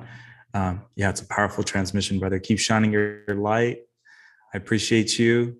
And for our audience, please follow Daniel Hanneman on his YouTube channel and on those websites he mentioned, and continue to receive his support. Much love, brother. Hope to collaborate soon. Yeah, me too. Thanks, Tarek. Thank you so much. You're such a blessing, what you're doing, everything. Thank you. And thank you, everybody, tuning in. Goodbye for now. Bye, brother. Soak that in, breathe that in. Yeah, I love our audience. I was telling Neil today how we've got a soul sister from Australia, States, Mexico, myself with Lebanese Syrian heritage, Neil with an Indian heritage. And it's beautiful that there's people from different parts of the world, and take it beyond that, different parts of the galaxy and universe, and some with different traditions and different people who resonate more with Jesus's work. And I know Cheryl is an amazing intuitive artist whose birthday was yesterday or today. I don't know how it works in Australia. But yeah, let's welcome our next guest and give her an extra special. Oh yeah, before I forget, send infinite thanks, gratitude, appreciation to Daniel Hanneman, who blessed us earlier. Send love, send him a prayer as a thank you for taking the time to bless us with his kind words. And our next guest, Cheryl Hart. Yes, that's her real last name, Hart. First of all, is an amazing soul sister I've had the pleasure of working with. I've seen her amazing artwork maybe a day after arriving in magical Australia, blown away by her angelic art. So Cheryl, known as her reading name, Xian, please let me know if I'm not saying it correctly, is an Australian-based psychic, channel, and spiritual visionary artist. She was once an accountant who never felt creative. Then in her late 20s at a painting class, suddenly was inspired to paint the Buddha. It felt like someone else was in the brush, and she clearly saw a face in a blank canvas. She has since journeyed with this presence through major illness, family separation, divorce, and has been blessed with the knowing that even when things seem really bad, we are never alone. Over the last 16 years, she's dedicated herself to sharing healing messages that have come through in her paintings and client sessions. She has worked with thousands of clients around the globe in one-on-one sessions, workshops, and retreats. At New Age festivals, she's provided clients with portraits of their angels and guides. I can't wait to get one of those, along with channeled readings. She presents regularly at local business events and expos, sharing her artwork, spiritual insights, and messages in presentations and talks. She supports business owners, helping them to bring their creative visions and intuitive gifts to life to create businesses that feed their soul. She's worked as a trusted reader and advisor on international platforms, Psychic Access and Life Reader under the reading name of Xian. She provides caring guidance, unconditional love, and illuminates personal relationship dynamics and patterns to deepen a client's sense of harmony and to provide a clear direction in times of change and uncertainty. When things seem dark, she shines a light, channeling grace and helping her clients feel connected in their everyday lives. Cheryl, happy birthday, first of all. Yes, thank you, Tarek. I am Welcome. the second baby. So yes, shout out to all the Aquarians in the house. Thank you for making the time to be with us. Yeah, please take it away. So I'm here in the background. Yeah. Awesome. Thank you, Tarek. Thank you for creating this amazing event, and thank you for the birthday wishes. I'm so excited to be here, everyone. This is a different way for me to share my work. So thank you for allowing me to be in this space with you. I have meditated a lot on what to provide and what my intention was for today. And it was beautifully timed. Being my birthday, it felt very appropriate because it was a process I was also going to go through for myself, looking at the year ahead. So thank you, Tarek. The timing is perfect, as always, with you. So when I meditated and went into channel, I went into that before I joined the session today, so I could feel very aligned to the messages that the angels wanted and were desiring to bring through for you today. And the first words I heard about the year ahead were to take it easy. And I work a lot with animal energies, and the animal energy that came through was the hummingbird. The beautiful hummingbird came through so clearly. And the words I heard were reach for the sweet nectar of life, despite what the year ahead may present for us in terms of global changes, personal growth. If we can align with an energy such as the hummingbird in times of doubt, calling on the medicine of the hummingbird will help us to find something within each moment. And I have journeyed with this bird through a couple of my paintings. And so when I saw the vision of the hummingbird, it made sense for me personally. So if you ever feel a need to ask more about it, please feel free to reach out through Tariq, and I would be happy to share for you.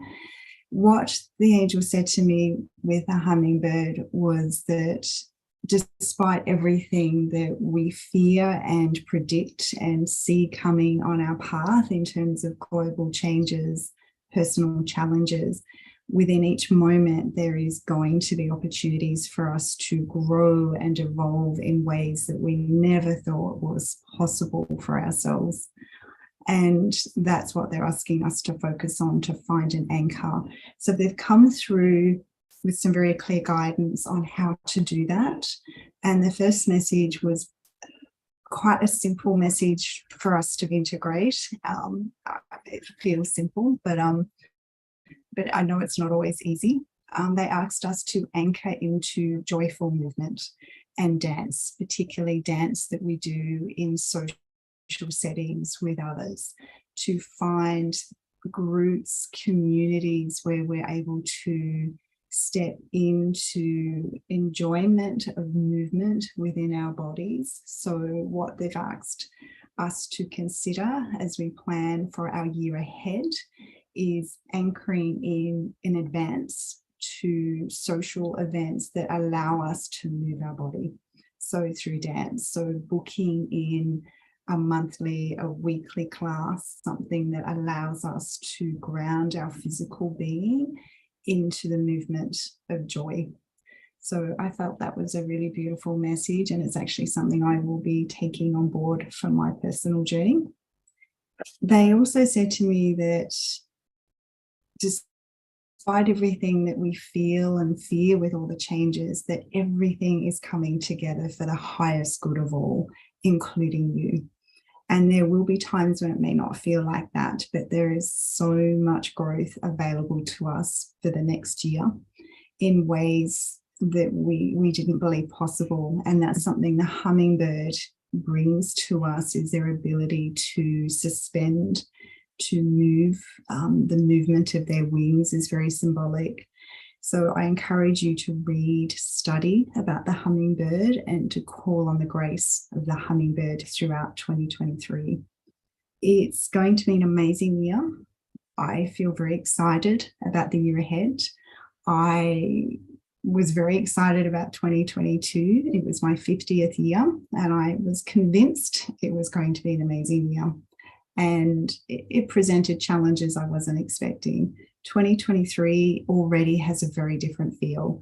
The vibration has shifted. There's a lot more clarity and a lot more ease coming in this year. So I'm very excited, and I hope you are too.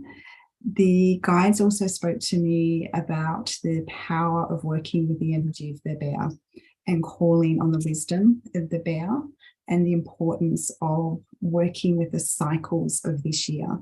They're saying to me, don't forget to move into winter and the seasons of winter and autumn.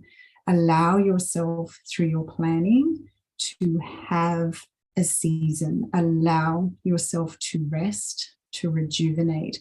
So as you're planning and preparing for the year, allow yourself permission to have that downtime, to have the time to rest, And there will be times when you fall apart emotionally, mentally, where you just feel you need to park life for a little bit and restore while you take time to regroup.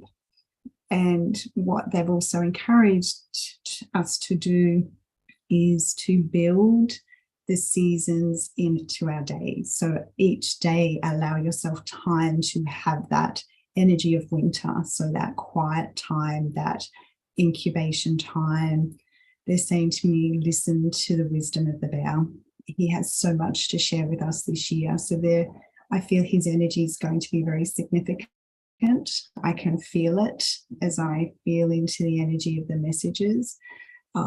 He's powerful, he's beautiful. I feel like I could give him a hug. So very exciting. There's a lot shifting for us this year, especially in terms of water energy. So the element of water, and you will have already noticed, I know in Australia, we've had a lot of floods over the last 12 months. A lot of rain, a lot of the seas are shifting. There's a shift in the vibration of the water. Water is amazing. It's such a powerful element. It carries our story. It carries messages for us. It carries its own wisdom. So what they're saying to me about this message is that we're going to feel throughout the year that we're moving on sifting sand. So the message about movement came back in to anchor ourselves, that feeling of movement. But there's also a gentleness in that process when the sand gently shifts. It's, if you could reflect on that feeling of being at the beach, if you've had the opportunity to be there, where you're on that soft sand and you feel it move. So coming into your core movement practices so that when you do feel things shifting underneath you, you can ground yourself into your physical body, that trust that the water, the wisdom that carries us will be there to guide us to where we need to be. So in terms of predictions, lots of people are moving. They're saying to me, you will feel the desire to move out of relationship, to move out of positions of work, employment. Some of these moves may not be voluntary, but they will be for the highest good. So in times of trauma, I know it's easy for me to say that from a distance, but when you're in it, it's hard to remember that. So find ways to anchor into that message that even though I don't know how, things always have a way of working out. Overall, the messages that I received were incredibly positive for the year ahead. I feel, from what I've been given today, very excited for us and where we're heading as our communities grow and come back together after the last 2 years. There's amazing opportunities to take stock of who we are this year. So each day, take opportunities to reconnect with who you are. They're saying to me, we're going to have a renaissance, our own renaissance of growth, a rebirth of arts in new mediums. There's a lot moving through our performing arts sector. So a lot of people are going to come back into our story of who we are. So that's why they're encouraging us to move into dance so that we feel connected to our own personal story, so that we can connect to the story of others a little bit easier through dance, arts, community. There's lots more I've been given as well. They've given me two words that I felt were quite interesting, or two statements. Waste not, want not is going to be a theme for this year. And when I asked them to explain that, it's waste not, want not. So become very clear on what you're desiring to create and what you truly want to experience. And when an opportunity comes, don't waste it. So think of those words, waste not, want not. If you truly want something and the opportunity comes, think of those words. They come with a positive, uplifting message. because opportunity is going to come this year for us. It's the time when we manifest very quickly for ourselves. The energy is moving fast. There's a lot shifting. We're able to create very quickly. Synchronicities are going to align for us with a lot more ease than they have in the last 12 months. A lot cleared as we moved into 2023. And they're saying to me, embrace that and know that you're worthy of everything that comes our way. I'm also, I'm reading my notes. Okay. What they're also reminding us of is they want us to anchor into a statement that we are exactly where we are meant to be at this point in time, individually, collectively, from a planet perspective. We came here with this higher knowing of this is where we were and intended to be in this incarnation, even at times when it feels like it grates on us individually. Have a mantra to remind yourself that this is exactly where I'm meant to be. I've been given the inner resources to guide me through this. Even when you feel challenged, they're within you. What has helped me when I've been given this guidance in the past is to anchor into memories I've had and the awareness that I've had when I've journeyed into past life experiences. And I've just received this overwhelming sense of I have the strength. I've navigated political change, economic changes. I've navigated different scenarios in different life experiences, and that wisdom and strength is within me. So if I work towards connecting to myself as my priority, as my number one focus, I will be able to move through and navigate no matter what is on my path. The angels are here to guide us back to who we are. They're saying to me, we're not here to take the reins from you. We believe, we feel, we can see where we're heading collectively. And it's so much better than what we fear or think or perceive. There's magic on our path this year, and I'm being asked to remind us to embrace it. Things are going to happen very synchronistically for us this year. So re-hone, tap into any manifesting rituals and practices that you have. That's going to be key. And just remind yourself to draw on the wisdom of the hummingbird. Call on the bear when you feel tired and drained. He's there to help us this year. And they've also reminded us not to sweat the small stuff this year, even when the small stuff feels like it's monumental. Find ways to have something that anchors our focus into something that's bigger than us. So whether that's a friend that you connect with to share when you're down, connect with somebody who's able to help you navigate when the small stuff becomes overwhelming. We are not meant to do this journey alone. And this is the year when we become very connected to our friends and our tribes again, the people that are in spiritual alignment with who we are and who we have come to be in this incarnation. So I'm very excited for the year ahead. The guides are saying reach for the sweet nectar this year. There's a lot of it. It's going to be a good year. I can feel there's a lot shifting politically. I can see it when I ask them to show me. They're saying to me, create your own painting this year. Do a vision board for the year. Focus on what you wish to create. Be aware of what's happening, but keep coming back into your own space. Stay in your own lane, metaphorically speaking. Stay in your own flow this year. That's really important. Let me just see what else is there to come through. I feel like I'm talking to myself, but I know I'm not. So thank you for listening. Okay. When you feel that things are overpowering and overwhelming this year, they're asking us to give ourselves permission to park things, to come into the moment, even when we don't have the answers. when we go into overwhelm and we try to force things, this is not the year to force things. This is the year to learn to take a step back, one step back in order to take 2 steps forward. And that's a really important message for the year ahead, because things are going to come at us very quickly through media, through information. They're saying to us, our senses are becoming so heightened with information. We need to know when we're being guided to take that step back.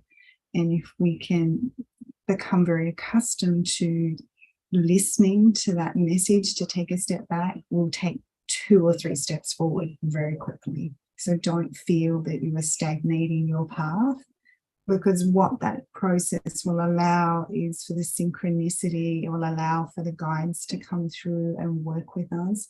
Their mission is not to take the reins from us. They're here to guide and support us as we move through and evolve. So just remind yourself of that over the next couple of months. I think I feel Tarek coming back in. So Cheryl, please, I'd love for you to conclude. I'd love for you to just to wrap it up, please. Wrap it up. Thank you, Tarek. I lost track of time. So thank you everyone for listening. Hold space. Oh, I meant if you want to finish your final words is what I meant. I don't want you to rush. I'd love for you to conclude it gracefully. Thank you, Tarek. Thank you. Okay. The final words that I'm receiving for us today, for us collectively, is coming to our own dance, find our own song, join communities, anchor in, know who you are, know you have been here before, know that you have the strength within you to move through whatever comes to you on your path this year. Everything is flowing through us and for the better of all of us. So trust in yourself this year. Learn to park issues when they become overwhelming. But please know you are not alone. You are loved and supported. Reach out to those that have walked and are walking the journey with you. So take care of yourselves and give yourself permission to rest this year when you feel called to. That's very significant. Okay. Thank you, everyone. Thank you, Cheryl. Please let people know how they can follow you and your amazing, angelic artwork and other things that you paint. How can people stay in touch? You can find me on my website, cherylhart.com.au. Heart is spelled H-A-R-T. Nice. Yes, without the E. It's got art in it. There you go. But I would love, if you have any questions that have come up from today, I would love to if you have anything that you would need support with, please feel free to message me. Anchor into Tarek's work. It's very powerful for manifesting and creating visions. Remember the hummingbird and the beautiful bear. I could feel him. I could feel the bear here today. I just wanted to touch him. I could feel him. I love it. I called him in as soon as you said that. Yeah, I could feel him, hummingbird. But I love thank you so much. Adrini says she loves the hummingbirds. There's a lot of comments here in the chat. I know it feels like you're talking to yourself, but there's a lot of people. I know. Bless your heart. Would love to have you another time and keep shining. And let's all send Cheryl a big birthday blessing of gratitude, of best wishes, best intentions. Thank you, sister. Thank you, everyone. Take care and stay blessed. Thanks, Tarek. You're welcome. Much love. Bye. You too. Bye. Thank you. Oh my God. Wow. Okay. The show continues. We've got a very special guest with us. I may have not Lizette Alcade. Is that? I just saw a painting on my Instagram that kind of looks like your work, Rebecca, but let me formally introduce you. So Rebecca is here from Italy. So many synchronicities.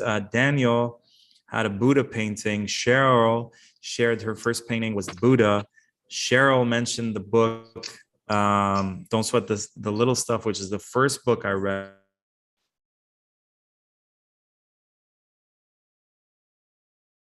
Also an artist like Cheryl. So many synchronicities. Okay. Rebecca is a starseed with full intact memories of her soul journey. This caused her a lot of integration, inner work, and resilience. She started as a young baby girl to remember her past lives on Earth. And at the age of 17, 18 years old, when she was ready, her first positive conscious ET encounter starts. These encounters with her starred family from Orion's belt, which you might have heard in my poem, I was talking about Orion's belt. Orion's belt star Al-Nilam start to become normality to help her integrate all the downloads she was receiving from her past. Now she uses all this information to help others to remember the souls they are. Lorianet, yeah, it was your painting, is how star people call her. Rebecca, thank you so much for being here with us. And thank you so much. You're very welcome. Please take it away. And I'm here in the chat if you need any support, okay? Okay. The only thing is that sometimes I'm using my phone. So if sometimes you don't see me, you don't hear me, tell me because it's freezing sometimes. Okay. Hope not technical ET interference. Okay, Yeah. we'll do. So when you, Tarek, asked me to do this, to be part of these, I was first asking myself, like, how can star family or ET give prediction? Because if they're not interfering, they could not give like prediction, probably prediction. But what they can do is help us to, it's guide us to learn the process we're going through this 2023, and all these changings, these planets will helping us a lot to do huge changing. So I receive some, I'm kind of different, from a lot of psychic and stuff, because my channel is very natural. It's an Orion energy, Orion belt energy. For those who didn't know, they are just like guardians from the Orion belt, called, the Egyptian called them Dentaru.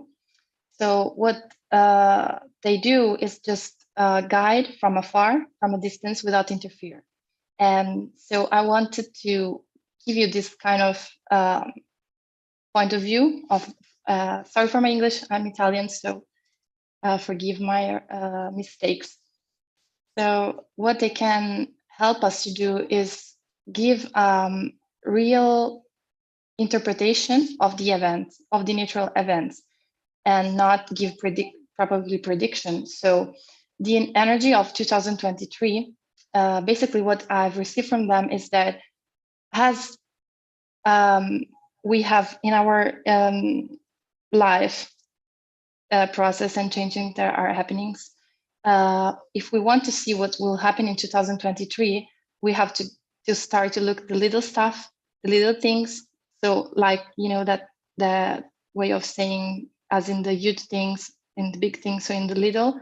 So what's happening in our life in the 2022, it's like a preview that can help us to understand what we have to work on and what we have to do in 2023. So it will be what I've received from them. I received like these channelings on the beach. So it's just random stuff that happens, every moment. And they communicate in this natural way. So they try to make me see how it will be an year of abundance, of re-cleaning, like fresh air. So the words they are used, they are using with me in this channelings is fresh air. So not stagnant situation. And what they suggest that could help us to go through this process, because the planets are and will help us a lot in these changings, that we don't have to do nothing, because all is happening. Universe is a great teacher and life is the best teacher. So what we have to do is just learn to read these signs in the natural events. So the first thing is like detach and cut the toxic circle of the old ways, even starting to help our body to receive with changing the way we speak, even like stopping to a saying like block, for example, and says things that are potential that I have to develop and that are now starting to grow. So 2023 is a year of coming back to our divine self. The number, if you count number 2 plus 2 plus 3, so all the 2023 year is a 7. So 7 is a year of inner God and goddess. So we have to come back to that. So in 2022, we have a lot to get rid of and to work on. And the beginning of 2023, from what I can perceive from them, would be a little bit of closing the old circles for those who still need to do it. But that depends. It's very personal. It depends on how we respond and react. So Orion, myself family, but even ET, positive beings or guide angels are just here to help us to assist in this DNA ascension, like DNA activation of new frequency. So that's what they are here to do this 2023 from afar, but helping us to integrate and learn and guide us to remember why we are here. So the contract, like the sign, we've signed with our soul, with our divine self, to do this human experience, to go through this human experience. So this is a year even of remember and know what we are here to do. So the number 7, this means like come back to the one, to the divine self we are, to the divine God and goddesses. So even reclaim back all the missing pieces that are gone lost. Like, for example, they give me this visual image in channelings, like 3 parts became 1. So these, reclaiming back with some exercise could be helpful for me, for example, because I'm in the same boat of all of you. I've been through a lot in 2022 and 2021. I've lost my mom, so my life is in the process of reshaping from the ashes. And I learned throughout this human experience how the pain could be like expanding our chakra and coming back to one. And every experience, they are very, they still repeating these stuff, that it's important to not, to have the responsibility to change our, old toxic circle in order to have back, our oneness, our connection with the source. So maybe I'm not good in explaining this in English, sorry. What I'm trying to say is that it's important to reconnect with our real mission, so our roots, nature, yes, as divine self. It means even inner child, of course, but also it's like a, how can I say, a stair. Like we have to go through this, process, to this stair that bring us to our real self. So in 2022, we left all, we destroy, we clean, like there was a lot of mud. And in 2023 is like lotus that reborn from difficulties from the mud. So these inner divine self that has to to do what it's time to do. And that's helping a lot, even the planet, and that will help.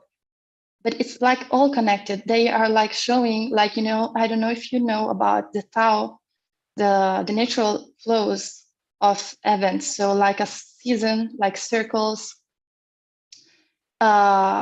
These could help a lot to understand what will happen. So I don't know how many times left. So can I go on? I don't receive. Okay.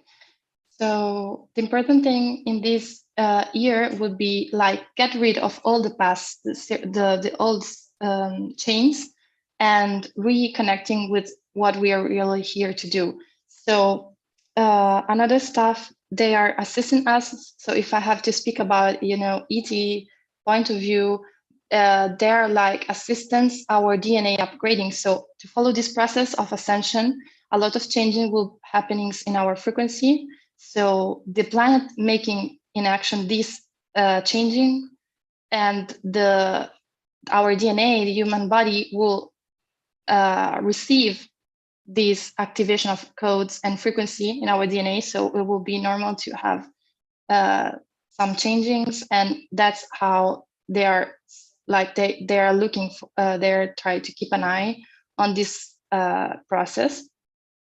Every star beings left special codes of their stars, like their help, like a special portals to open. And every star beings, I'm speaking now about Orion belt beings, are now to help us to union, to integrate, to balance. So feminine and masculine, all the pieces we lose in traumas, relationship and stuff, like the example of 3 becoming 1. It's to give you an idea of what 2023 will be like. Replaying our missing pieces. There are some exercise. For example, in Italy, we have an exercise like imagine this bubble, this blue bubble, and when we have toxic toxic thoughts, or bad influence, or we want to cut emotional cords from any kind of discussion we have, or bad feelings we had, it's important to do these cleanings every time. And this helped me too a lot, to send these thoughts to this bubble, this blue bubble or sphere, and then command to the sphere to go and dissolve in the transparent water of ocean.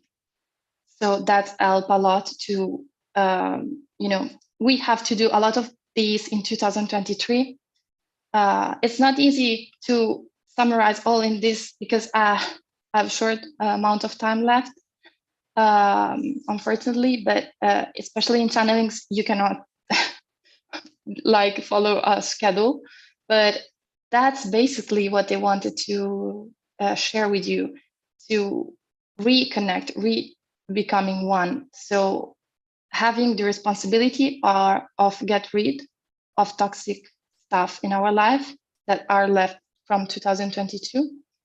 And some block there, it's better not to call block, but it's better to say like things we are in potential to express better, and so we are not expressing yet, to open to receive all of these new abundance. And so clearance, new fresh air, changing, rebuild of the new, and reconnect to the one. So that's basically, if I have to summarize all the 2023 energy.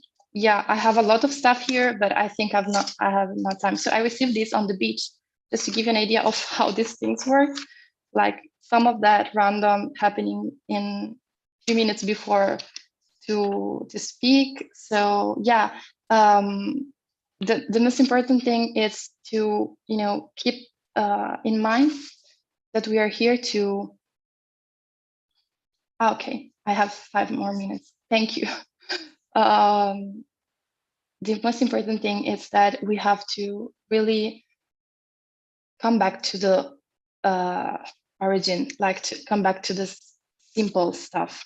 So the main goal Orion is still repeating to us since 11 years is, in this human experience we choose are we able to stay in peace, to stay, to enjoy, even to see with, some, comic or irony, some happenings without lose patience, and every kind of things that happen in our life, we should remember that it's for our, I guess, good. So nothing is even the lesson that seems bad. Everything happens to our happiness. So in this way of seeing things, we don't have to have fear for nothing that happens. Even detached from people we feel very attached to. Some souls that choose to leave this body. All of these it could happen because the frequency is very high. So it depends on what every group of soul decide before to incarnate. So we have to stay really like in peace in what will happen. So the kind of prediction that will never be, that they're not okay to say it's what happened, like events or wars or stuff, because it's not important for them. Not only is interference for the way of seeing things of Orion about things that are for protecting and leave the free experience, the human experience very natural, but also it doesn't mean nothing for them, because if something happens, it means that it's just a physical experience. We need just to understand something about ourselves, to come back to our God, inner God, inner goddess, inner self, higher self. So we have to remember we are God and goddesses, gods and goddesses, sorry, my English. And so nothing have to, we don't have to fear nothing. And whatever experience you go through, for example, material stuff, because 3D life problem, human, emotions, love, everything's in 2023 will be like an experience to come back to union. So if there is some group of soul you have to be reunited with, if you have like twin flames, so twin souls, and all these kind of groups will probably, if you take the responsibility to let go the old cycle, so you can go in that direction more fast. If we are not ready and we like stay in the stagnation of our old skin, it takes a little bit longer, but it will still happen. So nothing to be afraid of, and it's not important to focus on the event. Just know that universe has our back, and all these planets that are moving and changing. Like for example, what's happened for Mars retrograde, that some people in the old, live a system called like bad, but these are like a blessing to let go, to make space for, make room for new thing that are now happening in 2023. So the first months could be a little bit of, adjusting some stuff, but for what I perceive from them, if we do the inner work, right, because it's just our responsibility and nobody can do for us, it will be a year of growth and abundancy, like this, and union. What I perceive is that balance of, even masculine and feminine energy. So these two have to, be integrated in our body. So our body will be experience a lot of changings. That's why the reprogramming of our way of speak, of thoughts, of don't see the things and the event as something come to destroy, but see the events even that are changing everything as something that comes as a blessing to brought us to our happiness, to our what we signed, what we decided before to incarnate. Yeah, that's basically all, I think. So it's so nice because I'm in Mexico now, and me, Tarek, and Neil are in the same in the same house in 3 different rooms. So I can hear my voice like echoing, and it's so funny. But we have time. Yeah, we have like 2 more minutes. To say, but the important stuff are very simple, so it doesn't make sense to be. So I hope there's some question or something. It was. Did something happen to the audio, Rebecca? Can you check the mic? Something just changed in the audio sounding. Yeah, try now. Try. I don't hear your voice.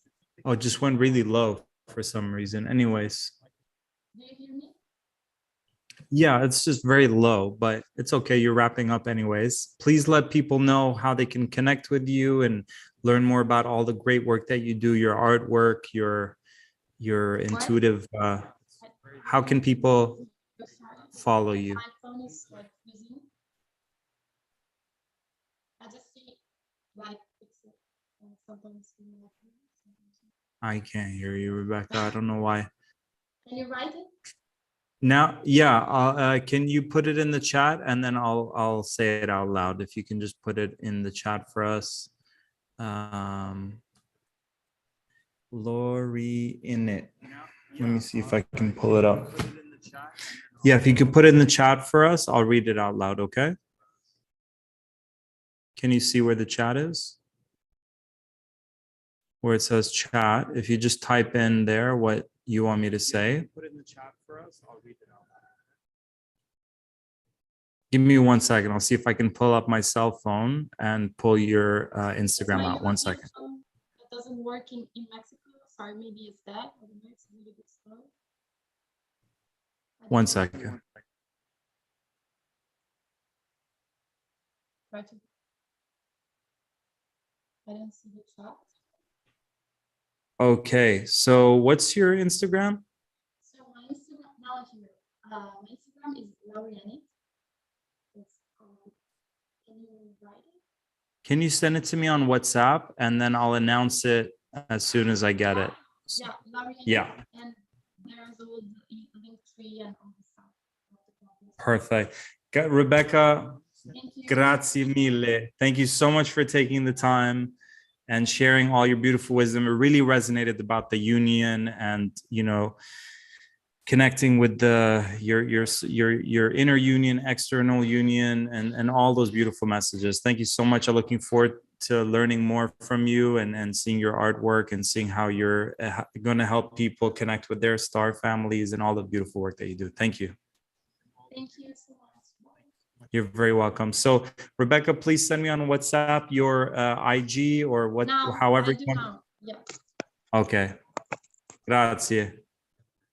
Okay, beautiful. Let's all send Rebecca just love, gratitude, appreciation, a good intention, a prayer, whatever you feel like, because it is a free event, but it doesn't mean we can't reciprocate. I'm a big believer in reciprocating, and love and gratitude are a form of currency. So please spread the love. Our next special guest, our final guest, is going to bless us with the wisdom of Vedic astrology. Kathleen Whalen has created conscious calendars. I totally wish I knew about that before, but actually I'll still buy it.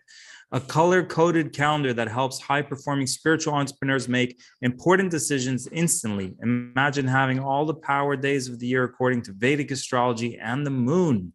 You can plan lucrative, impactful events and know when to launch your products for a whole year. Oh my God, Kathleen.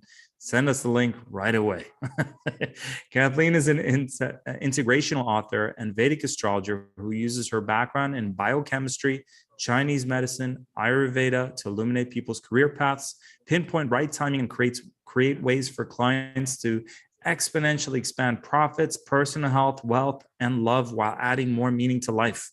I need to update my bio. That sounds great. She teaches a course on global and US economic patterns according to Vedic astrology each year. Guys, guess what the billionaires do when they want to plan their year? They go to astrologers and they really follow that, and it helps them in many ways. I also said, okay, beautiful. So Kathleen, welcome.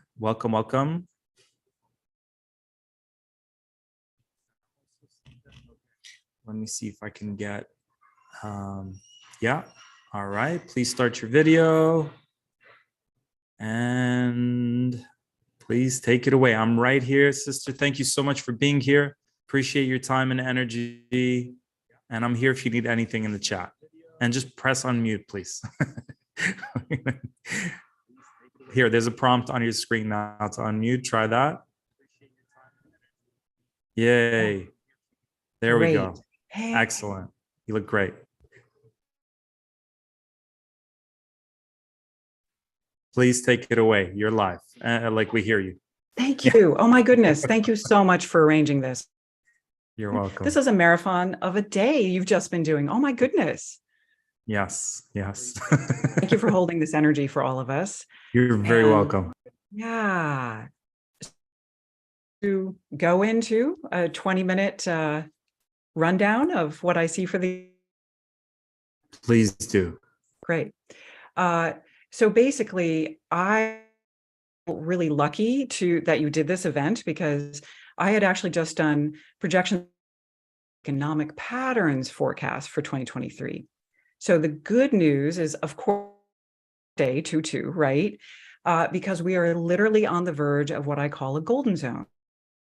Golden zones happen when there are benefic or good-giving planets together that create connections and warmth and collaboration. And in this window that begins February 15th through March 11th, it's a little short, is where creativity is off the charts. So if, many felt a little bit of a skip a beat or a skip a start to the year, and that's because in this, we had Mercury retrograde. We also had Saturn 2.5-year cycle. And it was just back in Capricorn, the contraction and fear pattern connected with the pandemic. And as of January, shifted into Aquarius, which is a place of but a place of resources. Resources might be that people or support or ideas or some form of resources. So sometimes resources are information. This is 2.5-year cycle. So it's not just 2023. Saturn about great change. And this change is associated with, in particular, space engineering and an entirely new movement associated chart of the United States that we are basically in a very similar to 1903. What was going on in 1903? Kitty Hawk were taking their first flights. So if you were imagine, you maybe saw a newspaper article about Kitty Hawk. You never actually flying in a plane yourself, right? So we're at a very similar, and our version of that, I think, is EV autonomous flying taxis. Now they already exist. Larry Page, the founder of Google, hugely, and he actually created Kitty Hawk, and he has now taken that and partnered with Boeing. So we're just in this. So some of that prediction is not so much what we'll see this year, but that we're going to see a huge inventions and that part of the movement over the next 2.5 years that will affect on a level over the next decade. So that's one thing I just wanted to give a little big picture stuff. Okay. Also, because we're in the golden zones related to the most creative connecting energy, which is Venus place of the entire year, and it's with Jupiter. This combination happens only 12 years, and that's the one that's from February 15th to March 11th. If you felt like you had a slow start to the year, totally okay. We finally got energy 24th, and now with this full moon February 5th in Cancer, moon in that Aquarius, we're really going to feel things moving, and you're in March for collaborations, for reaching out, you're this beautiful collaborative event, right? So this is about creating connection. But this revolution is also about labor revolution. We are going to, we finally are seeing the first union happen on the East Coast. We're going to see this worldwide, new kinds of labor support of the people and the hardworking people, many of whom are working 2 jobs to get by. The other good thing to know about the year, Saturn in Aquarius, its energy is slow and structured growth. Worried in December and January, like, what's going on with inflation? And as we can see, the Fed interest rates only 1/4 point. Now, I think they're still going to continue to do that, but the energy related to this new movement is actually going to be steady worldwide, but in particular related to the United States. Karmic, of course, I covered the UK and the United States, and then covered some global patterns as well. So that golden zone, you really want to use it. February 15th to March 11th, each of you, if you've been thinking about reaching out to do something, if you've been thinking about getting you, if you've been wanting to reach out to someone, this is the time. February and March time, because by the end of March, we're starting to feel, because the first 2 eclipses of the year are April 19th and May 5th. 19th is a hybrid eclipse. Some parts of the world will see a total solar. You want to see whether that is actually shadowing you where you live, but regardless, every single eclipse is an opportunity for you to turn, you want to change around. It's a very powerful window. And in Vedic, we don't go out to events, that we don't start something new, we don't start, we actually reverse something that we want to on a personal spiritual level. So I often recommend chilling out on these days, shopping done before them, and then using that day to do whatever your personal spiritual practice and whatever gentle exercise might be there. And these days actually can help you up your personal commitment, your personal practices, and then every we get 2 eclipses. So you can be up leveling your life every 6 months. That's April, and I believe in Australia, it's April 20th and May 5th.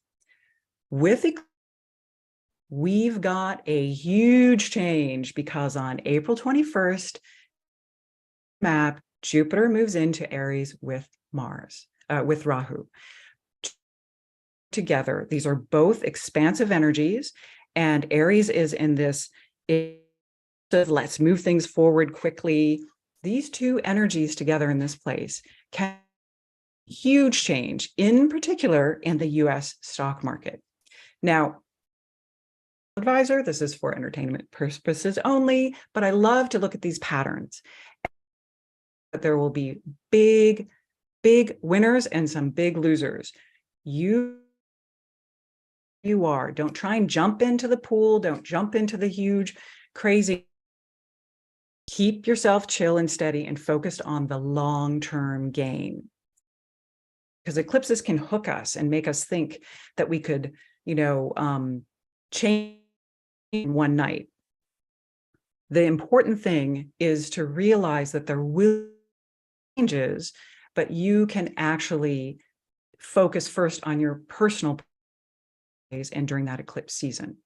So that period of time is also going to be where we begin to see, for about 7 months, huge tumult and change in the economy and the markets. The economy itself is just going to continue to be steady in the background, by headlines or other things like that, or Reddit, craze. I think there's going to be huge craze coming out of the chat GPT stuff. So don't get hooked in, I can say, all right? There are companies that have already been in AI for a long, long time. focus on the steady increasing background where you life, where you experience meaning. That is the big thing. The second set of eclipses. So between those two periods, we're going to see the biggest change in that April, May, October time. So just be aware of that. Now, I'm kind of mapping through the year. Then in May and June is the planet Mars goes to its weakest of its 2-year orbit. And that energy, for instance, was happening of the real estate crash. Not to worry you, this is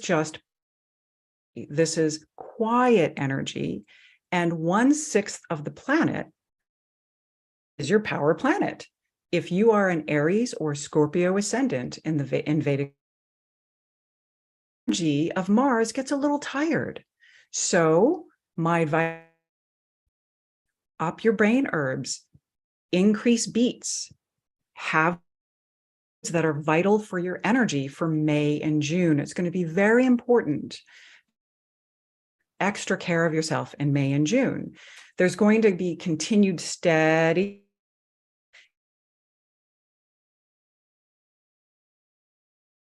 that.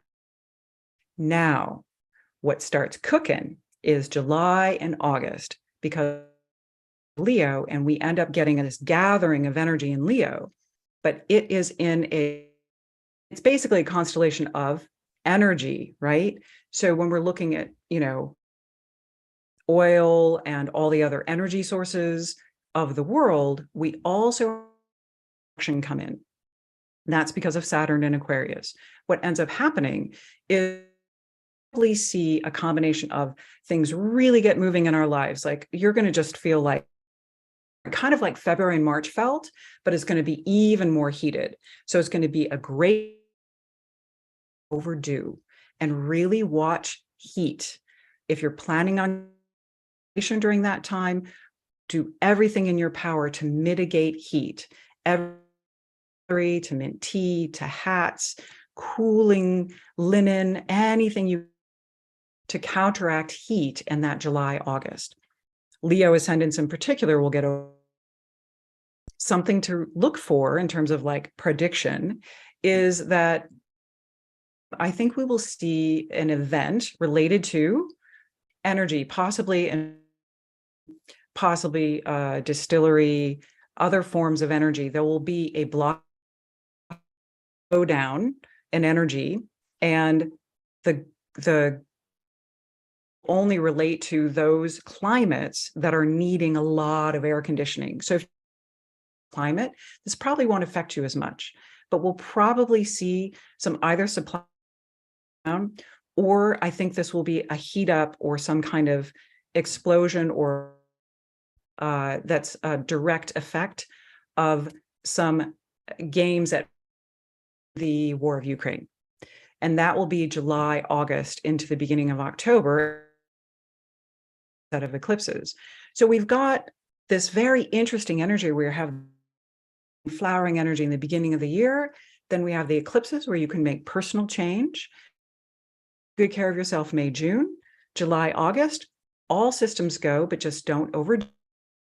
October, we have this other window where you can make personal change again in those next. The other major thing to realize is that Jupiter with Rahu be together through the end of October, November. So this big stuff is going to pretty much happen through the end of October into mid-November. The 18-month eclipse patterns that have been in Aries and Libra will into Pisces and Virgo.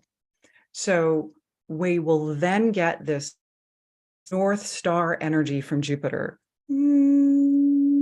humming, clarity and direction, whatever Aries house is for you in your Vedic, that you're then going to be feeling this just like huge support, expansiveness.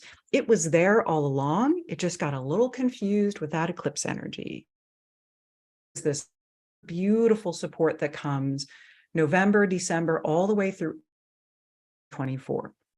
So those are those major swaths of energy that I wanted Hey, there we go, almost 20 minutes. There we go. So that's kind of mapping out the year. And in terms of predictions, like that's a lot of instability that people might feel outside in the world in that April, October. You don't have to have that throw you off at all. You can go deep and find and choose differently during those times. It's always wonderful to know when the eclipses are so that how's that for a wrap up? Thank you, Kathleen.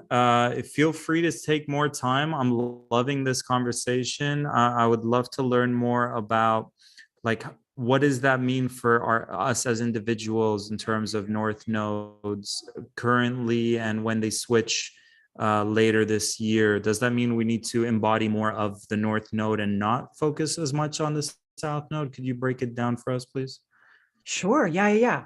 So Rahu is the in Vedic astrology. Thank you for that segue.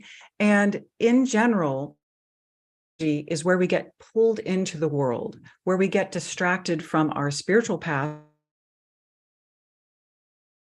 our path of purpose. And the irony is, wherever we feel irritated or the double flip of the North Node is that's actually part that when you can choose peace, in particular, where we so Rahu in Aries is here right now, and that very often can bring about judgment because Aries wants things to happen quickly, and Rahu huge and yesterday, and there's an impatience to it. So psychological pattern that many people might have been feeling is this fear is supposed to happen and they're supposed to be in action, but then a judgment may occur, happen, or they're not in action. Remember, there is always for self-nourishment, at least one time a week, one time a month, progress when we self-nourish and when we're kind and gentle with ourselves. So that North Node right now through the end of October has this pattern that we all can heal, that you're going at exactly the right speed you're supposed to, that you're doing life in the way that is meant to be, and keep following the energy of your heart. Patience with Rahu in Aries. There will be wisdom that comes in starting April arrives, so we'll be able to connect more with ways of distraction. Very often it's important to listen to the South Node energy. The South Node energy in Libra is about connection. It's about across different viewpoints, across groups of friends. This is the biggest place that we make our biggest spiritual progress is actually in the South. Gather with smaller groups of friends rather than larger events, to go to larger events. But the deep, meaningful changes in our life will have intimate settings where you're doing something that's connected with your heart and that is creating bridges. That's where Ketu in Libra is all October. And then at the end of the year, when Ketu moves into Virgo, this healing on a physical level, this is Gaia healing, earth healing, or gardening, spiritual gardening. This is listening in to how you new ways, literally increasing your intuition about each day. And then Rahu at the end of the year moves into Pisces. And that is more change rather than related to climate change that we've been seeing. Is all going to be the issues on the planet we'll see more related to the. And so that's where one of my loves is mangroves and kelp. The greatest planetary change. So if you don't live near that or to that, how can you personally help the waters, the water's coming into your house, the water's coming into your body, and the water's on be a river close by that has some pollution happening upstream. That starts in November, December of 2023, and that will be for 8.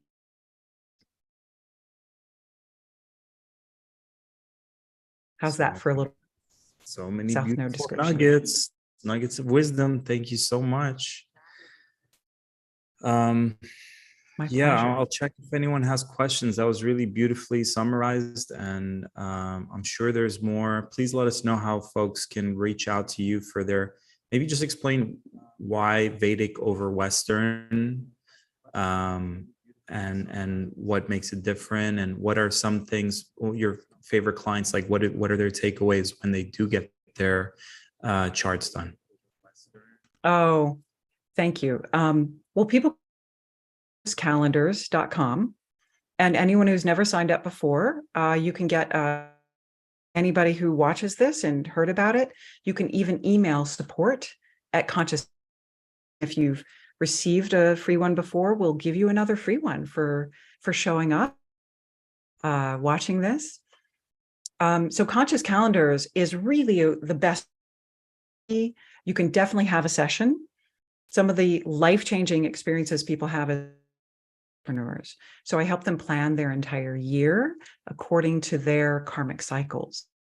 The system that literally the word karma comes from. And there's this special has to do with karmic patterns and cycles.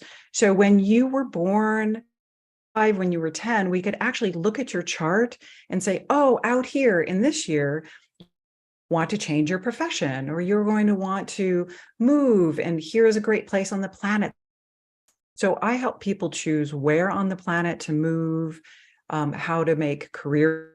Some of the, like for an example, someone who might be a mutual friend, I don't know if you know, but I know his chart because he actually helped name Conscious Calendars, and I knew his chart.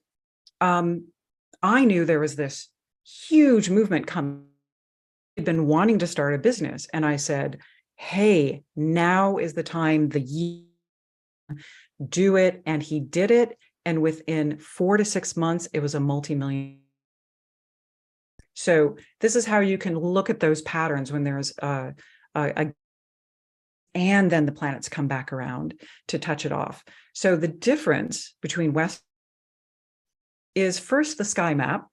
So in Western, the sky map is actually about 23 degrees different. So everything looks to be in the same relationships. Western, you'll have that in the Vedic, but everything shifts by 23 degrees. And so your sun or your moon, your ascendant may sound like it's, but what ends up happening is if you had a gathering of energies in a constellation, very often you have some other planets there in your Vedic chart, and it will make sense.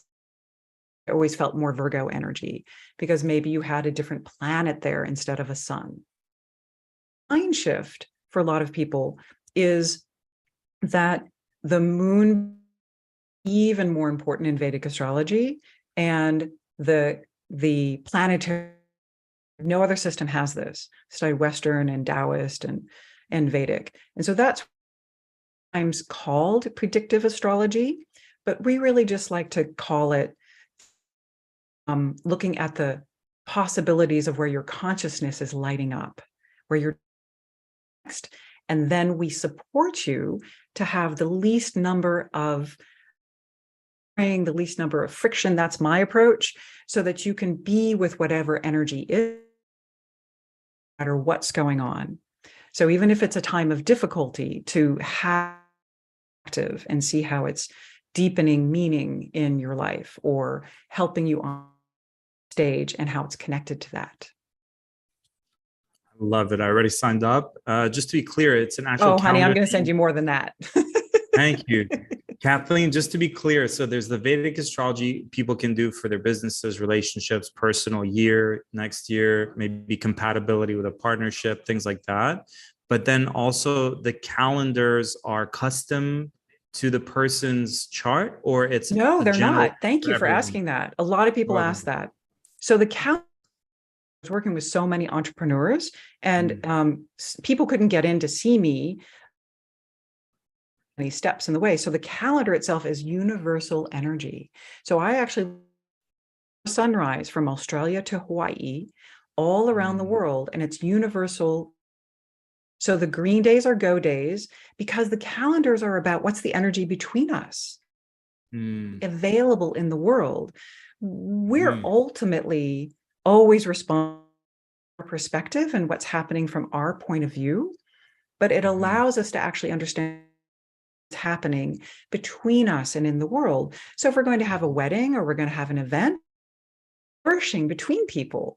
So it's electional astrology basically mapped out for an entire. So whether you're having a wedding event or having friends over for dinner, you can, or and there's a little more tumult and distractions. Great way for you to just go, hey, it's not me. It's just energy in the world today. Chill. So it allows you to actually take more power over and have a reality check of like, oh yeah, it feels a little weird today. It's a yellow day. I love it. Is just Kathleen, the it's lowest like mental. riding. It's like if you're a surfer, instead of forcing the wave, you just sit there. You know that when it's time to sit and wait, and you enjoy it. And then when it's time to ride that wave, you get ready and you're riding the wave. You're going with the universal energy instead of wasting all that energy trying to create it yourself. So it's in harmony with nature. It's beautiful, very helpful. And I know for me as an Aries who wants to do things, the last month and a half just felt like the universe was like tranquilo, like relax here in Mexico, take it easy and have a vacation for the first time in 10 years. Like, I'm exaggerating, but still it's something in the energy. And I think you mentioned it earlier and it really resonated, where it's like the time, when is it time to relax and chill, and when is it go time? And I'm really feeling now it's starting to get into that go time energy. So thank you so much for taking the time and blessing us. Conscious, you're very welcome. Conscious calendar. Can you repeat the website, please? Yeah, conscious. I believe you can go singular or plural and you'll get there. Conscious calendar, consciouscalendars.com. Beautiful. Thank you, Kathleen. Oh, I thank appreciate you. Oh my goodness. Thank you Yes. for holding this energy. You're welcome. Hey, wow. And jump in the ocean just to like refresh. I'm excited to see this calendar, and maybe I'll do videos just sharing about it and all that. So yeah, see what your experience is. So the red days are the chill day. Yeah. Don't even bother working because you just don't get anything done anyway. Like, oh my God, I've seen people try and have, team meetings and it just, nothing ever works out. So don't bother. Might as well. It's like lose. You're going against the grain. I love it. Bless your heart, bless your work. Thanks for blessing us with your time and energy and your words and information, and looking forward to future collaborations. Right on. All right. Much love. Okay. Beautiful friends, please send Kathleen love, gratitude, appreciation, blessings, whatever, a prayer for her to have the best life possible. And all our speakers, including yours truly, you're welcome to send me some love and blessings as well. I was talking to Neil, who does this a lot, and we're currently living together. I was like, is it normal to feel tired? It's like starting to feel heavy. So I'm just going to go to Mother Earth and give it to her. And as I was holding space for you guys, Mother Earth will hold space for me and hold me and help me release anything I'm carrying that's not for mine, not for me to hold on to. So in conclusion, guys, thank you so much for making this vision come to reality. Please share this video with your soul friends, soul tribe, soul family on all social networks.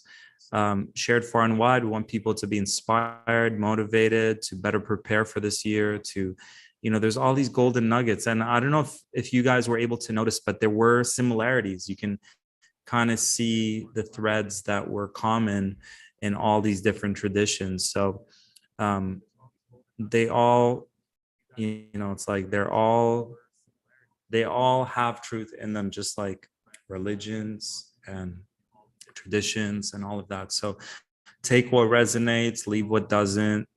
We're not here to create any dogma. We're here to share inspiration and share our truth based on our paradigms, right? So thank you, Kathleen. Enjoy those waves. Universal wisdom from all ancient traditions. I hope. Amen. And so it is.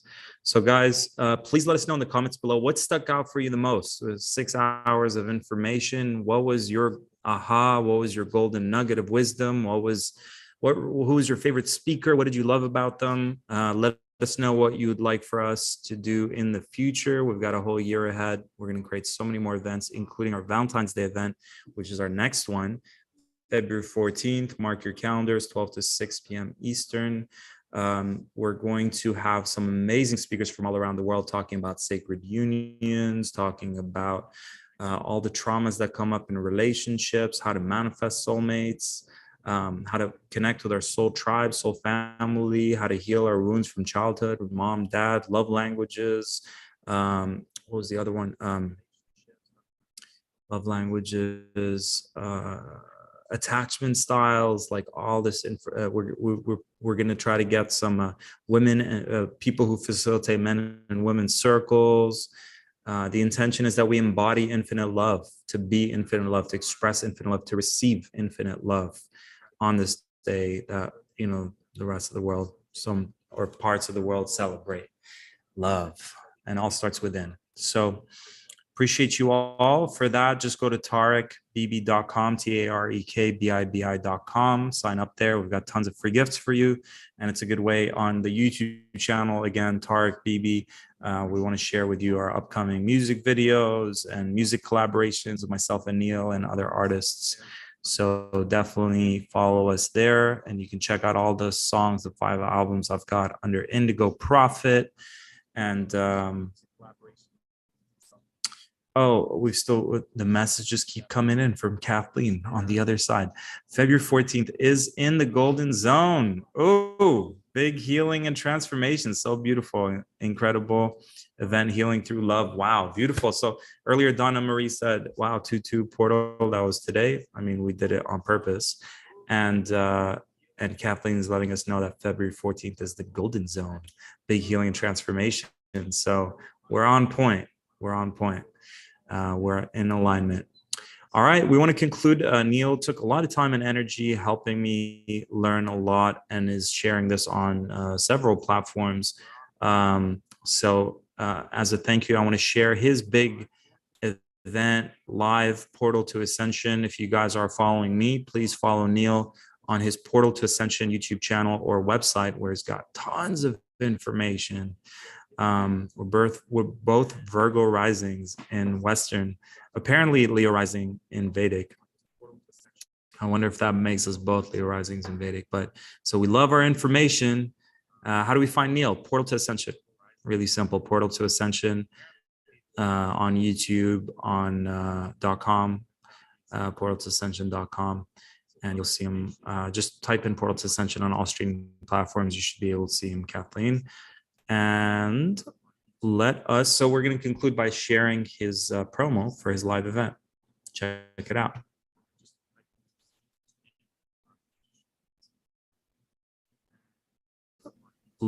So we're going to conclude by sharing his promo for his live event.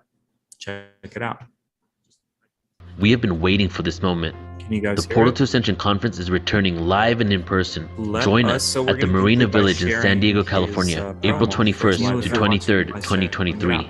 As massive shifts are happening on the planet and hidden truths are being uncovered, we are piecing together live fragmented parts of our existence at the Marina Village in San Diego, California. We are April 21st to 23rd to Ascension Conference online. As massive shifts are happening on the planet and hidden truths are being uncovered, we are live and together live fragmented parts of our existence at the Marina Village in San Diego, California. We are April 21st to 23rd to Ascension Conference online. As massive shifts are happening on the planet and hidden truths are being uncovered, we are live and together live fragmented parts of our existence at the Marina Village in San Diego, California. We are April 21st to 23rd to Ascension Conference online. As massive shifts are happening on the planet and hidden truths are being uncovered, we are live and together live fragmented parts of our existence at the Marina Village in San Diego, California. We are April 21st to 23rd to Ascension Conference online. As We have been waiting for this moment. Portal to Ascension Conference returning live and together. Join us at the Marina Village, San Diego, California. We are April 21st through 23rd to Ascension Conference online.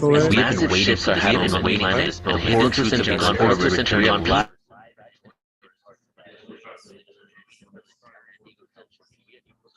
I don't know what to end because I closed.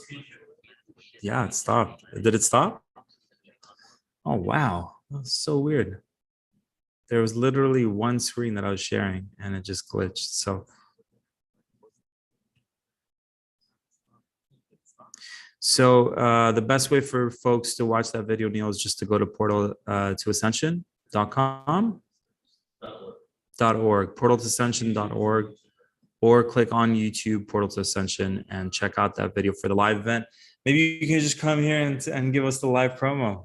Let's grab a flyer. You don't feel like doing it.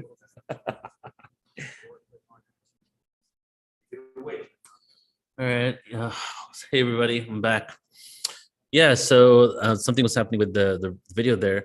So just so that you guys know, one more time, a lot of you do know, the Portal to Ascension Conference, April 21, 22, 23 in San Diego, California, the beginning of the return of live events at Portal to Ascension after 2.5 to 3 years.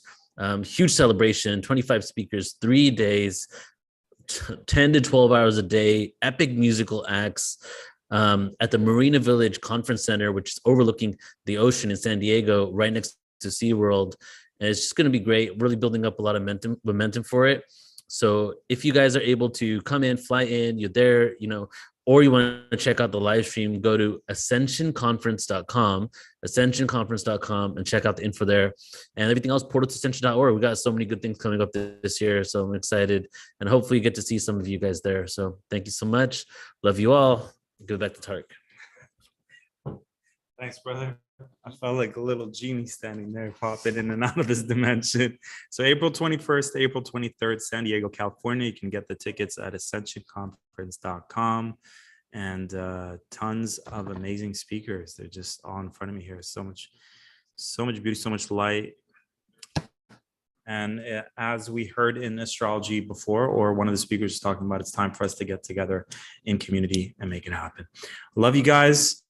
Keep shining, keep thriving, doing what you love, stay sovereign.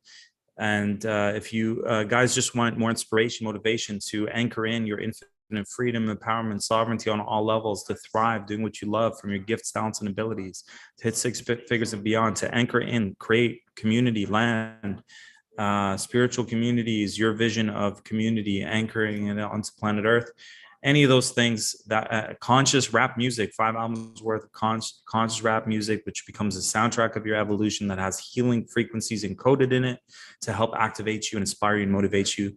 You can check all that stuff out on any of my streaming platforms, Tarek BB, Indigo Prophet. I love you guys. Keep shining, and I'll talk to you next time, February 14th, for the Embody Infinite Love event on Valentine's Day. Bless.